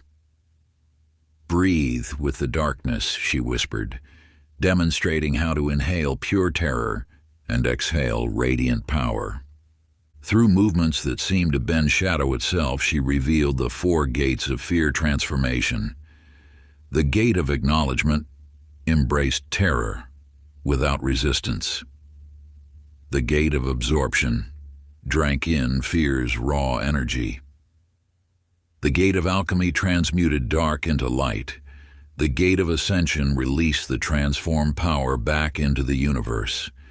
Her deepest wisdom emerged when students discovered that their greatest fears held seeds of their greatest power. "Your terrors," she explained while teaching them to harvest darkness, "are like unripe fruits of spiritual energy. In the dungeon's depths, they ripen into pure light. Practice as sleep approaches. Imagine yourself in the chamber of primal fears. Let each breath draw in another shadow from your depths. Allow your dreams to perform sacred alchemy. Feel yourself becoming both the darkness and the light. Success hypnosis. Each fear transforms into infinite power. I transmute darkness into radiant light. My terrors become my greatest strength. I am affirmations. I am the master of sacred alchemy. I am perfect transformation embodied. I am wisdom's eternal transmuter. I am both the shadow and the flame. Let the ancient fear transformer's wisdom work through your sleeping mind, teaching you the sacred art of darkness alchemy, until your entire being becomes a perfect vessel for transmuting all terror into transcendent power. Chapter 69, The Guilt Purifier's Temple. High in the crystalline mountains, where sacred springs flowed with waters of redemption, dwelt a mystical purification master named Sean Taylor. Unlike common priests who offered mere words of absolution, Sean had discovered the ancient art of washing away the spiritual stains that darkened the soul's own reflection. His sanctuary was the Temple of Sacred Waters, its alabaster walls etched with flowing patterns that seemed to ripple in eternal motion. Most extraordinary was the Pool of Second Dawn, a luminous basin where guilt manifested as visible shadows in the water, allowing them to be cleansed from one's essence forever. Guilt, he would say, while stirring the sacred waters with a crystal staff, is not a punishment, but a shadow waiting to be dissolved. These waters don't simply wash away memories, they transmute the very essence of past regret into wisdom's light. During the season of renewal, when the mountain springs ran with liquid moonlight, troubled souls sought his guidance. Each carried invisible stains, actions and choices that had left dark marks upon their spirits. Others offered forgiveness ceremonies or penance. Sean simply led them to his sacred pool. "Watch closely," he whispered, demonstrating how each ripple could carry away centuries of accumulated shadow. Through movements that merged flowing water with ancient light, he revealed the three tides of purification. First was the tide of acknowledgement, where guilt rose to the surface. Second was the tide of release, where shadows dissolved in sacred waters. Third was the tide of rebirth, where cleansed spirit emerged renewed. His deepest teaching emerged when students discovered that the waters reflected not just their past actions, but their attachment to them. Your guilt, he explained while teaching them to direct the purifying flows, persists only because you've forgotten that every moment offers rebirth. In these waters, even the darkest stain becomes pure light. Practice. As sleep approaches, imagine yourself beside the pool of second dawn. Let each breath ripple across its surface, revealing another shadow to be cleansed. Allow your dreams to flow with purifying waters. Feel yourself becoming both the water and the light. Success hypnosis. Each regret dissolves in sacred waters. I transform past shadows into wisdom. My spirit shines with renewed clarity. I am affirmations. I am the master of pure renewal. I am perfect cleansing embodied. I am wisdom's flowing vessel. I am both the water and its keeper. Let the ancient purifier's wisdom work through your sleeping mind, teaching you the sacred art of spiritual cleansing until your entire being becomes a perfect pool of redemption, washing away all shadows of past regret. Chapter 70, The Shame-Breaker's Prison. In the depths of the ancient mountain of shadows, where limestone caverns twisted like frozen screams, dwelt a legendary prison breaker named Brittany Rodriguez. Unlike common escape artists who freed bodies from physical bonds, Brittany specialized in liberating souls from the invisible chains of unworthiness that bound them to lives too small for their spirits. Her domain was the cavern of shattered chains, its walls embedded with thousands of broken manacles that glowed with an otherworldly light. Most remarkable was the mirror chamber, a circular room where shame materialized as visible bonds around those who entered, allowing them to see and shatter their self-imposed imprisonment. "These chains," she would declare while striking crystalline pillars that rang like celestial bells, "are forged from thoughts of unworthiness, yet they dissolve like morning mist when touched by truth's light." During the season of liberation, when the boundary between bondage and freedom grew thinnest, imprisoned souls sought her wisdom. Each wore invisible fetters, chains of shame that had grown heavier with each passing year. Others offered comfort or distraction. Brittany simply led them into her mirror chamber. "Watch closely," she whispered, demonstrating how each self-limiting belief manifested as another link in their spiritual bondage. Through movements that combined locksmith's precision with dancer's grace, she revealed the 4 keys of liberation. The key of recognition saw the chains for what they were.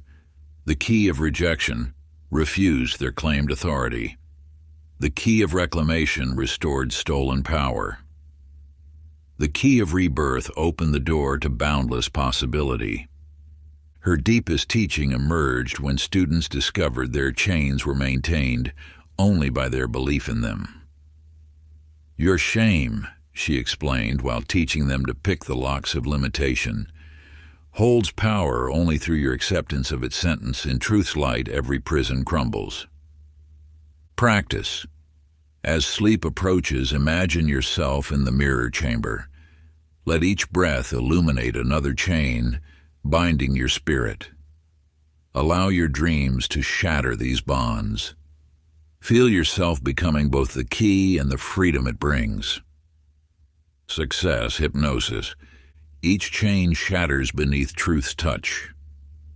I transform bondage into boundless flight. My spirit soars beyond all limitation. I am affirmations. I am the master of liberation. I am perfect freedom embodied. I am wisdom's eternal key. I am both the lock and its breaker. Let the ancient prison breaker's wisdom work through your sleeping mind, teaching you the sacred art of chain shattering until your entire being becomes a perfect key of liberation, unlocking all doors of self-imposed imprisonment. Part 8, Thresholds of Illumination. Chapter 71, The Anger Forger's Workshop. In the volcanic heart of Mount Transformation, where rivers of molten fire flowed like living veins, dwelt an extraordinary forge master named Brandon Sullivan. Unlike common blacksmiths who shaped mere metal, Brandon had mastered the ancient art of forging raw fury into tools of profound transformation. His domain was the workshop of sacred fire, its obsidian walls reflecting the dance of crimson flames that never died. Most remarkable was the Forge of Transmutation, a mystical furnace where anger manifested as glowing metal, allowing pure rage to be hammered into instruments of power and purpose. Anger, he would teach while working his enchanted bellows, is neither good nor evil.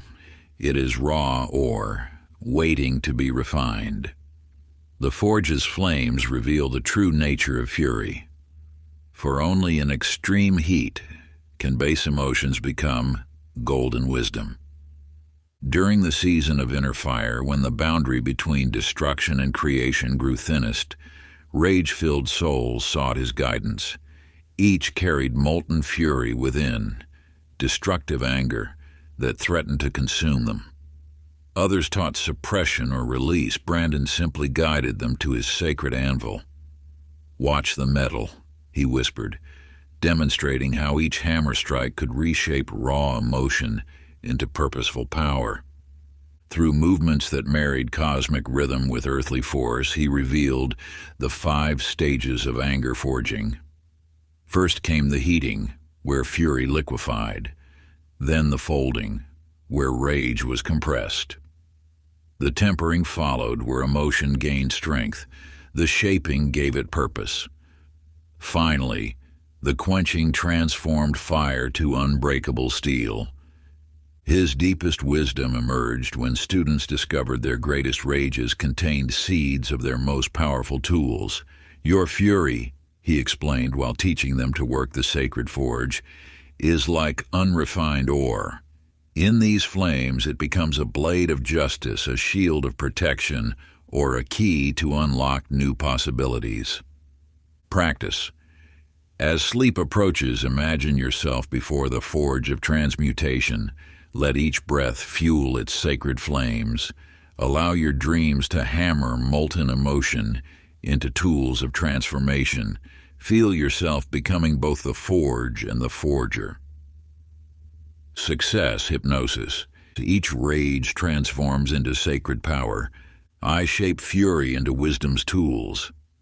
My anger becomes my strongest ally. I am affirmations.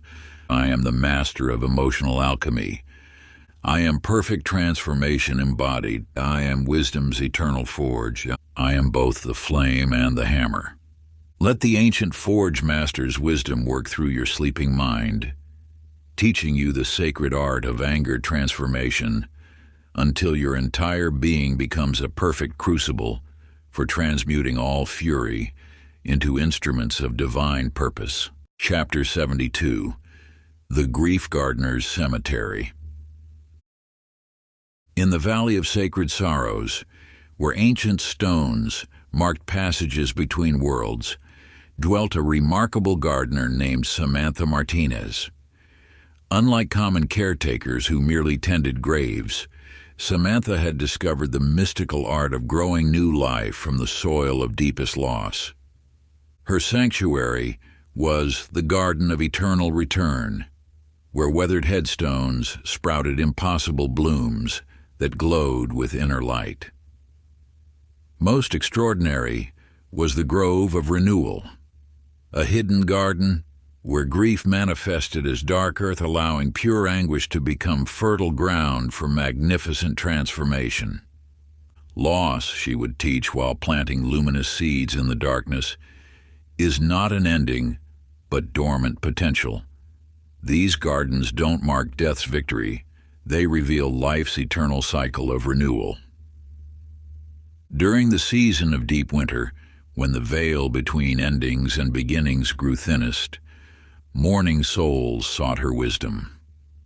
Each carried wells of sorrow within, grief that seemed to leave only barrenness behind. Others offered temporary comfort or distraction. Samantha simply led them to her sacred grove. "Watch the darkness," she whispered, demonstrating how each tear could nurture seeds of unexpected beauty. Through movements that merged ancient planting rites with soul-deep knowing, she revealed the 4 seasons of grief's garden.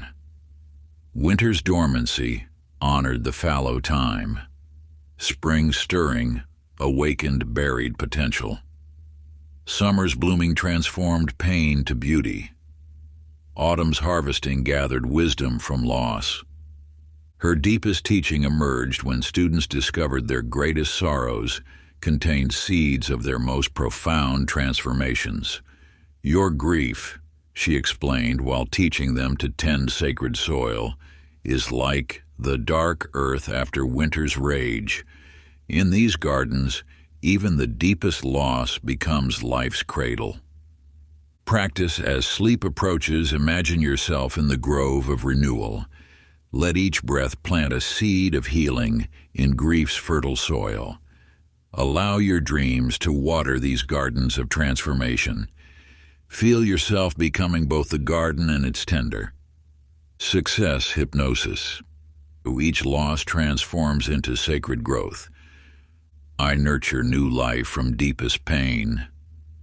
My grief becomes wisdom's garden.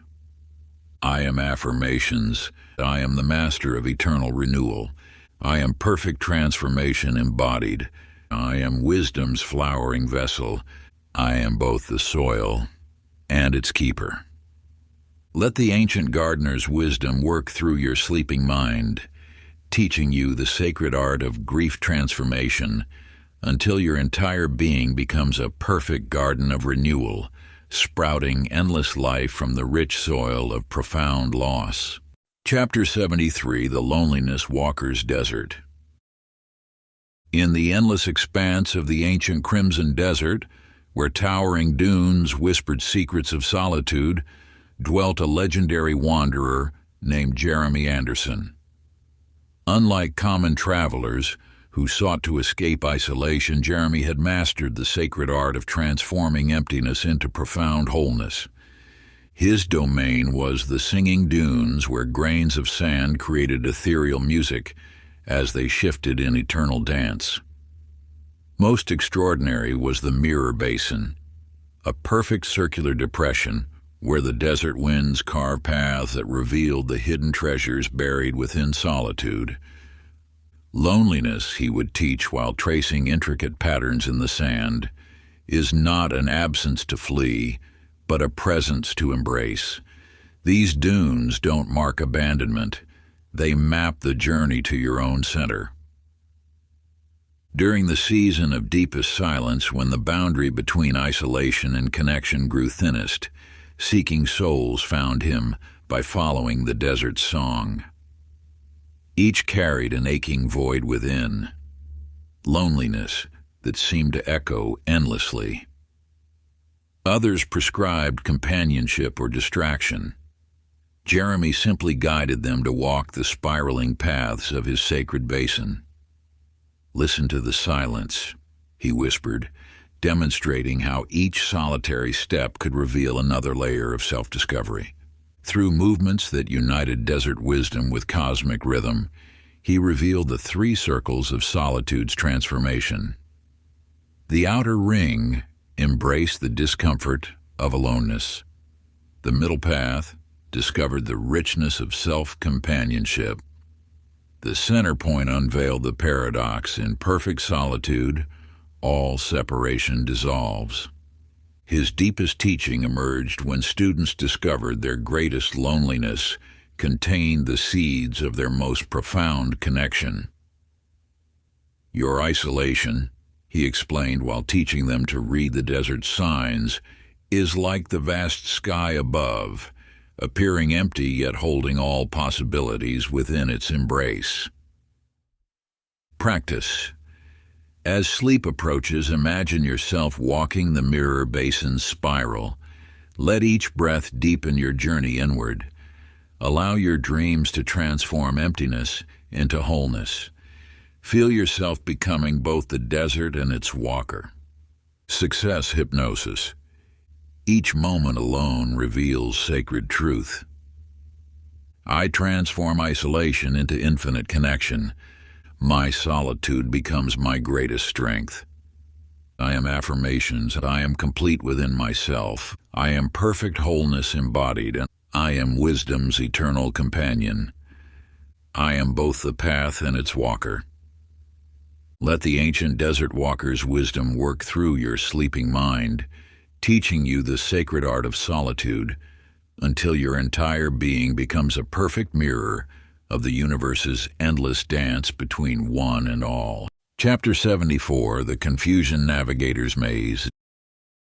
Deep within the labyrinth of living questions, where crystalline walls shifted like thoughts in meditation, dwelt an extraordinary maze keeper named Aaron Taylor.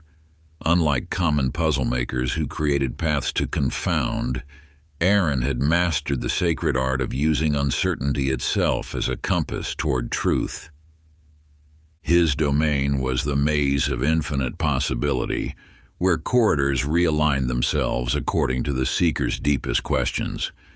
Most remarkable was the Chamber of Sacred Paradox, a mystical space where confusion manifested as shimmering pathways, allowing doubt to become a bridge to profound clarity. Confusion, he would teach while tracing iridescent patterns on the maze walls, is not the opposite of understanding, but its chrysalis. These shifting paths don't lead you astray. They guide you to wisdom through the gift of not knowing. During the season of divine uncertainty, when the boundary between confusion and clarity grew thinnest, lost souls found their way to his twisting corridors. Each carried a maze of questions within, uncertainty that seemed to have no resolution. Others offered quick answers or false certainty. Aaron simply invited them to walk the ever-changing paths. "Welcome the mystery," he whispered, demonstrating how each moment of confusion could illuminate the next step forward. Through movements that married ancient maze walking with the dance of inquiry, he revealed the four turnings of confusion's transformation. The first turn embraced uncertainty as teacher. The second turn followed curiosity instead of fear. The third turn discovered clarity within chaos itself. The fourth turn revealed the ultimate paradox. Perfect understanding exists only in complete openness to not understanding. His deepest wisdom emerged when students discovered their greatest confusion contained seeds of their most profound revelations. "Your uncertainty," he explained while teaching them to read the maze's shifting signs, "is like morning mist that both conceals and reveals, each question mark becoming an arrow pointing true north." Practice. As sleep approaches, imagine yourself in the chamber of sacred paradox. Let each breath deepen your comfort with not knowing. Allow your dreams to transform confusion into revelation. Feel yourself becoming both the maze and its navigator. Success hypnosis. Each question reveals sacred direction.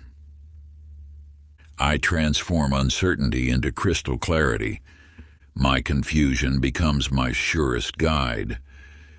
I am affirmations. I am the master of divine uncertainty. I am perfect understanding embodied. I am wisdom's eternal explorer.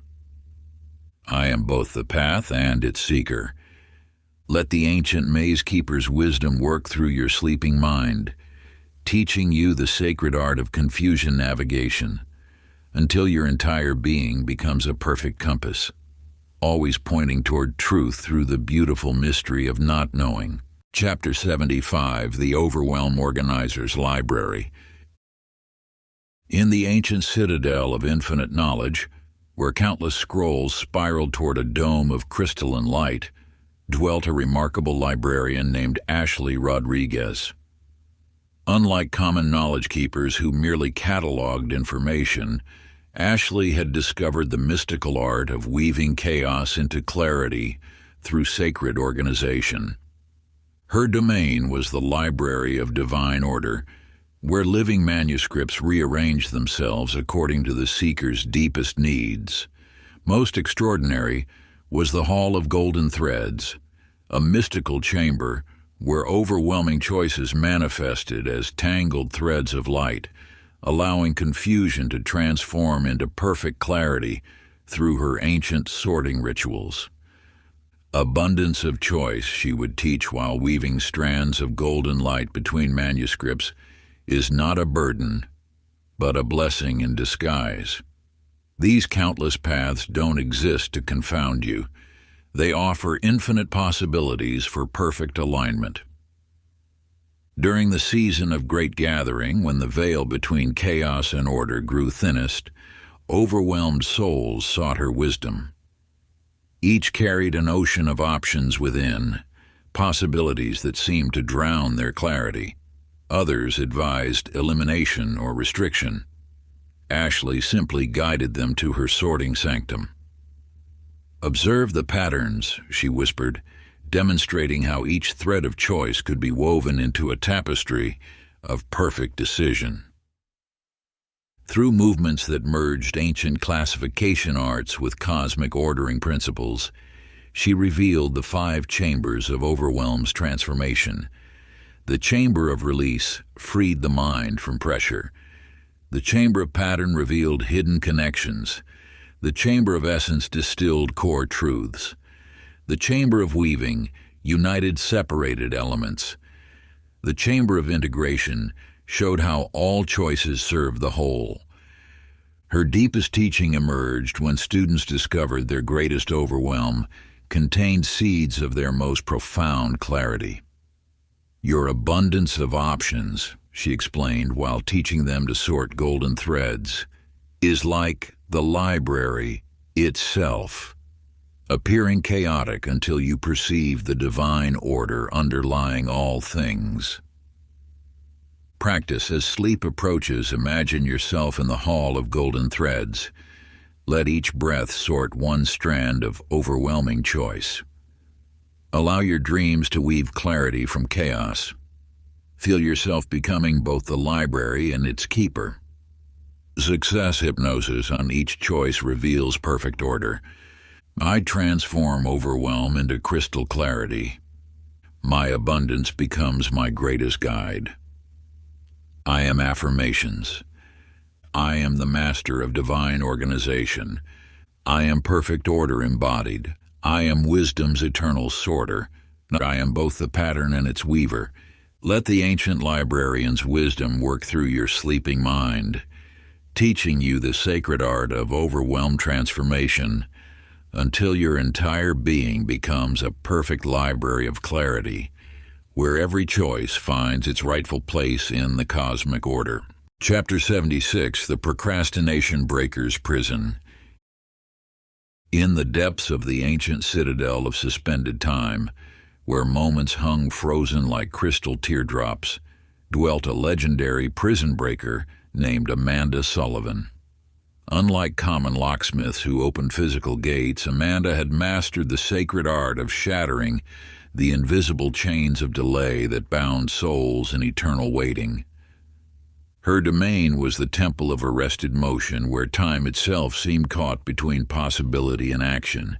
Most remarkable was the chamber of perpetual tomorrow, a mystical vault where procrastination manifested as gossamer threads that bound seekers in webs of their own making. Delay, she would teach while slicing through invisible bonds with her crystal blade, is not mere hesitation, but a prison built of tomorrow's promises. These chains don't protect you. They prevent your spirit from dancing with destiny. During the festival of infinite postponement, when the boundary between intention and action grew most visible, paralyzed souls sought her wisdom. Each carried countless unborn moments within, actions trapped in eternal waiting. Others offered motivation or chastisement. Amanda simply led them to her chamber of liberation. "Feel the weight," she whispered, demonstrating how each self-imposed delay had become a link in their chain. Through movements that united ancient lock-breaking with the dance of immediate action, she revealed the 7 locks of procrastination's prison. The lock of fear, dissolved through presence. The lock of perfection shattered through progress. The lock of overwhelm broke through single steps. The lock of comfort crumbled through gentle boldness. The lock of time transformed through nowness. The lock of worth opened through self-honor. The lock of doubt vanished through trust in motion. Her deepest teaching emerged when students discovered their greatest delays contained seeds of their most profound liberation.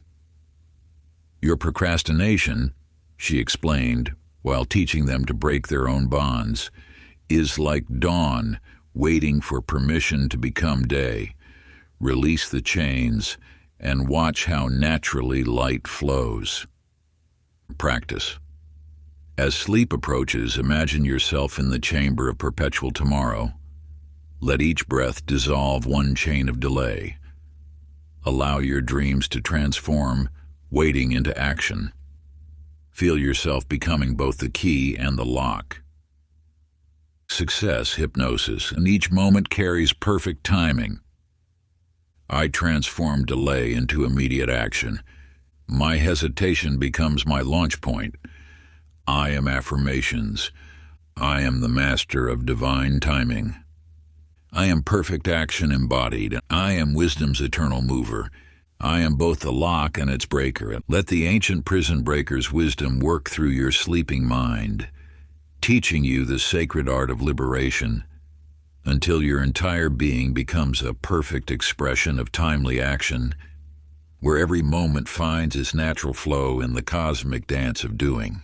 Chapter 77, The Perfectionism Sculptor's Studio. In the sacred valley of unfinished dreams, where half-formed statues emerged from living stone like souls awakening, dwelt a revolutionary sculptor named Matthew Martinez. Unlike traditional artisans who sought flawless completion, Matthew had mastered the mystical art of embracing divine imperfection. His sanctuary was the cave of beautiful mistakes, where raw marble held infinite possibilities within its rough edges. Most remarkable was the chamber of release standards, a sacred space where perfectionism manifested as crystalline prison bars around unfinished works, each representing an impossible ideal that kept creation trapped in eternal planning. Perfection, he would teach while deliberately creating asymmetrical forms, is the enemy of the divine. These flaws you see aren't imperfections. They are doorways through which your true essence can finally breathe. During the festival of blessed incompletion, when the veil between ideal and real grew thinnest, paralyzed creators sought his wisdom. Each carried an inner museum of unopened galleries, works forever awaiting an impossible final touch. Others preached precision and flawlessness. Matthew simply handed them a chisel. "Strike with courage," he whispered, demonstrating how each mistake could become a window to unprecedented beauty. Through movements that married ancient stonecraft with the dance of deliberate imperfection, he revealed the three liberations of the master sculptor. The first liberation embraced the rough edges. The second liberation celebrated asymmetry. The third liberation discovered that completion lies not in perfection, but in permission to exist exactly as you are. His deepest wisdom emerged when students discovered their greatest flaws contained seeds of their most profound beauty. Your perfectionism, he explained while teaching them to chip away their crystalline cages, is like a master who never allows the apprentice to graduate. You must dethrone the tyrant to claim your artistry. Practice. As sleep approaches, imagine yourself in the chamber of release standards. Let each breath chip away one impossible requirement. Allow your dreams to sculpt beauty from blessed imperfection. Feel yourself becoming both the artist and the art. Success. Hypnosis. Each flaw reveals perfect beauty. I transform paralysis into creative flow. My imperfections become my masterpiece. I am affirmations. I am the master of divine creation. I am perfect in my imperfection. I am wisdom's eternal artist. I am both the sculptor and the stone. Let the ancient sculptor's wisdom work through your sleeping mind, teaching you the sacred art of imperfect mastery until your entire being becomes a living masterpiece, freely expressing its unique beauty without the chains of impossible standards. Chapter 78, The Comparison Healer's Mirror Hall. In the ancient city of Thousand Reflections, where enchanted mirrors lined labyrinthine corridors of polished obsidian, dwelt a remarkable mirror healer named Sarah Anderson. Unlike common mirror crafters who created surfaces to show physical forms, Sarah had mastered the sacred art of shattering the invisible mirrors that trapped souls in endless comparison. Her sanctuary was the Hall of True Seeing, where mystical mirrors revealed not mere appearances but the deepest truths of the soul. Most extraordinary was the Chamber of Self-Light, a sacred space where comparison manifested as dark mirrors that showed only others' glory, while hiding one's own divine radiance. Comparison, she taught while touching mirrors that cracked and reformed, is the thief of joy because it shows a false reflection. These mirrors don't reveal truth. They distort your light by measuring it against shadows.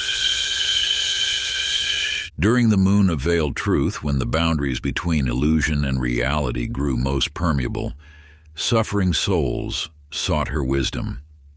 Each carried an inner gallery of dark reflections, achievements forever dimmed by comparison to others' perceived perfection. Others advised competition or imitation. Sarah simply guided them to face their reflections. "Look deeper," she whispered, demonstrating how each comparative thought clouded their mirror of self-knowing. Through movements that combined ancient mirror craft with celestial light bending, she revealed the 4 reflections of true seeing. The first reflection showed one's unique gifts. The second reflection revealed the falseness of comparison. The third reflection illuminated inner light. The fourth reflection dissolved all mirrors into pure awareness. Her deepest teaching emerged when students discovered their greatest comparisons contained seeds of their most profound uniqueness.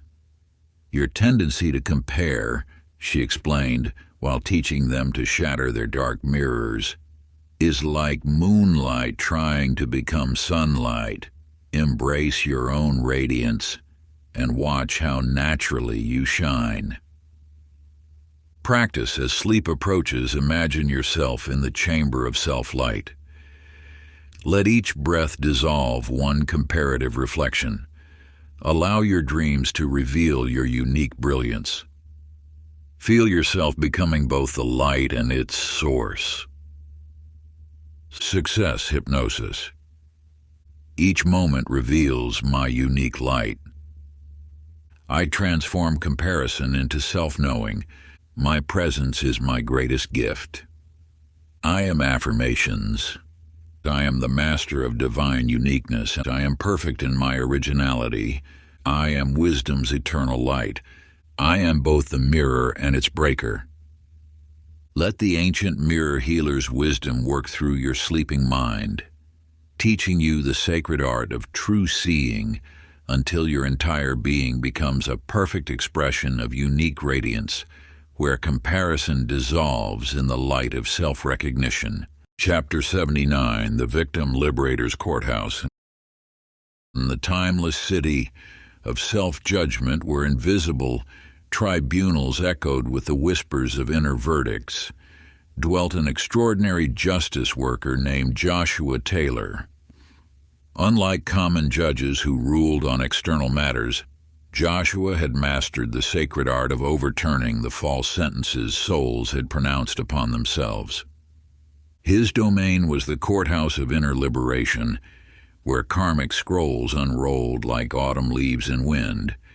Most remarkable was the chamber of reversed verdicts, a mystical courtroom where self-imposed sentences manifested as ethereal chains that bound people to their own harsh judgments. Every victim's story, he would teach while unrolling ancient scrolls of acquittal, is a false verdict you have accepted without trial. These sentences don't serve justice. They imprison the very spirit that should be free to soar.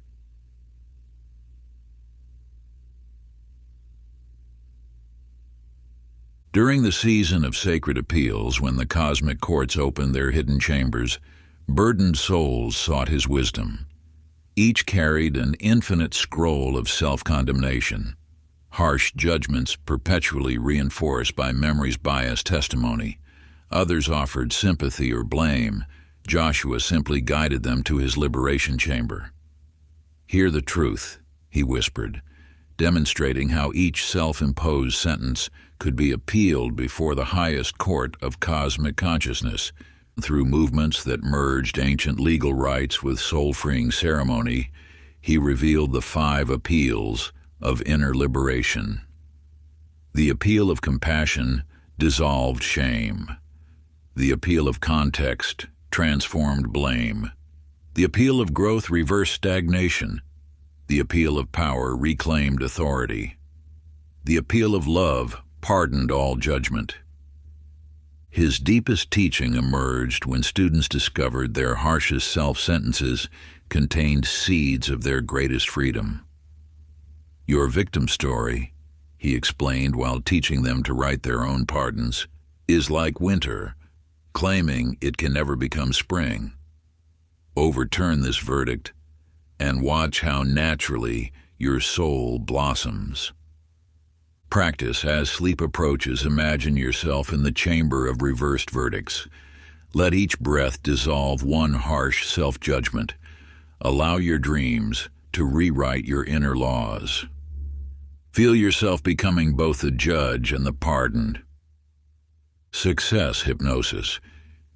Each moment offers perfect liberation. I transform judgment into freedom. My story becomes my strength. I am affirmations. I am the master of divine justice, and I am perfect in my liberation. I am wisdom's eternal truths. I am both the judge and the freed.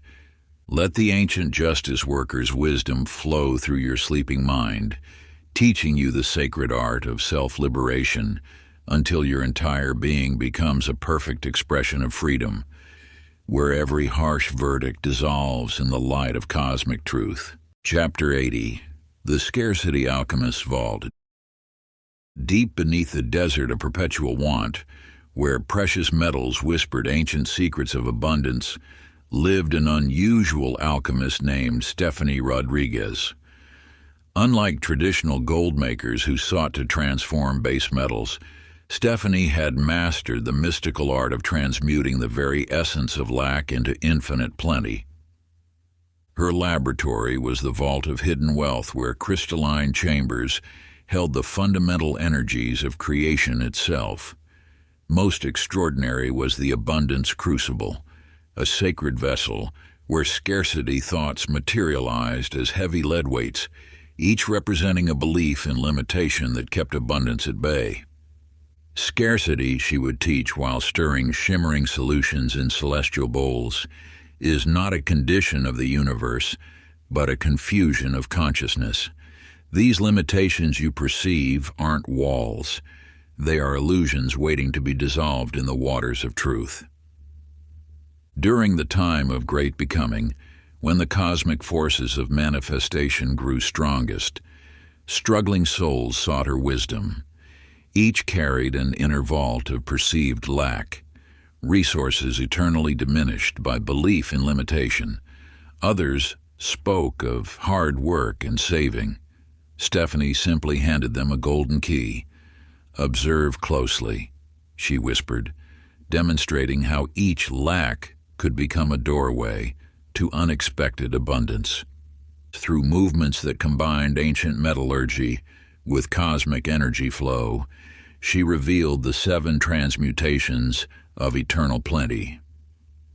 The first transmutation dissolved false limits. The second transmutation revealed infinite source. The third transmutation activated natural flow. The fourth transmutation opened receiving. The fifth transmutation expanded possibility. The sixth transmutation multiplied blessings. The seventh transmutation anchored abundance. Her deepest wisdom emerged when students discovered their greatest sense of lack contained seeds of their most profound abundance. "Your scarcity mindset," she explained while teaching them to transform their leaden thoughts, "is like a desert refusing to acknowledge the vast ocean flowing beneath its sands." Practice. As sleep approaches, Imagine yourself in the abundance crucible. Let each breath transmute one belief in limitation. Allow your dreams to reveal the infinite supply that surrounds you.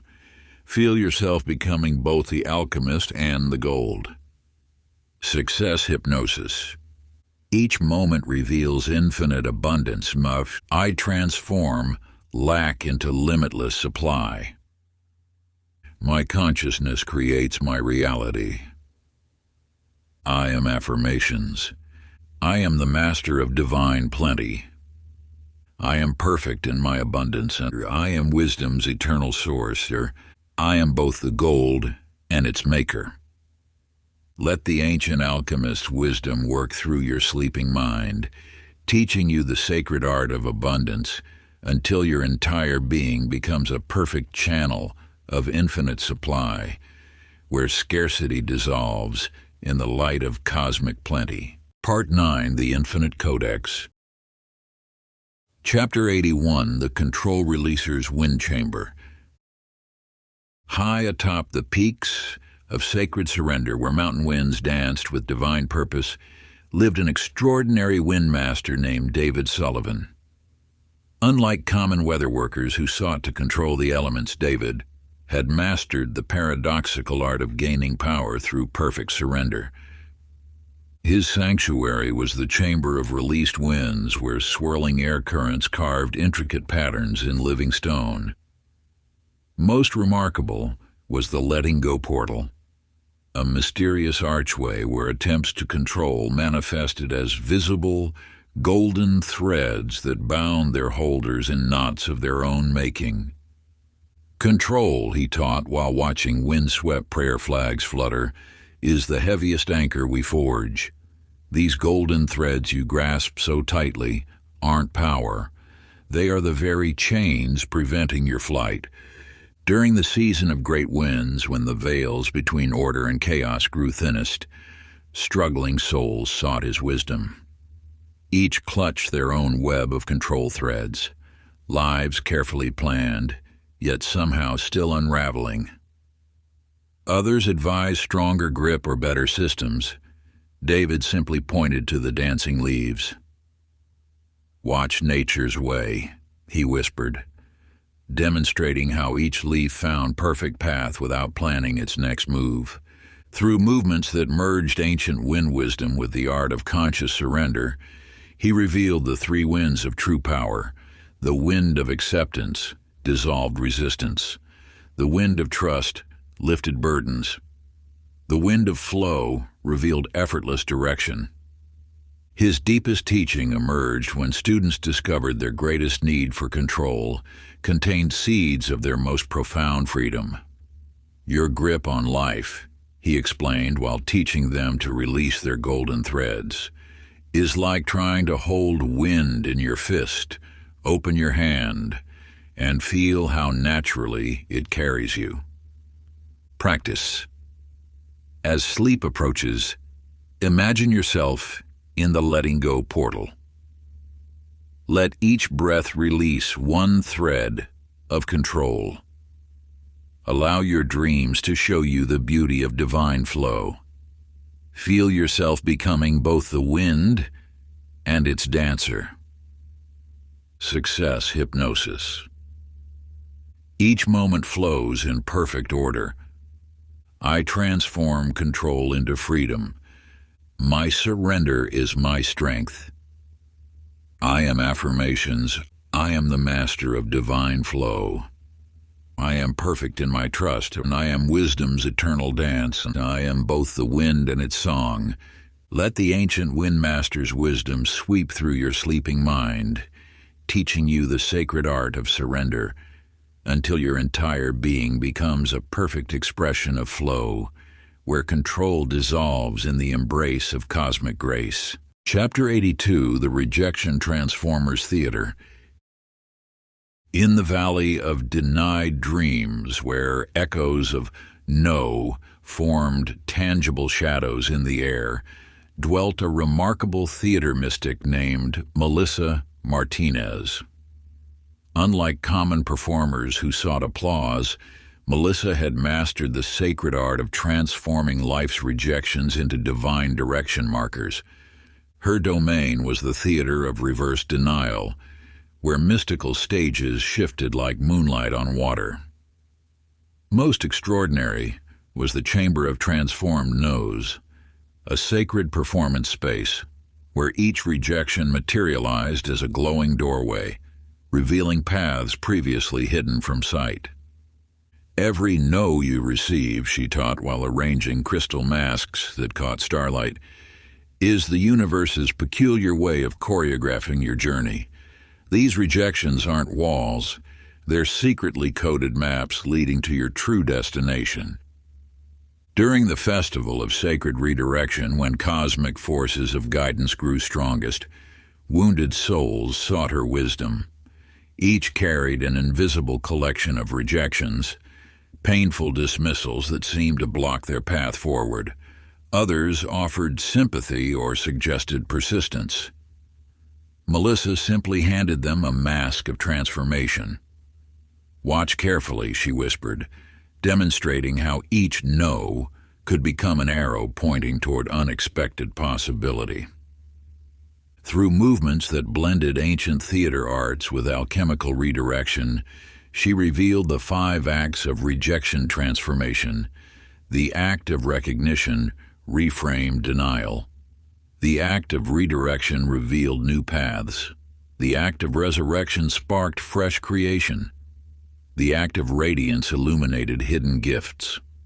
The act of revelation unveiled divine timing. Her deepest teaching emerged when students discovered their most painful rejections contained seeds of their greatest triumphs. "Your collection of no's," she explained while teaching them to dance with their denials, "is like a master playwright leaving clues throughout your story. Follow them and watch how perfectly they lead you home." Practice. As sleep approaches, imagine yourself in the chamber of transformed no's. Let each breath transmute one rejection into direction. Allow your dreams to reveal the hidden doorways in every denial. Feel yourself becoming both the performer and the transformed. Success hypnosis. Each no guides me toward greater yes.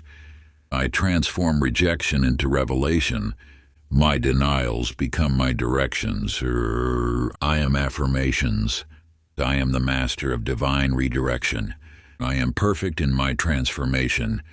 I am wisdom's eternal dance. I am both the script and its player.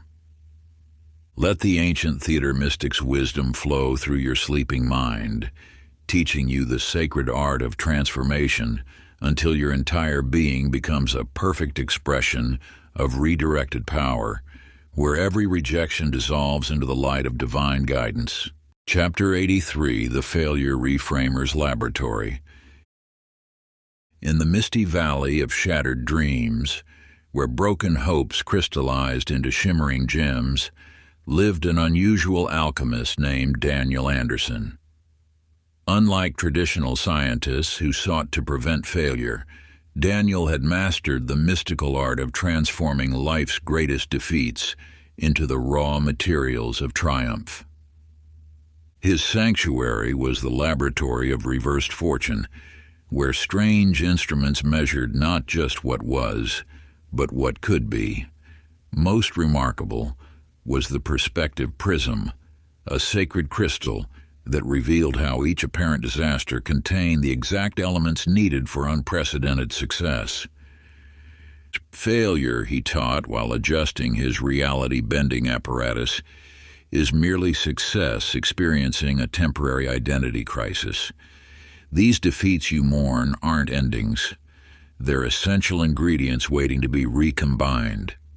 During the season of great reversal, when the cosmic forces of transformation peaked, devastated souls sought his wisdom. Each carried fragments of shattered dreams, precious visions seemingly destroyed by circumstance. Others offered consolation or suggested starting over. Daniel simply handed them a crystal lens. "Observe closely," he whispered. demonstrating how each failure contained precisely what was needed for an even grander vision. Through movements that merged ancient alchemy with quantum reality shifting, he revealed the 5 transmutations of divine reversal. The first transmutation revealed hidden potential. The second transmutation activated dormant strength. The third transmutation crystallized wisdom. The fourth transmutation catalyzed evolution. The fifth transmutation manifested rebirth. His deepest teaching emerged when students discovered their most spectacular failures contained seeds of their most profound breakthroughs. Your defeats, he explained while teaching them to realign reality's building blocks, are like a master architect breaking down old structures to build something far more magnificent. Practice. As sleep approaches, imagine yourself in the laboratory of reversed fortune. Let each breath transform one failure into foundation. Allow your dreams to reveal the hidden perfection in every setback. Feel yourself becoming both the scientist and the breakthrough. Success hypnosis. Each setback reveals greater triumph. I transform defeat into destiny. My failures forge my greatness. I am affirmations. I am the master of divine reversal. I am perfect in my transformation. I am wisdom's eternal catalyst. I am both the experiment and its success. Let the ancient alchemist's wisdom work through your sleeping mind, teaching you the sacred art of transformation until your entire being becomes a perfect expression of reversed fortune, where failure dissolves in the light of inevitable triumph. Chapter 84, The Criticism Deflector's Shield Shop. In the valley of piercing words, where spoken barbs took physical form as glowing arrows in the air, dwelt a remarkable shieldcrafter named Nicole Taylor. Unlike common armorers who forged metal, Nicole had mastered the sacred art of crafting shields from pure light and ancient wisdom. Her sanctuary was the workshop of sacred defense, where mystical barriers danced like aurora veils. Most extraordinary was the mirror of truth, a luminous shield that transformed criticism's arrows into streams of golden insight before they could strike their target. Words of judgment, she taught while weaving light into protective patterns, are merely wisdom wearing thorny disguises. These arrows you fear aren't weapons. They're keys to unlocking your greatest strength once you learn to transform them. During the season of piercing tongues, when the veil between words and wounds grew thinnest, vulnerable souls sought her guidance. Each bore invisible scars from criticism's strikes, harsh judgments that seemed to pierce their very essence. Others suggested thicker skin or sharp retorts. Nicole simply offered them a shield of shifting light. "Watch carefully," she whispered, demonstrating how each incoming arrow could be transformed into illumination. Through movements that blended ancient shieldcraft with ethereal alchemy, she revealed the 3 shields of sacred protection. The shield of discernment separated truth from projection. The shield of transmutation converted judgment to growth. The shield of reflection returned all energy to its source, with blessing. Her deepest teaching emerged when students discovered their greatest vulnerabilities contained seeds of their strongest protection. Your sensitivity to others' words, she explained while teaching them to weave light into shields, is like having skin made of prisms. Learn to refract judgment into rainbow wisdom. Practice. As sleep approaches, imagine yourself in the workshop of sacred defense. Let each breath strengthen your light shield. Allow your dreams to transform criticism into clarity. Feel yourself becoming both the shield and its wielder. Success. Hypnosis. Each judgment reveals deeper truth. I transform criticism into power. My sensitivity is my strength. I am affirmations. I am the master of divine protection. I am perfect in my reflection. I am wisdom's eternal shield. I am both the light and its weaver. Let the ancient shield crafter's wisdom envelop your sleeping mind, teaching you the sacred art of transformation until your entire being becomes a perfect expression of protective light, where criticism dissolves in the radiance of self-knowledge. Chapter 85, The Jealousy Converter's Workshop. Deep in the caverns of burning desire, where emerald flames of envy cast dancing shadows on crystal walls, dwelt a remarkable essence distiller named Robert Rodriguez. Unlike common alchemists who transmuted metals, Robert had mastered the sacred art of extracting pure inspiration from the raw energy of jealousy. His domain was the workshop of sacred fuel, where mysterious vessels captured and refined the green fire of others' achievements. Most extraordinary was the chalice of transformation, an ancient artifact that converted bitter envy into sweet nectar of motivation. The fire you feel when witnessing others' glory, he taught while decanting shimmering essence between crystalline vials, is not your enemy, but your ally. These burning feelings aren't poison. They're concentrated fuel waiting to be refined. During the festival of rising stars, when others' light seemed to shine brightest, tortured souls sought his wisdom. Each carried invisible flames of comparison, searing pangs ignited by others' success. Common healers prescribed gratitude or acceptance. Robert simply handed them an empty vessel. "Observe carefully," he whispered, demonstrating how to capture and distill their burning emotions. Through movements that merged ancient essence craft with spiritual alchemy, he revealed the 7 distillations of divine transformation. The first distillation separated inspiration from pain. The second distillation extracted hidden desire. The third distillation clarified true purpose. The fourth distillation crystallized determination. The fifth distillation purified motivation. The sixth distillation concentrated power. The seventh distillation illuminated unique destiny. His deepest teaching emerged when students discovered their most intense jealousies, revealed their most authentic aspirations. Your envy, he explained while teaching them to refine their burning emotions, is like a master map maker, highlighting territories you're meant to explore in your own unique way. Practice as sleep approaches. Imagine yourself in the workshop of sacred fuel. Let each breath transform one jealous flame into pure inspiration. Allow your dreams to distill wisdom from every comparison.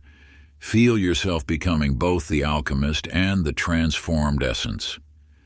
Success hypnosis. Each comparison reveals my true path. I transform envy into energy. Others' light ignites my own flame. I am affirmations. I am the master of divine transformation.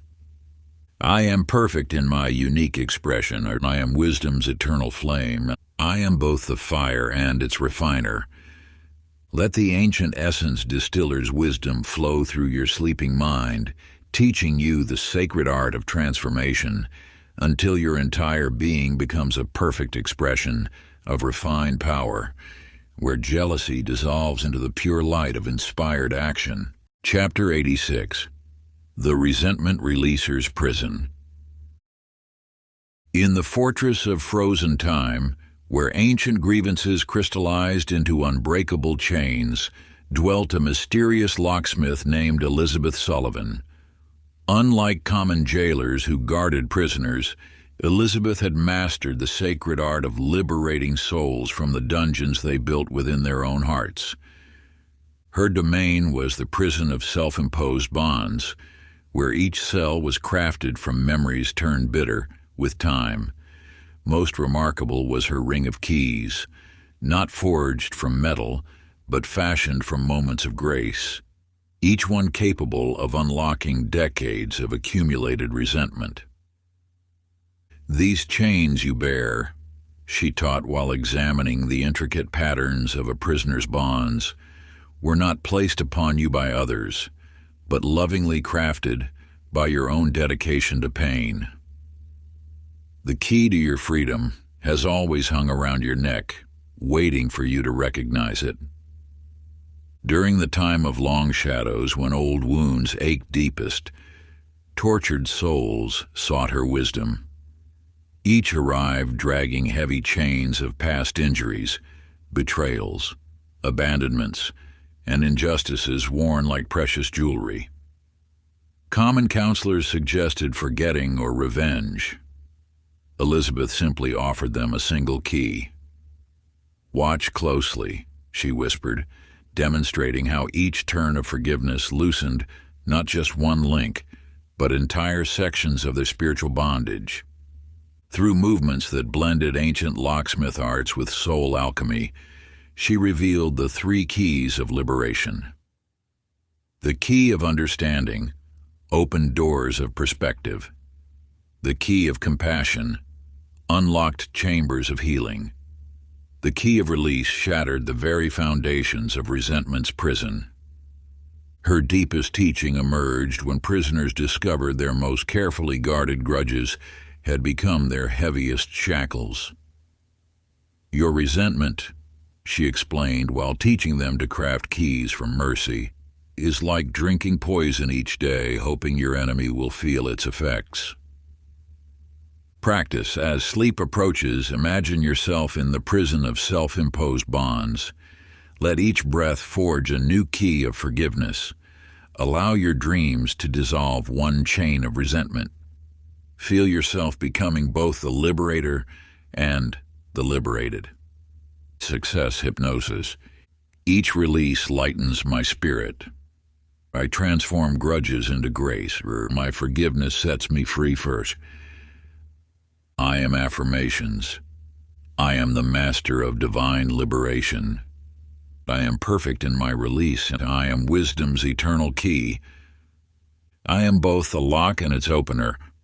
Let the ancient locksmith's wisdom work through your sleeping mind, teaching you the sacred art of transformation until your entire being becomes a perfect expression of freedom, where resentment dissolves in the light of unconditional forgiveness. Chapter 87, The Regret Rewriter's Study.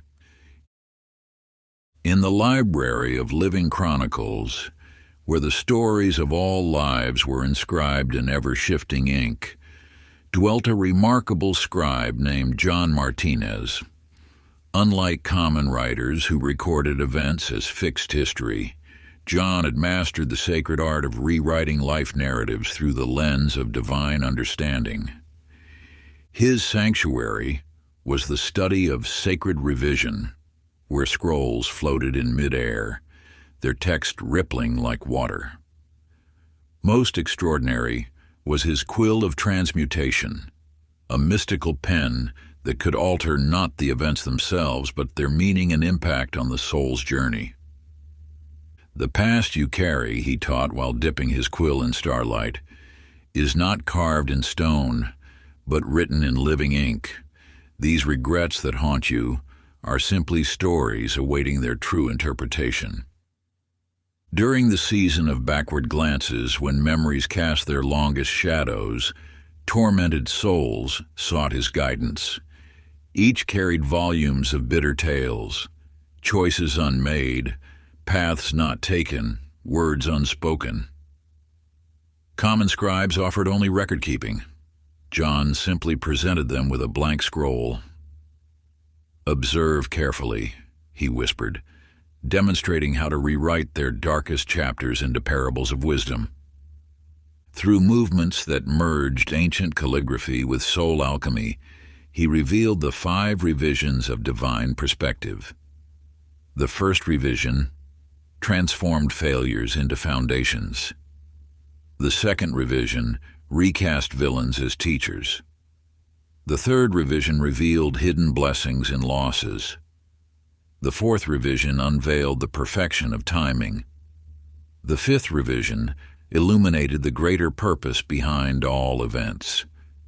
His deepest teaching emerged when students discovered their most painful regrets contained seeds of their greatest wisdom. Your perceived mistakes, he explained while teaching them to write with light, are like invisible ink. Their true message only appears when illuminated by understanding. Practice as sleep approaches. Imagine yourself in the study of sacred revision. Let each breath rewrite one regret into wisdom. Allow your dreams to revise your life story through eyes of grace. Feel yourself becoming both the author and the story. Success hypnosis. Each regret reveals hidden treasure. I transform pain into purpose. My past perfectly prepared me. I am affirmations. I am the master of divine revision. I am perfect in my journey. I am wisdom's eternal story. I am both the writer and the written. Let the ancient scribe's wisdom flow through your sleeping mind, teaching you the sacred art of transformation until your entire being becomes a perfect expression of divine authorship, where regret dissolves into the pure light of understanding. Chapter 88, The Despair Transformer's Phoenix Nest. High atop the mountain of lost hope, where even eagles feared to soar, dwelt a mysterious ash keeper named Heather Anderson. Unlike common flame tenders who merely preserved fire, Heather had mastered the sacred art of cultivating new life from the remnants of shattered dreams. Her sanctuary was the nest of eternal rising, a crystalline chamber where the very walls pulsed with golden light. Most remarkable was her collection of phoenix eggs, not formed from shell, but crystallized from the concentrated essence of transformed despair. These ashes you carry, she taught while gathering dark powder that sparkled with hidden potential, are not the end of your story, but the fertile soil from which your greatest self will emerge. What appears to be death is simply the moment before rebirth. During the dark moon of deepest night, when hope seemed furthest from reach, broken souls sought her wisdom. Each arrived bearing urns of despair, dreams turned to dust, lives reduced to cinders, hearts burnt to ash. Common healers offered sympathy or distraction. Heather simply handed them an empty phoenix egg. "Watch carefully," she whispered, demonstrating how each breath could fan the faintest spark of life from apparent destruction. Through movements that merged ancient phoenix lore with soul alchemy, she revealed the 9 phases of resurrection. First came acceptance of ashes, then gathering of sparks. Third was kindling of hope. Fourth brought ignition of spirit. Fifth sparked flames of renewal. Sixth birthed wings of possibility. Seventh unleashed rising power. Eighth achieved soaring freedom. Ninth manifested radiant rebirth. Her deepest teaching emerged when students discovered their moments of utter devastation contained the exact elements needed for magnificent transformation. "Your despair," she explained while teaching them to detect hidden light and darkness, "is like the cosmic midnight that precedes the most glorious dawn." Practice. As sleep approaches, imagine yourself in the nest of eternal rising. Let each breath stir the ashes of your deepest pain. Allow your dreams to incubate new life from what appears destroyed. Feel yourself becoming both the phoenix and its nest. Success hypnosis. Each ending seeds new beginnings. I transform destruction into creation. My darkest night births brightest dawn. I am affirmations. I am the master of eternal renewal. I am perfect in my resurrection. I am wisdom's eternal flame. I am both the ashes and the phoenix. Let the ancient ash keeper's wisdom flow through your sleeping mind, teaching you the sacred art of transformation until your entire being becomes a perfect expression of eternal renewal, where despair dissolves into the pure light of perpetual rebirth. Chapter 89, The Egyptian Dreamer's Pyramid. Deep beneath the sands of ancient Kemet, in chambers untouched by mortal footsteps for millennia, dwelt an initiated dreamwalker named Jason Taylor. Unlike common priests who interpreted dreams, Jason had mastered the sacred science of using pyramid geometries to amplify consciousness into realms where pharaohs still ruled. His sanctuary was the chamber of crystalline angles where golden ratios shaped the very air into paths between worlds. Most remarkable was his resonance crown, not crafted from precious metals, but formed from pure geometric thought, enabling him to align with the exact frequencies used by ancient rulers to bridge dimensions. These dreams you dismiss, he taught while adjusting invisible angles in the air, are not mere night shadows, but doorways into eternal wisdom. The pyramid is not simply a tomb, but a living instrument that transforms consciousness through sacred mathematics.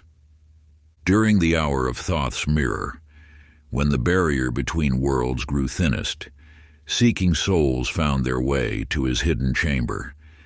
Each arrived carrying confused dream fragments, mysterious symbols, ancient calls, geometric visions. Common priests offered simple interpretations.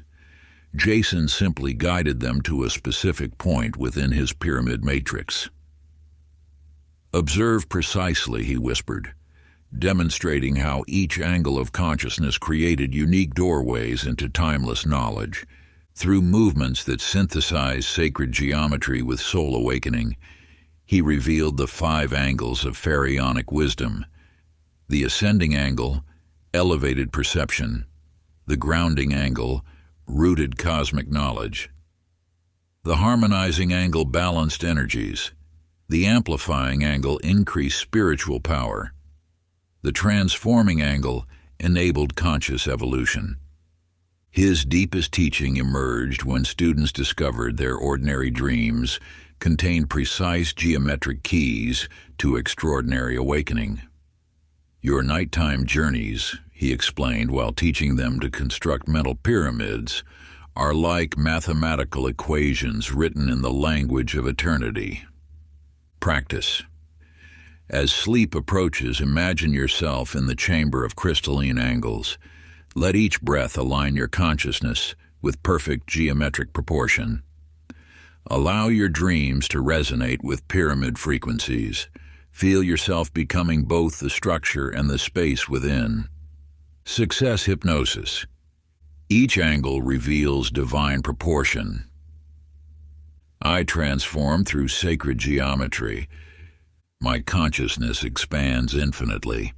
I am affirmations. I am the master of dimensional wisdom. I am perfect in my alignment. I am geometry's eternal dance. I am both the pyramid and its power. Let the ancient dreamwalker's wisdom resonate through your sleeping mind, teaching you the sacred art of transformation until your entire being becomes a perfect expression of divine proportion, where ordinary consciousness ascends through the pure mathematics of awakening. Chapter 90, The Tibetan Mind Mapper's Monastery. In the hidden valleys of the Himalayas, where prayer flags danced with mountain winds, lived an extraordinary cartographer of consciousness named Tiffany Rodriguez. Unlike common mapmakers who charted physical terrain, Tiffany had mastered the sacred art of mapping the mind's infinite realms through the eternal wheel of Dharma. Her sanctuary was the Monastery of Spinning Wisdom, where great copper wheels lined crystalline halls, each inscribed with forgotten languages of enlightenment. Most remarkable was her mind wheel of awakening, not carved from metal, but woven from pure thought itself, eternally turning to transform consciousness through sacred motion. These thoughts that imprison you, she taught while setting wheels into harmonious motion, are not fixed barriers but spokes on the great wheel of transformation. When you learn to spin them skillfully, they become the very vehicle of your liberation. During the season of turning leaves, when change whispered through mountain passes, seeking souls found their way to her remote sanctuary. Each arrived with minds tangled in confusion, spiraling doubts, circular fears, repeating patterns. Common teachers offered simple solutions. Tiffany simply guided them to their own inner wheel. "Feel carefully," she whispered, demonstrating how each thought could become a spoke of enlightenment when properly aligned. Through movements that merged ancient wheel wisdom with soul revolution, she revealed the 8 turnings of conscious transformation. The first turn broke illusion. The second turn aligned truth. The third turn released attachment. The fourth turn awakened compassion. The fifth turn unified division. The sixth turn illuminated emptiness. The seventh turn transcended self. The eighth turn manifested freedom. Her deepest teaching emerged when students discovered their mental obstacles contained the precise momentum needed for breakthrough. "Your spinning thoughts," she explained while teaching them to create inner wheels, "are like prayer flags catching the wind of awakening." Practice. As sleep approaches, imagine yourself in the monastery of spinning wisdom. Let each breath turn your inner wheel toward freedom.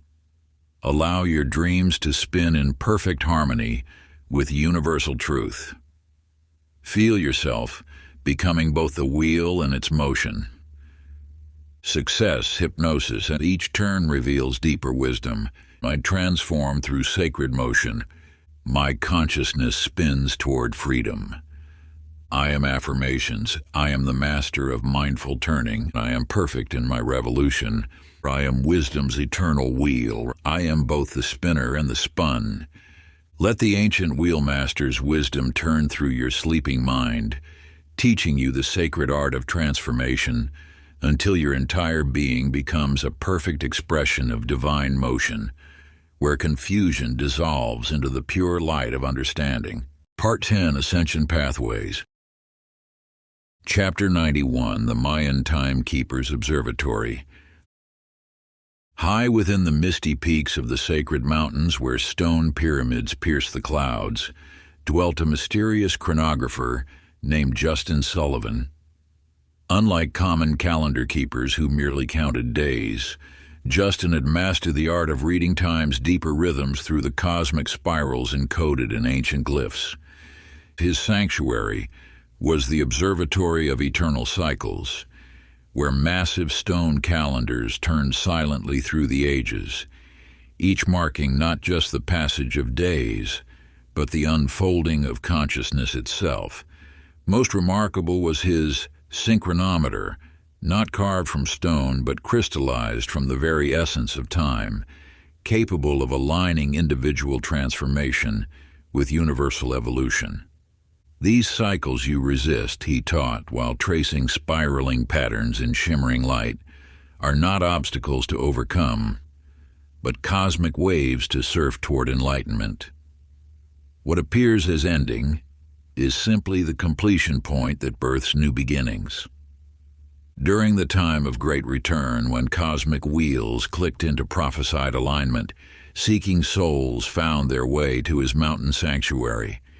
Each arrived feeling out of sync, fighting against life's flow, resisting natural rhythms, fearing time's passage. Common timekeepers offered dates and predictions. Justin simply guided them to observe the living calendar. "Watch closely," he whispered, demonstrating how personal cycles perfectly mirrored celestial movements. Through movements that merged galactic wisdom with soul evolution, he revealed the 7 spirals of temporal mastery. First came cycle recognition, then wave alignment. Third brought rhythm attunement. Fourth sparked time liberation. Fifth enabled flow mastery. Sixth manifested synchronous living. Seventh achieved eternal present. His deepest teaching emerged when students discovered their personal timing already danced in perfect harmony with universal evolution. Your life rhythm, he explained while showing them how to read time's sacred geometry, is like a note in the cosmic symphony perfectly placed in the eternal score. Practice. As sleep approaches, imagine yourself in the observatory of eternal cycles. Let each breath align with time's sacred spiral. Allow your consciousness to sync with universal rhythms. Feel yourself becoming both the calendar and the cycles it measures. Success hypnosis. Each moment aligns me with infinity. I flow with cosmic timing. My evolution syncs with universal wisdom. I am affirmations. I am the master of sacred timing. I am perfect in my cosmic alignment. I am time's eternal dance. I am both the cycle and its keeper.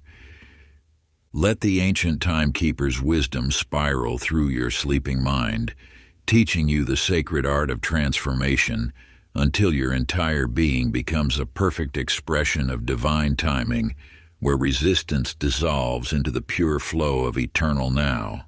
At Chapter 92, the Greek oracle's sacred cave.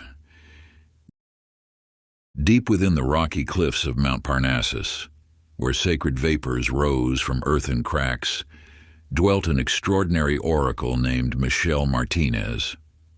Unlike common prophets who spoke only of future events, Michel had mastered the art of helping seekers hear their own inner wisdom through the ancient practice of self-inquiry.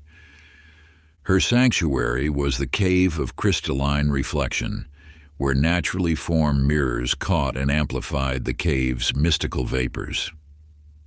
Most remarkable was her question bowl, not carved from precious metal, but formed from pure thought itself, capable of transforming any question into a doorway to profound self-knowledge. The answers you seek outside, she taught while stirring sacred waters with a laurel branch, are like echoes of the wisdom already singing in your depths.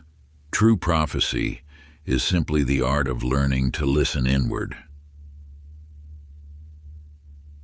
During the days of dancing shadows, when the cave's mystical vapors grew most potent, seeking souls found their way to her hidden grotto. Each arrived carrying questions that masked deeper yearnings, future uncertainties, life purpose doubts, relationship confusion. Common oracles offered simple predictions. Michel simply guided them to ask better questions. Listen carefully, she whispered, demonstrating how each inquiry could become a key, unlocking inner knowing. Through movements that merged ancient prophecy with soul awakening, she revealed the 3 circles of self-knowledge. The outer circle asked, "What appears to be?" The middle circle questioned, "What lies beneath?" The inner circle inquired, "Who am I really?" Her deepest teaching emerged when students discovered their questions contained their own answers. Your uncertainties, she explained, while teaching them to craft sacred inquiries, are like seeds that, when properly planted, bloom into revelation. Practice as sleep approaches. Imagine yourself in the cave of crystalline reflection. Let each breath become a question to your deeper self. Allow your dreams to answer in the language of pure knowing. Feel yourself becoming both the asker and the answer. Success hypnosis. Each question opens new wisdom. I transform through self-inquiry. My consciousness reveals all truth. I am affirmations. I am the master of inner knowing. I am perfect in my understanding. I am wisdom's eternal voice. I am both the oracle and the answer. Let the ancient oracle's wisdom echo through your sleeping mind, teaching you the sacred art of self-discovery until your entire being becomes a perfect expression of divine knowing, where questions dissolve into the pure light of understanding. Chapter 93, The Celtic Druid's Stone Circle. In the misty highlands of ancient Ireland, where sacred stones pierced the veil between worlds, lived a remarkable stone listener named Ryan Anderson. Unlike common druids who merely performed rituals, Ryan had mastered the forgotten art of hearing the earth's heartbeat through megalithic monuments that dotted the Emerald Hills. His sanctuary was the Circle of Whispering Stones, where 13 granite sentinels stood in perfect astronomical alignment. Most remarkable was his anchor stone, not hewn by human hands, but shaped by Earth's own forces over millennia, serving as a living bridge between surface changes and the planet's deep stability.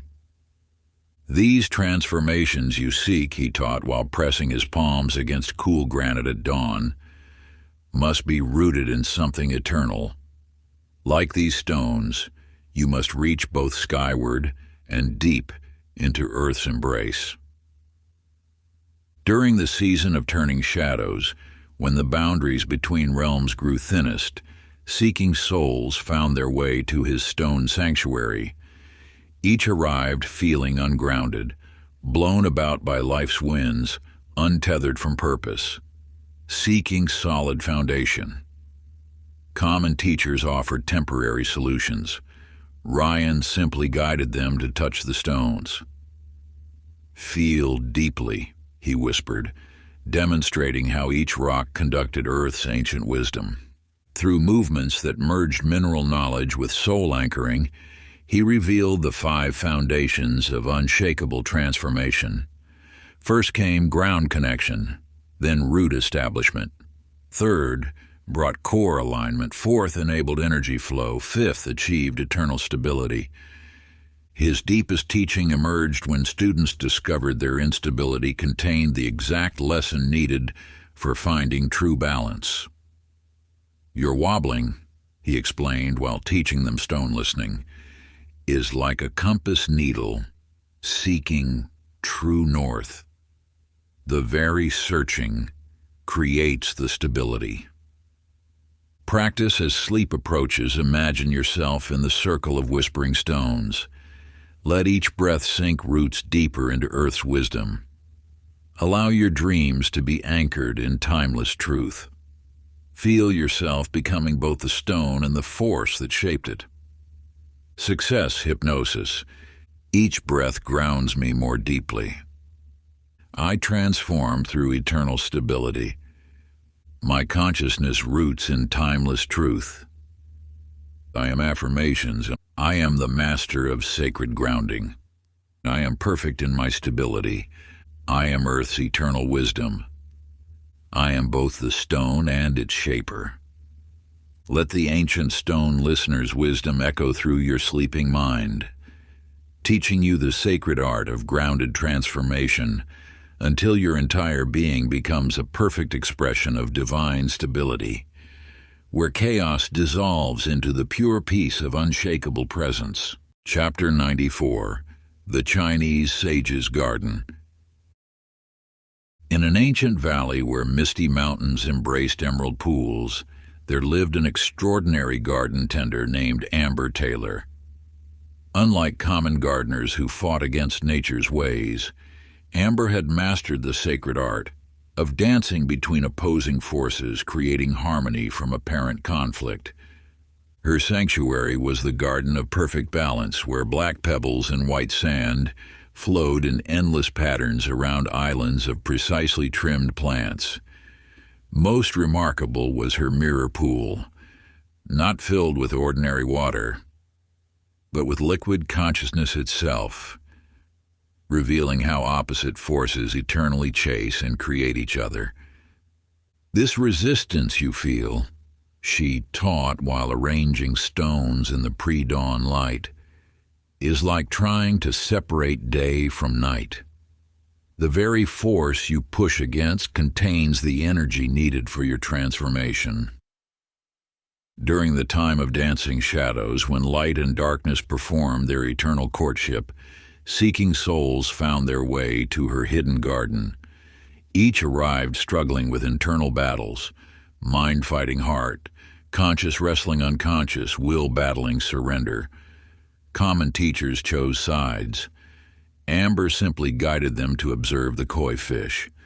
"Watch closely," she whispered, demonstrating how dark and light scales created perfect beauty together. Through movements that merged celestial and terrestrial energies, she revealed the 5 gates of harmonious transformation.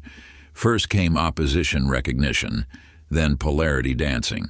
Third brought dynamic balance. Fourth enabled force integration. Fifth achieved perpetual harmony. Her deepest teaching emerged when students discovered their inner conflicts contained seeds of their greatest strengths.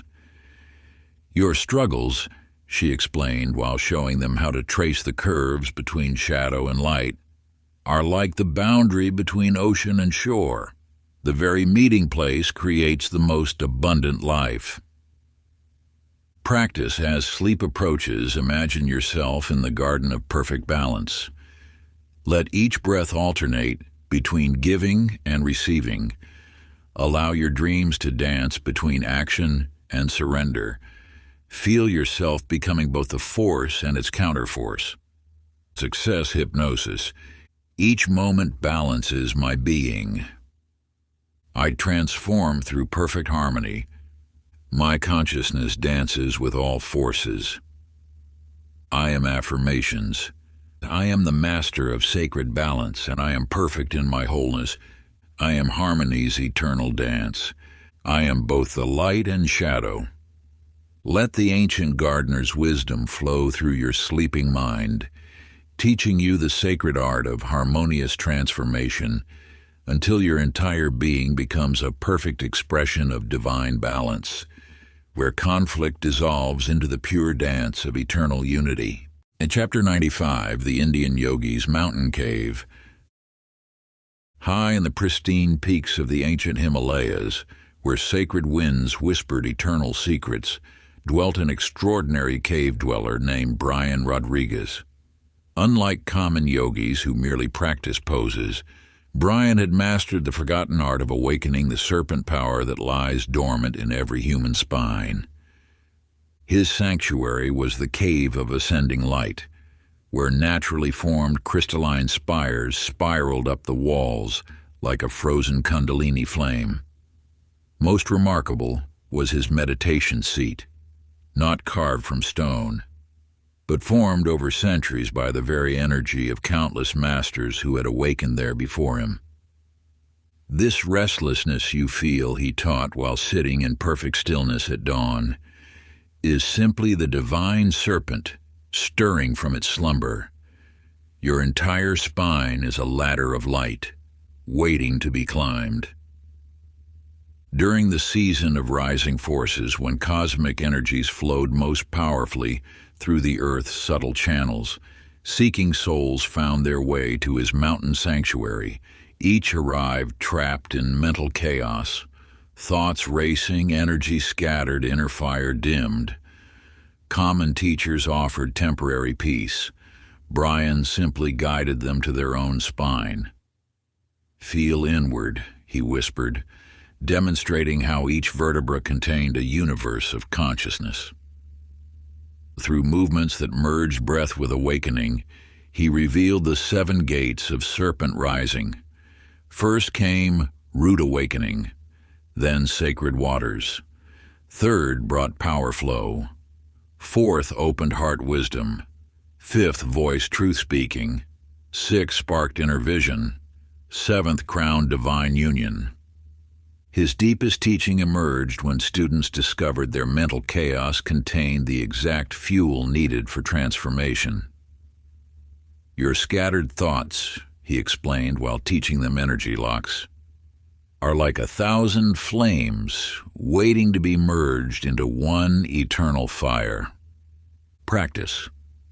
As sleep approaches, imagine yourself in the Cave of Ascending Light, Let each breath awaken another energy center along your spine. Allow your dreams to rise like sacred smoke through the 7 gates. Feel yourself becoming both the serpent and the force that awakens it. Success hypnosis. Each breath awakens my inner fire. I transform through rising consciousness. My energy flows in perfect harmony. I am affirmations. I am the master of sacred awakening.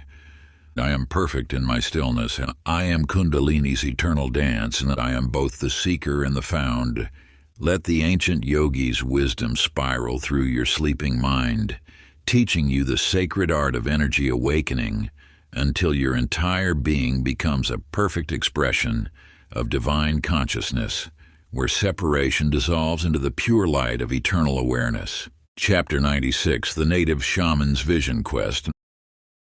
In the sacred canyons of ancient times, where red rocks held memories of the first dawn, lived an extraordinary dream walker named Amy Sullivan. Unlike common medicine people who merely interpreted visions, Amy had mastered the forgotten art of walking between worlds to retrieve lost soul fragments and power allies. Her sanctuary was the Canyon of Speaking Shadows, where ancient pictographs shifted and danced in the twilight like living spirits. Most remarkable was her spirit cave, not chosen by human intent, but revealed through a lightning strike that had carved sacred symbols into its walls centuries ago. These feelings of incompleteness she taught while burning sacred herbs in the purple dusk are calls from your power animals and spirit guides waiting to be remembered. Your entire being is a bridge between worlds longing to be crossed. During the moon of returning spirits, when the veils between realms grew gossamer thin, seeking souls found their way to her canyon sanctuary. Each arrived feeling fragmented, missing vital pieces, disconnected from their power, seeking wholeness. Common healers offered temporary remedies. Amy simply guided them to sit before her sacred fire. "Watch the flames," she whispered, demonstrating how each spark contained a doorway to the spirit world.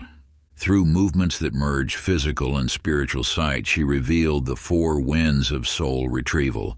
First came southern seeing, then western dreaming. Third brought northern knowing. Fourth enabled eastern dancing. At the center, all winds merged into perfect wholeness. Her deepest teaching emerged when students discovered their perceived brokenness contained the exact gateway needed for reclaiming their power. "Your empty spaces," she explained while teaching them to journey, "are like constellations waiting to be filled with spirit stars." Practice. As sleep approaches, imagine yourself in the canyon of speaking shadows. Let each breath open another gateway between worlds. Allow your dreams to become bridges to your power animals and spirit guides. Feel yourself becoming both the journeyer and the destination. Success hypnosis. Each breath reunites me with my power. I transform through sacred connection. My being bridges all realms perfectly. I am affirmations. I am the master of spirit journeying. I am perfect in my wholeness, and I am the bridge between worlds. I am both the seeker and the guide.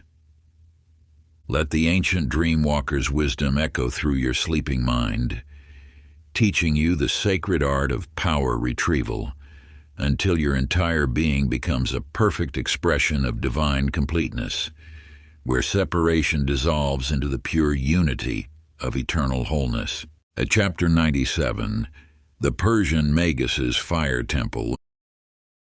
In the ancient city of eternal flames, where sacred fires had burned unbroken for 1,000 years, lived an extraordinary flamekeeper named Kevin Martinez. Unlike common fire tenders who merely maintained the physical flames, Kevin had mastered the mystical art of kindling the inner fire that burns away all limitations. His sanctuary was the temple of living flame, where 7 sacred fires burned in vessels of pure gold, each flame a different color, corresponding to a level of consciousness. Most remarkable was the central fire, not fed by earthly fuel, but sustained purely by the focused will of generations of magi who had served before him. This coldness you feel in your spirit, he taught while adding sacred oils to the violet flame, is merely the absence of your own inner fire. Your entire being is a temple of living flame, waiting to be ignited. During the festival of rising light, when the cosmic fire descended to touch the earth, seeking souls found their way to his temple sanctuary. Each arrived feeling dim, their inner light reduced to embers, their potential hidden in shadows. Common teachers offered candles. Kevin simply guided them to the flame of beginning. "Observe closely," he whispered, demonstrating how each flame danced with an intelligence of its own. Through movements that merged physical and etheric fire, he revealed the 7 flames of transformation. First came the red flame of awakening, then orange vitality. Third brought yellow wisdom. Fourth ignited green healing. Fifth sparked blue truth. Sixth kindled indigo vision. Seventh blazed violet transcendence. His deepest teaching emerged when students discovered their perceived limitations were simply fuel waiting to be transformed. "Your obstacles," he explained while teaching them to breathe with the flames, "are like dried leaves that feed the very fire of your becoming." Practice. As sleep approaches, imagine yourself in the temple of living flame. Let each breath fan your inner fire brighter. Allow your dreams to burn away all limitations. Feel yourself becoming both the flame and that which is transformed by it. Success hypnosis. Each breath ignites my inner fire. I transform through sacred flame. My light burns away all limitations. I am affirmations. I am the master of sacred fire. I am perfect in my radiance, and I am the eternal flame. I am both the fire and the transformed. Let the ancient Magus's wisdom blaze through your sleeping mind, teaching you the sacred art of inner fire until your entire being becomes a perfect expression of divine light, where darkness dissolves into the pure radiance of eternal illumination. Chapter 98, The Babylonian Star Reader's Tower. In the timeless city of 1,000 constellations, where celestial wisdom reigned like stardust upon ancient ziggurats, lived an extraordinary astrologer named Rachel Anderson. Unlike common stargazers who merely tracked planetary movements, Rachel had mastered the forgotten art of reading the cosmic script written in each person's consciousness. Her sanctuary was the Tower of Celestial Signs, where walls of lapis lazuli sparkled like the night sky, each stone positioned to mirror a sacred constellation. Most remarkable was her star chamber, not built by human hands, but created through an astronomical alignment that occurred only once every 1,000 years. These patterns you see in your life, she taught while tracing cosmic geometries in shimmering sand, are reflections of the grand celestial dance above. Your entire being is a living star chart, waiting to be decoded. During the Great Conjunction, when 7 planets aligned in the House of Wisdom, seeking souls found their way to her tower sanctuary.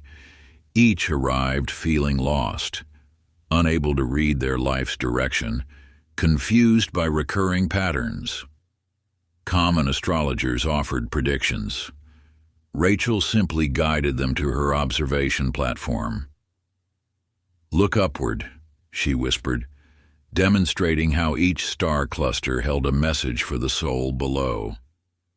Through movements that merged earthly and celestial rhythms, she revealed the 7 celestial gates of understanding. First came the Gate of Origins, then Destiny's Portal. Third brought the Threshold of Purpose. Fourth opened the Archway of Transformation. Fifth revealed the Doorway of Wisdom. Sixth illuminated the Passage of Vision. Seventh unveiled the Gateway of Transcendence. Her deepest teaching emerged when students discovered their life challenges perfectly mirrored cosmic patterns. Your struggles, she explained while teaching them to read their inner sky, are like constellations forming the exact map you need for navigation. Practice. As sleep approaches, imagine yourself in the tower of celestial signs. Let each breath align you with cosmic rhythms. Allow your dreams to become star messages guiding your path. Feel yourself becoming both the celestial reader and the living star chart being read. Success hypnosis. Each breath aligns me with cosmic wisdom. I transform through celestial guidance, or my path shines clear as starlight. I am affirmations, and I am the master of cosmic patterns. I am perfect in my alignment. I am the living star chart. I am both the reader and the message. Or let the ancient star reader's wisdom illuminate your sleeping mind, teaching you the sacred art of celestial interpretation until your entire being becomes a perfect expression of cosmic order, where confusion dissolves into the pure clarity of eternal guidance. Chapter 99, The Hebrew Mystics' Temple. In the hidden valley of sacred proportions, where divine mathematics shaped every stone and branch, lived an extraordinary temple geometer named Stephen Taylor.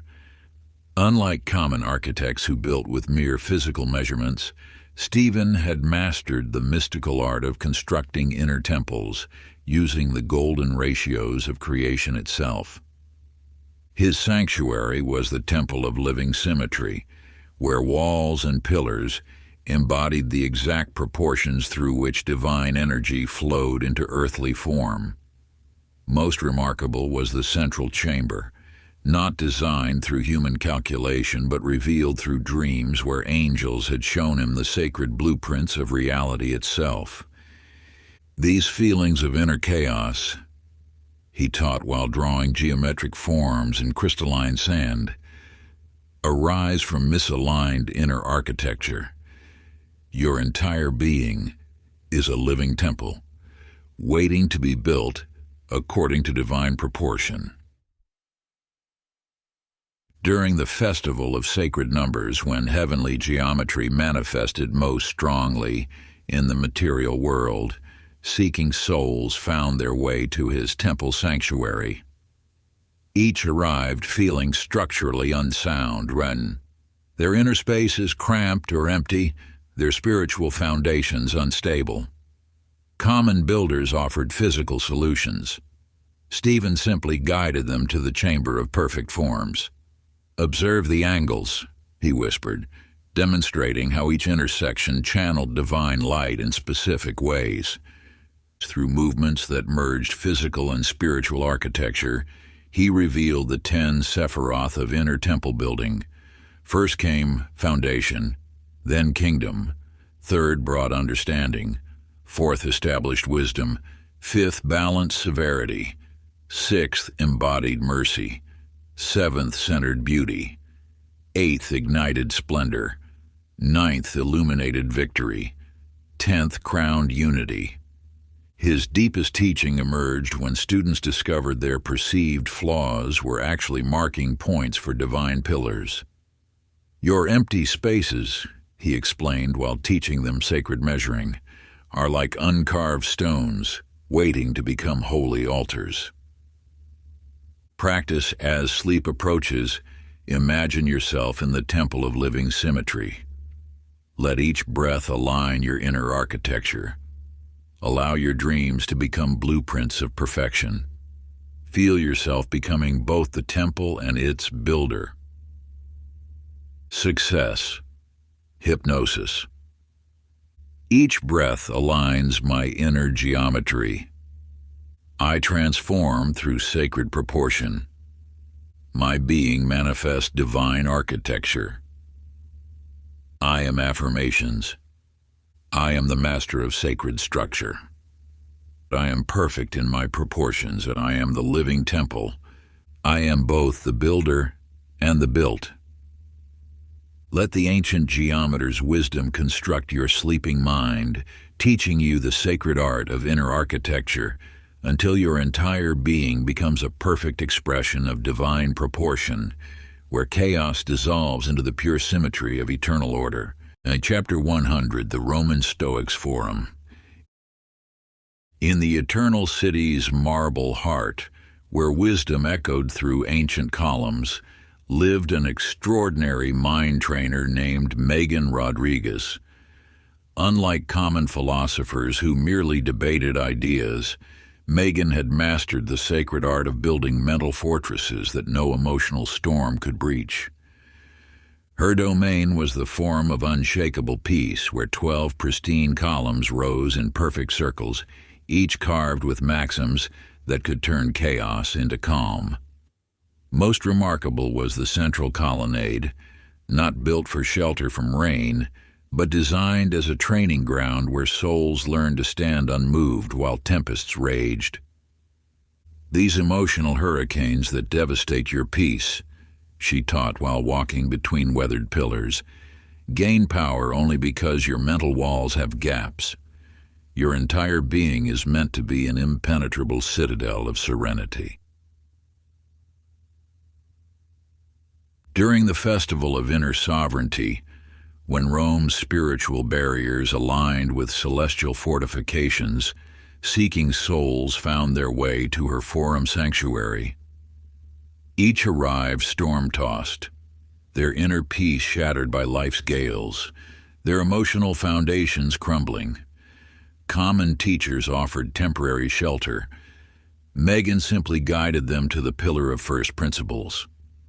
"Stand here," she whispered, demonstrating how to root themselves like columns into Earth's bedrock.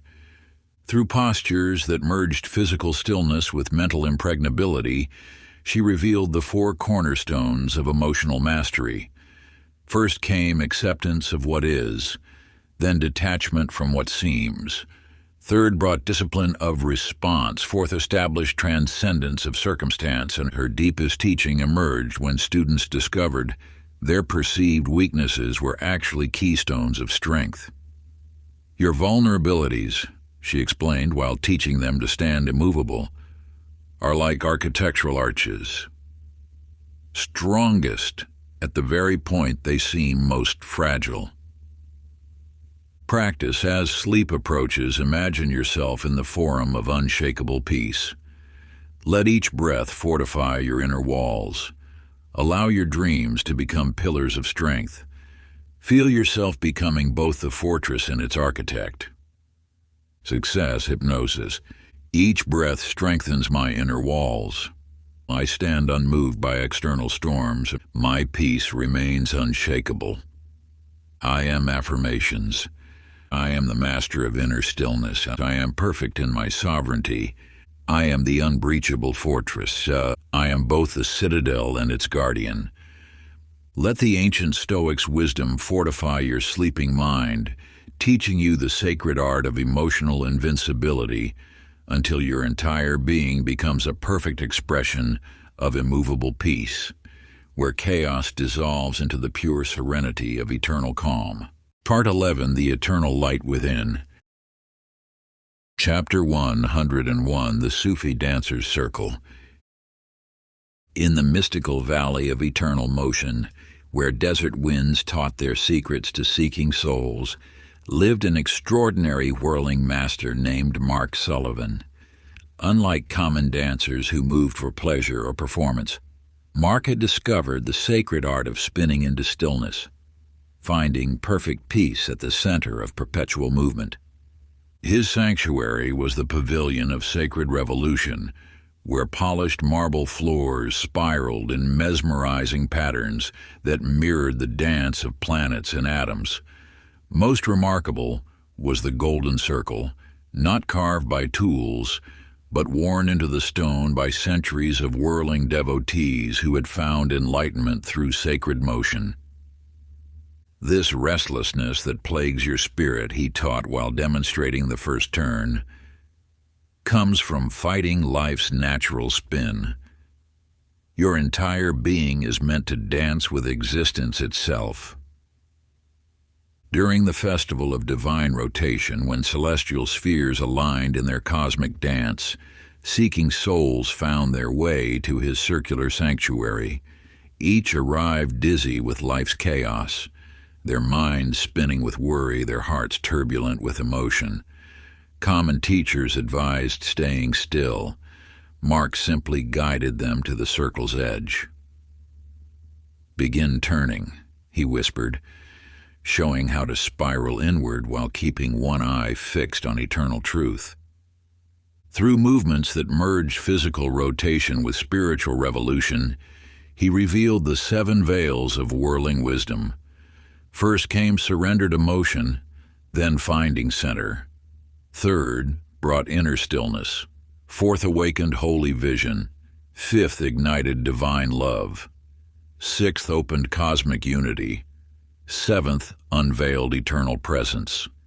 His deepest teaching emerged when students discovered that dizziness only came from resistance. "Your disorientation," he explained while teaching them to spin like planets around the sun, "transforms into ecstasy when you stop fighting the divine dance." Practice. As sleep approaches, imagine yourself in the pavilion of sacred revolution. Let each breath initiate a new spiral of consciousness. Allow your dreams to become whirling prayers. Feel yourself becoming both the dancer and the still point at the center. Success hypnosis. Each breath draws me deeper into sacred motion. I find perfect peace in life's eternal dance. My being spins in harmony with divine rhythm. I am affirmations, and I am the master of sacred movement. I am perfect in my centered spinning. I am the eternal dance, and I am both the whirling and the stillness. Let the ancient dancer's wisdom move through your sleeping mind, teaching you the sacred art of spiritual revolution until your entire being becomes a perfect expression of dynamic peace, where chaos dissolves into the pure ecstasy of eternal motion.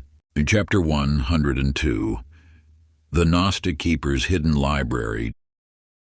Deep beneath Alexandria's sun-baked streets, where forgotten wisdom slumbered in shadow, lived an extraordinary librarian named Kimberly Martinez. Unlike common keepers who merely preserved texts, Kimberly had mastered the art of reading the invisible book, the cosmic manuscript written in the fabric of existence itself. Her domain was the library of living letters, where texts shifted and whispered their secrets to those who knew how to listen. Most remarkable was the reading room of reality, not filled with physical books, but lined with crystalline walls that reflected the universe's own writing. "These questions that haunt your seeking," she taught while trailing her fingers across seemingly blank scrolls, "arise because you're reading life's surface story. Your entire existence is a sacred text waiting to be deciphered."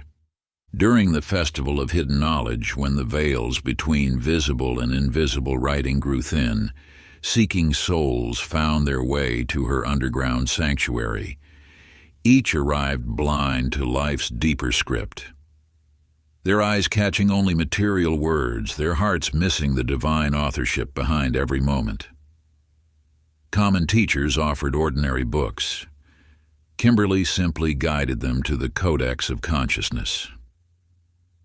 "Look between the lines," she whispered, demonstrating how every experience contained encrypted wisdom. Through techniques that merged physical sight with spiritual vision, she revealed the 5 keys of soul reading. First came seeing through appearances, then reading synchronicities. Third brought decoding dreams. Fourth unveiled pattern recognition. Fifth awakened direct knowing. Her deepest teaching emerged when students discovered their life challenges were actually chapters in their transformation story. Your struggles, she explained while teaching them to read reality's hidden text, are like sacred ciphers revealing the path to your highest becoming. Practice. As sleep approaches, imagine yourself in the library of living letters. Let each breath illuminate new layers of meaning. Allow your dreams to become chapters in the cosmic manuscript. Feel yourself becoming both the reader and the living text. Success hypnosis. Each breath reveals deeper layers of wisdom. I read the sacred story of existence. My being decodes divine messages. I am affirmations. I am the master of hidden knowledge. I am perfect in my understanding. I am the living manuscript. I am both the reader and the text. Let the ancient keeper's wisdom illuminate your sleeping mind, teaching you the sacred art of reality reading until your entire being becomes a perfect expression of conscious interpretation, where confusion dissolves into the pure clarity of eternal understanding. Chapter 103, The Hermetic Alchemist's Laboratory. In the shadow of Egyptian pyramids, where sacred science merged with celestial mysteries, lived an extraordinary alchemist named Timothy Anderson. Unlike common metalworkers who sought mere gold, Timothy had mastered the art of transforming consciousness itself through the eternal law of correspondence. His sanctuary was the laboratory of mirrored mysteries, where polished bronze walls reflected not just light, but the very patterns that connected heaven to earth. Most remarkable was the chamber of corresponding change, not built for physical experiments, but designed to demonstrate how inner transformation inevitably manifests in outer reality.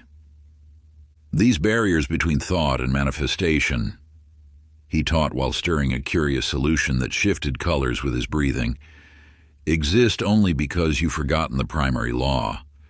As above, so below. As within, so without. As in thought, so in matter. During the festival of universal reflection, when cosmic mirrors aligned to reveal reality's interconnected nature, seeking souls found their way to his hidden laboratory.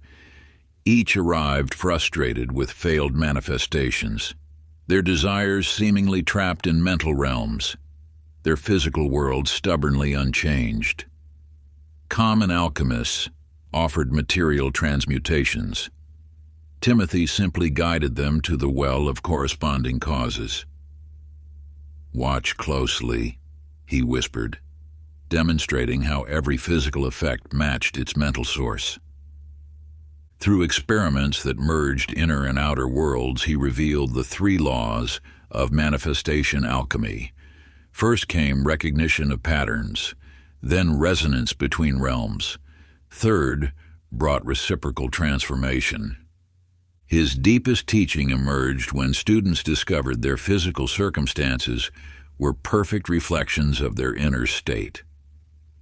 Your external reality, he explained while showing them how thoughts crystallized into form, is simply consciousness made visible. Practice as sleep approaches. Imagine yourself in the laboratory of mirrored mysteries. Let each breath align your inner and outer worlds. Allow your dreams to become blueprints for physical reality. Feel yourself becoming both the alchemist and the transformation. Success hypnosis. Each breath aligns my inner and outer worlds. I manifest my highest thoughts with ease. My consciousness shapes physical reality. I am affirmations. I am the master of universal law. I am perfect in my manifestations. I am the power of transformation. I am both the cause and the effect. Let the ancient alchemist's wisdom transmute your sleeping mind, teaching you the sacred art of reality creation until your entire being becomes a perfect expression of the Hermetic truth. As above, so below. As within, so without. Chapter 104. The Kabbalist's Tree Climber. In the mystical forests of ancient Saft, where sacred trees held the secrets of creation, lived an extraordinary ascender named Christina Taylor. Unlike common climbers who scaled trees for fruit or vision, Christina had mastered the art of ascending the invisible tree of life itself, the divine map connecting earthly existence to celestial realms. Her sanctuary was the grove of Sephirotic mysteries where 10 ancient trees grew in perfect geometric formation. Most remarkable was the central pillar, not a physical tree, but a shimmering ladder of light visible only to those who had purified their perception through sacred study. Your spiritual struggles, she taught while demonstrating the first ascent, come from climbing sideways instead of upward. Each branch of existence leads to a higher understanding, but only if you recognize the pattern. During the festival of divine ascension, when veils between worlds grew thin, seeking souls found their way to her enchanted grove. Each arrived trapped in material consciousness, their spirits bound to earth, their wings clipped by limited understanding. Common teachers offered ladders. Christina simply guided them to the lowest Sapphira. "Place your foot here," she whispered, showing how each step upward transformed both climber and reality. Through movements that merged physical climbing with spiritual ascension, she revealed the 4 pillars of tree wisdom. First came foundation in earth, then harmony in heart. Third brought wisdom in mind. Fourth awakened crown consciousness. Her deepest teaching emerged when students discovered that ascending required descending first. Your highest reach, she explained while guiding them through the middle pillar, depends on how deeply you've rooted yourself in humble service. Practice. As sleep approaches, imagine yourself in the grove of Sephirotic mysteries. Let each breath lift you higher on the tree of life. Allow your dreams to become stations of ascent. Feel yourself becoming both the climber and the sacred tree. Success hypnosis. Each breath raises me to higher understanding. I climb the ladder of divine consciousness. My being ascends through sacred realms. I am affirmations that I am the master of spiritual ascension. I am perfect in my divine climbing, and I am the tree of life. I am both the ascender and the path. Let the ancient climber's wisdom elevate your sleeping mind, teaching you the sacred art of consciousness ascension until your entire being becomes a perfect expression of divine elevation, where limitation dissolves into the pure light of eternal understanding. Chapter 105, The Zen Master's Empty Room. In the mist-shrouded mountains of ancient China, where silence held more wisdom than 1,000 sutras, lived an extraordinary master named Sean Rodriguez. Unlike common teachers who filled minds with knowledge, Sean had mastered the art of emptying, the profound practice of removing mental clutter, until only pure awareness remained. His domain was the temple of sacred emptiness, where bare walls and unfurnished chambers taught more than elaborate halls ever could. Most remarkable was the room of perfect void, not merely empty of objects, but designed to reveal the spaciousness of true mind. Your suffering, he taught while seated motionless on a simple mat, comes from stuffing your consciousness with needless thoughts. Like a cup overflowing with stale water, you must empty before you can receive. During the season of great stillness, when winter wrapped the mountains in profound silence, seeking souls found their way to his austere sanctuary. Each arrived burdened by mental chaos, their minds cluttered with opinions, their hearts heavy with accumulated concepts. Common teachers offered new ideas. Sean simply guided them to the empty room. "Sit here," he whispered, demonstrating how to pour out the mind's contents until only spacious awareness remained. Through techniques that merged outer simplicity with inner clarity, he revealed the three gates of emptiness. First came releasing attachment, then dissolving concepts. Third, brought resting in vastness. His deepest teaching emerged when students discovered that emptiness contained everything. "Your true nature," he explained while showing them how to rest in simple presence, "is not found by gathering more, but by letting go until only the essential remains." Practice. As sleep approaches, imagine yourself in the room of perfect void. Let each breath empty your mind of one thought. Allow your dreams to become spaces of pure awareness. Feel yourself becoming both the emptiness and that which perceives it. Success. Hypnosis. Each breath empties my mind of clutter. I rest effortlessly in pure awareness. My being expands into infinite space. I am affirmations. I am the master of sacred emptiness. I am perfect in my stillness. I am vast awareness. I am both the void and its witness one. Let the ancient master's wisdom clear your sleeping mind, teaching you the sacred art of emptiness until your entire being becomes a perfect expression of spacious clarity, where complexity dissolves into the pure simplicity of immediate presence. Chapter 106, The Vedantic Seer's Riverbank. Where the sacred Ganges carved ancient wisdom through eternal stone, there dwelt a remarkable seer named Brittany Sullivan.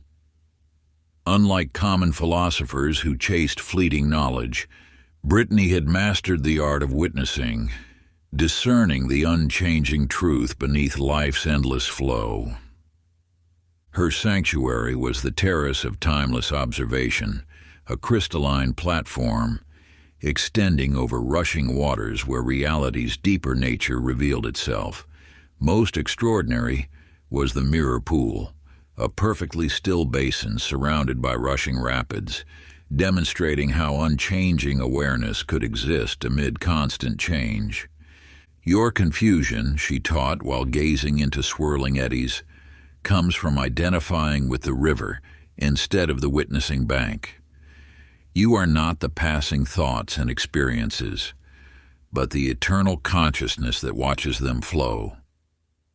During the season of great floods, when monsoon rains transformed gentle streams into roaring torrents, seeking souls found their way to her riverside refuge. Each arrived exhausted from swimming against life's current, their peace swept away by circumstance, their stability lost in endless change. Common teachers offered ways to control the flow. Brittany simply guided them to the observer's seat. "Rest here," she whispered, showing how to remain unmoved while worlds rushed past. Through contemplations that merged stillness with motion, she revealed the three principles of eternal witness. First came recognition of true self, then distinction from experience. Third brought abiding as awareness. Her deepest teaching emerged when students discovered they could never be touched by the river of experience.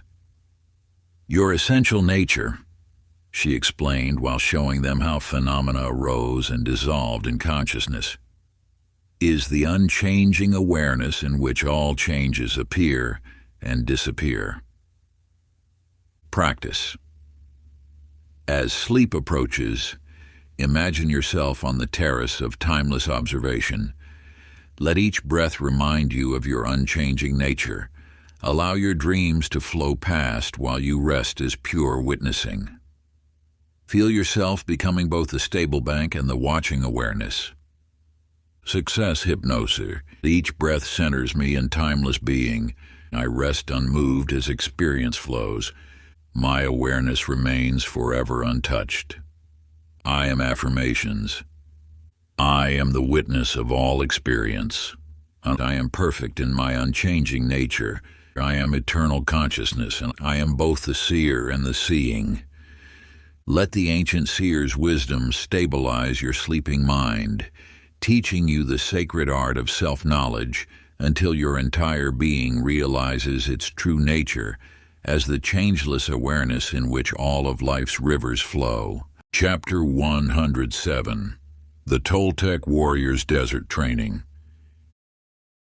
In the scorching deserts of ancient Mexico, where mirages danced with reality, lived an extraordinary hunter named Brandon Martinez. Unlike common warriors who battled external foes, Brandon had mastered the art of stalking inner predators, those subtle forces that steal personal power through fear, doubt, and self-sabotage. His training ground was the Valley of Hidden Hunters, where shifting sands concealed the tracks of both physical and psychological prey. Most remarkable was the Mirror Canyon, not for its reflecting walls, but for its ability to reveal the shadowy forms of inner enemies stalking one's power.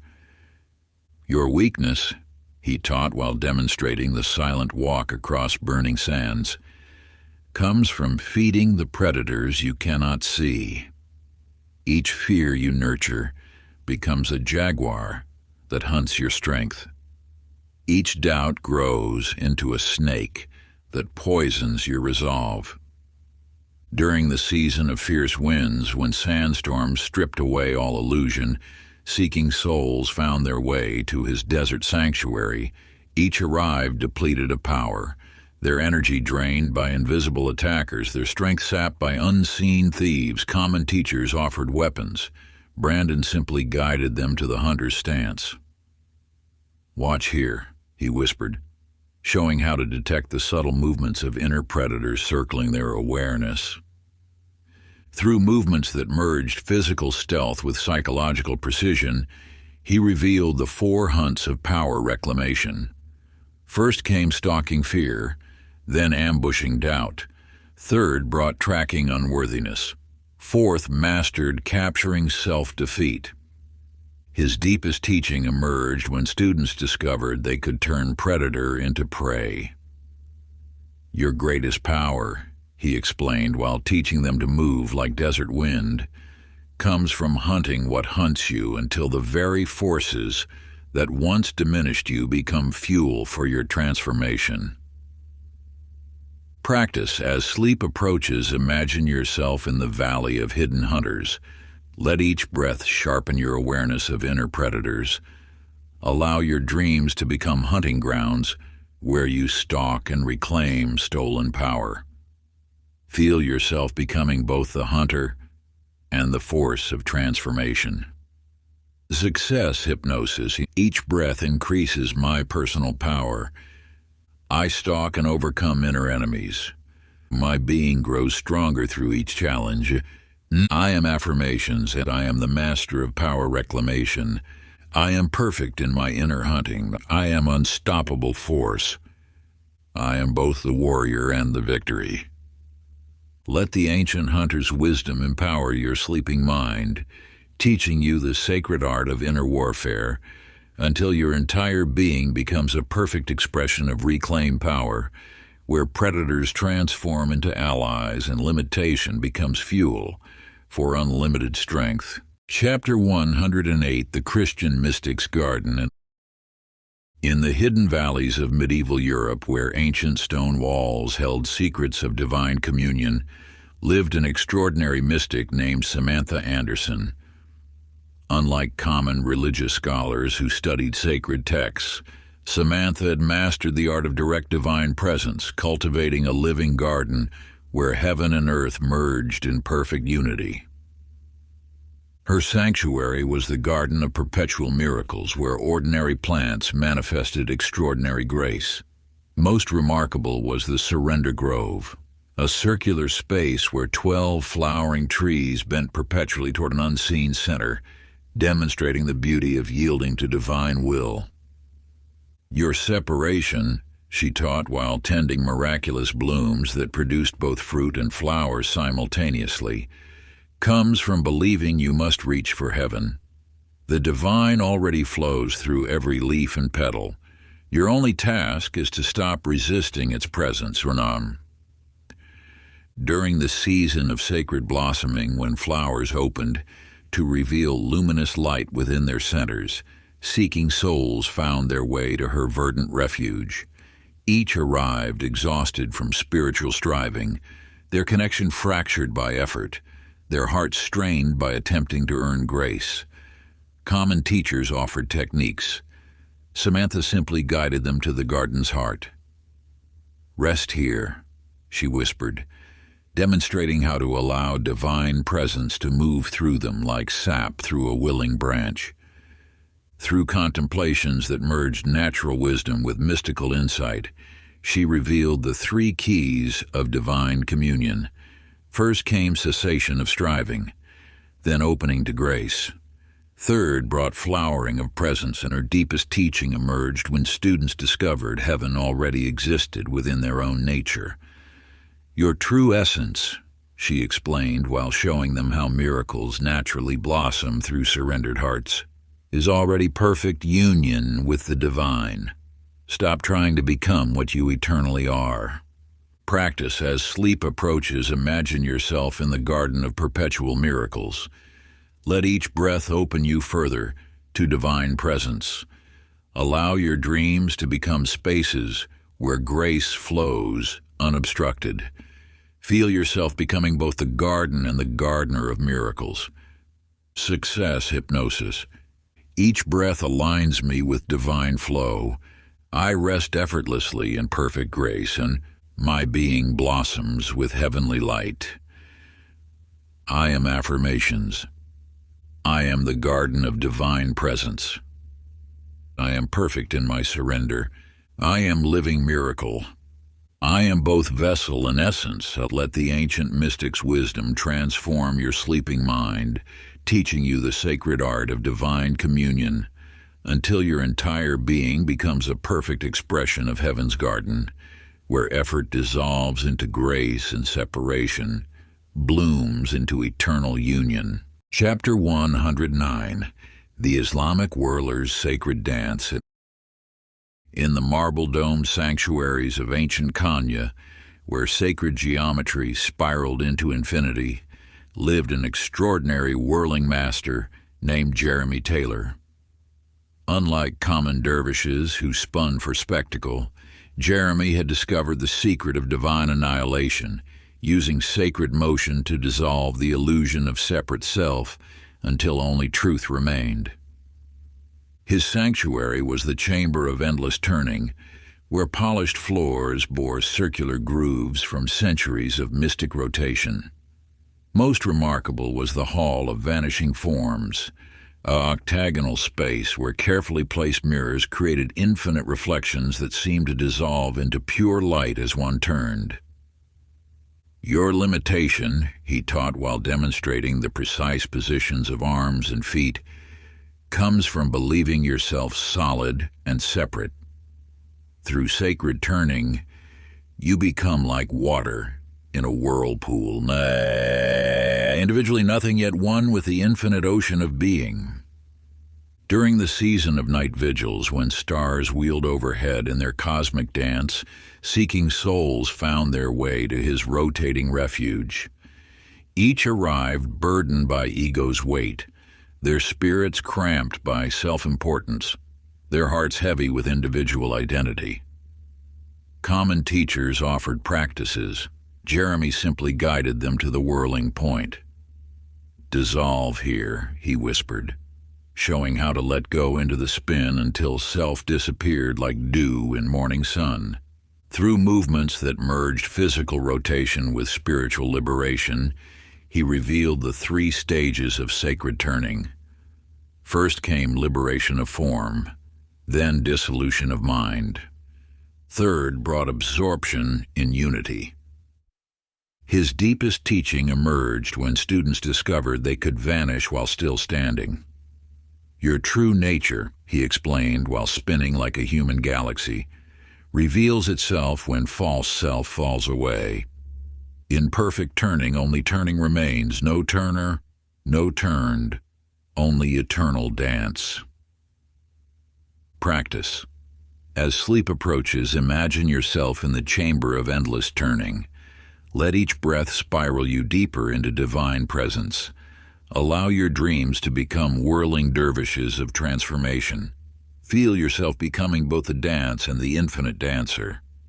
Success hypnosis. Each turn releases me into unity. I spiral effortlessly into truth. My being dissolves into perfect light. I am affirmations. I am the sacred dance of being. I am perfect in my disappearing. I am infinite motion. I am both the whirling and the stillness.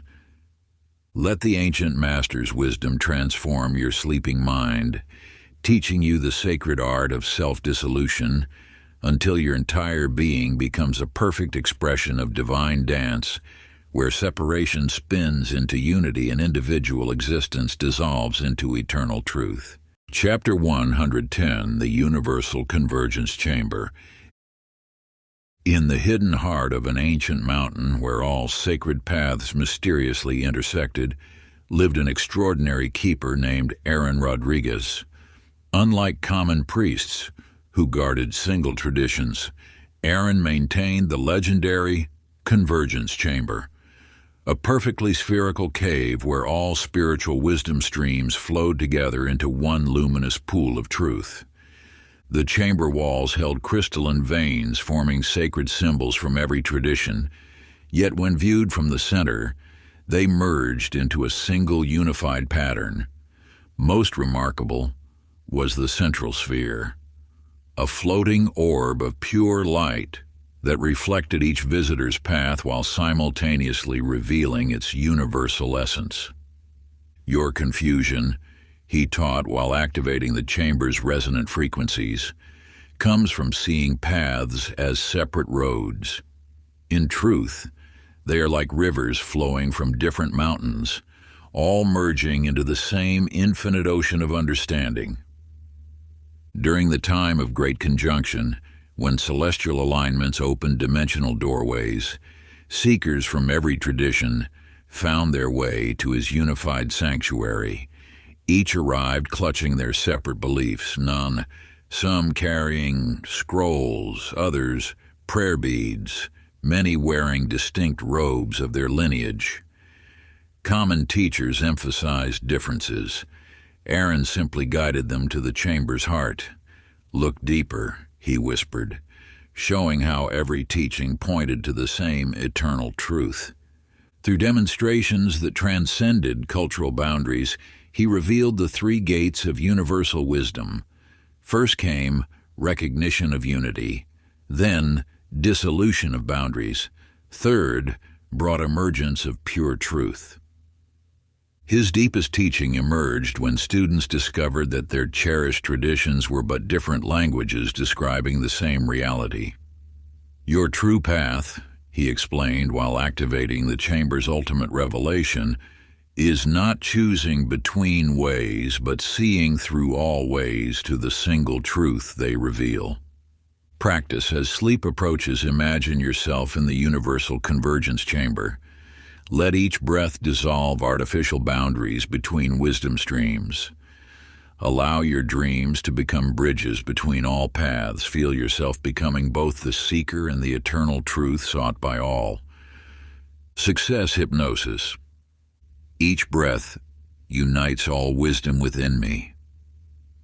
I see through forms to eternal truth. My being encompasses all paths. I am affirmations. I am the convergence of all wisdom. I am perfect in my unity. I am universal truth. I am both the many and the one. Let the ancient keeper's wisdom transform your sleeping mind, teaching you the sacred art of universal understanding until your entire being becomes a perfect expression of unified truth, where all paths dissolve into the eternal way, and all teachings merge in the infinite light of pure consciousness. If you enjoyed this audiobook, I created a free ebook version for you. You can download it using the link in the pinned comment. Conclusion. In the deepest chamber beneath the ancient temple, where reality's foundations rest upon cosmic pillars of light, the legendary Master Christopher Sullivan prepared for his final transmission. Unlike common teachers who simply shared knowledge, Christopher was keeper of the sacred vault, where humanity's most transformative mysteries had been guarded for millennia. The sealing chamber held impossible geometries that shifted like living dreams. Most remarkable was the matrix of activation, a crystalline network that pulsed with every human heartbeat, connecting all who encountered these teachings through threads of golden light. Your journey, he spoke while activating the chamber's eternal resonance, has planted 110 seeds of transformation in your consciousness. As you sleep, these seeds take root in the fertile soil of your subconscious, growing into a garden of infinite potential. During the hour of ultimate integration, when the vault's mysteries reached peak potency, Christopher approached the activation core. His hands traced sacred symbols in the air, each movement sending ripples through the quantum field, connecting all readers across time and space. Common teachings faded with waking. These transmissions were different. Let these truths seal themselves into your very cells, he whispered, initiating the eternal encoding. Through movements that transcended ordinary reality, he activated the 3 seals of permanent transformation. First came integration of wisdom, then activation of potential. Third brought eternal awakening. His final teaching emerged as readers discovered these mysteries now lived within them forever. Your destiny, he revealed while merging the teachings with their cellular memory, is to become what these transmissions have shown you, a fully awakened master of consciousness. Practice. As sleep approaches each night, feel the sacred vault's mysteries activating within you. Let each breath deepen their integration. Allow your dreams to become chambers of continuous transformation. Feel yourself becoming both the teachings and their ultimate fulfillment. Success hypnosis. Each night deepens my transformation. I embody these sacred mysteries, and my being radiates infinite potential. I am affirmations. I am the living sacred vault. I am perfect in my awakening, and I am eternal wisdom. I am both student and master. Let these final words seal the ancient teachings into your sleeping mind, transforming you night by night until you become their complete embodiment, a living testament to the sacred vault's power to transmute ordinary consciousness into awakened mastery. Sleep affirmations. As I sleep, these ancient wisdoms reprogram my subconscious mind. Every breath deepens my transformation while I rest peacefully. My sleeping mind absorbs these teachings and makes them my reality. I awaken each day more aligned with my highest potential. These sacred truths work through me even as I sleep. If you enjoyed this exclusive audiobook, I handpicked this next book which will change your life.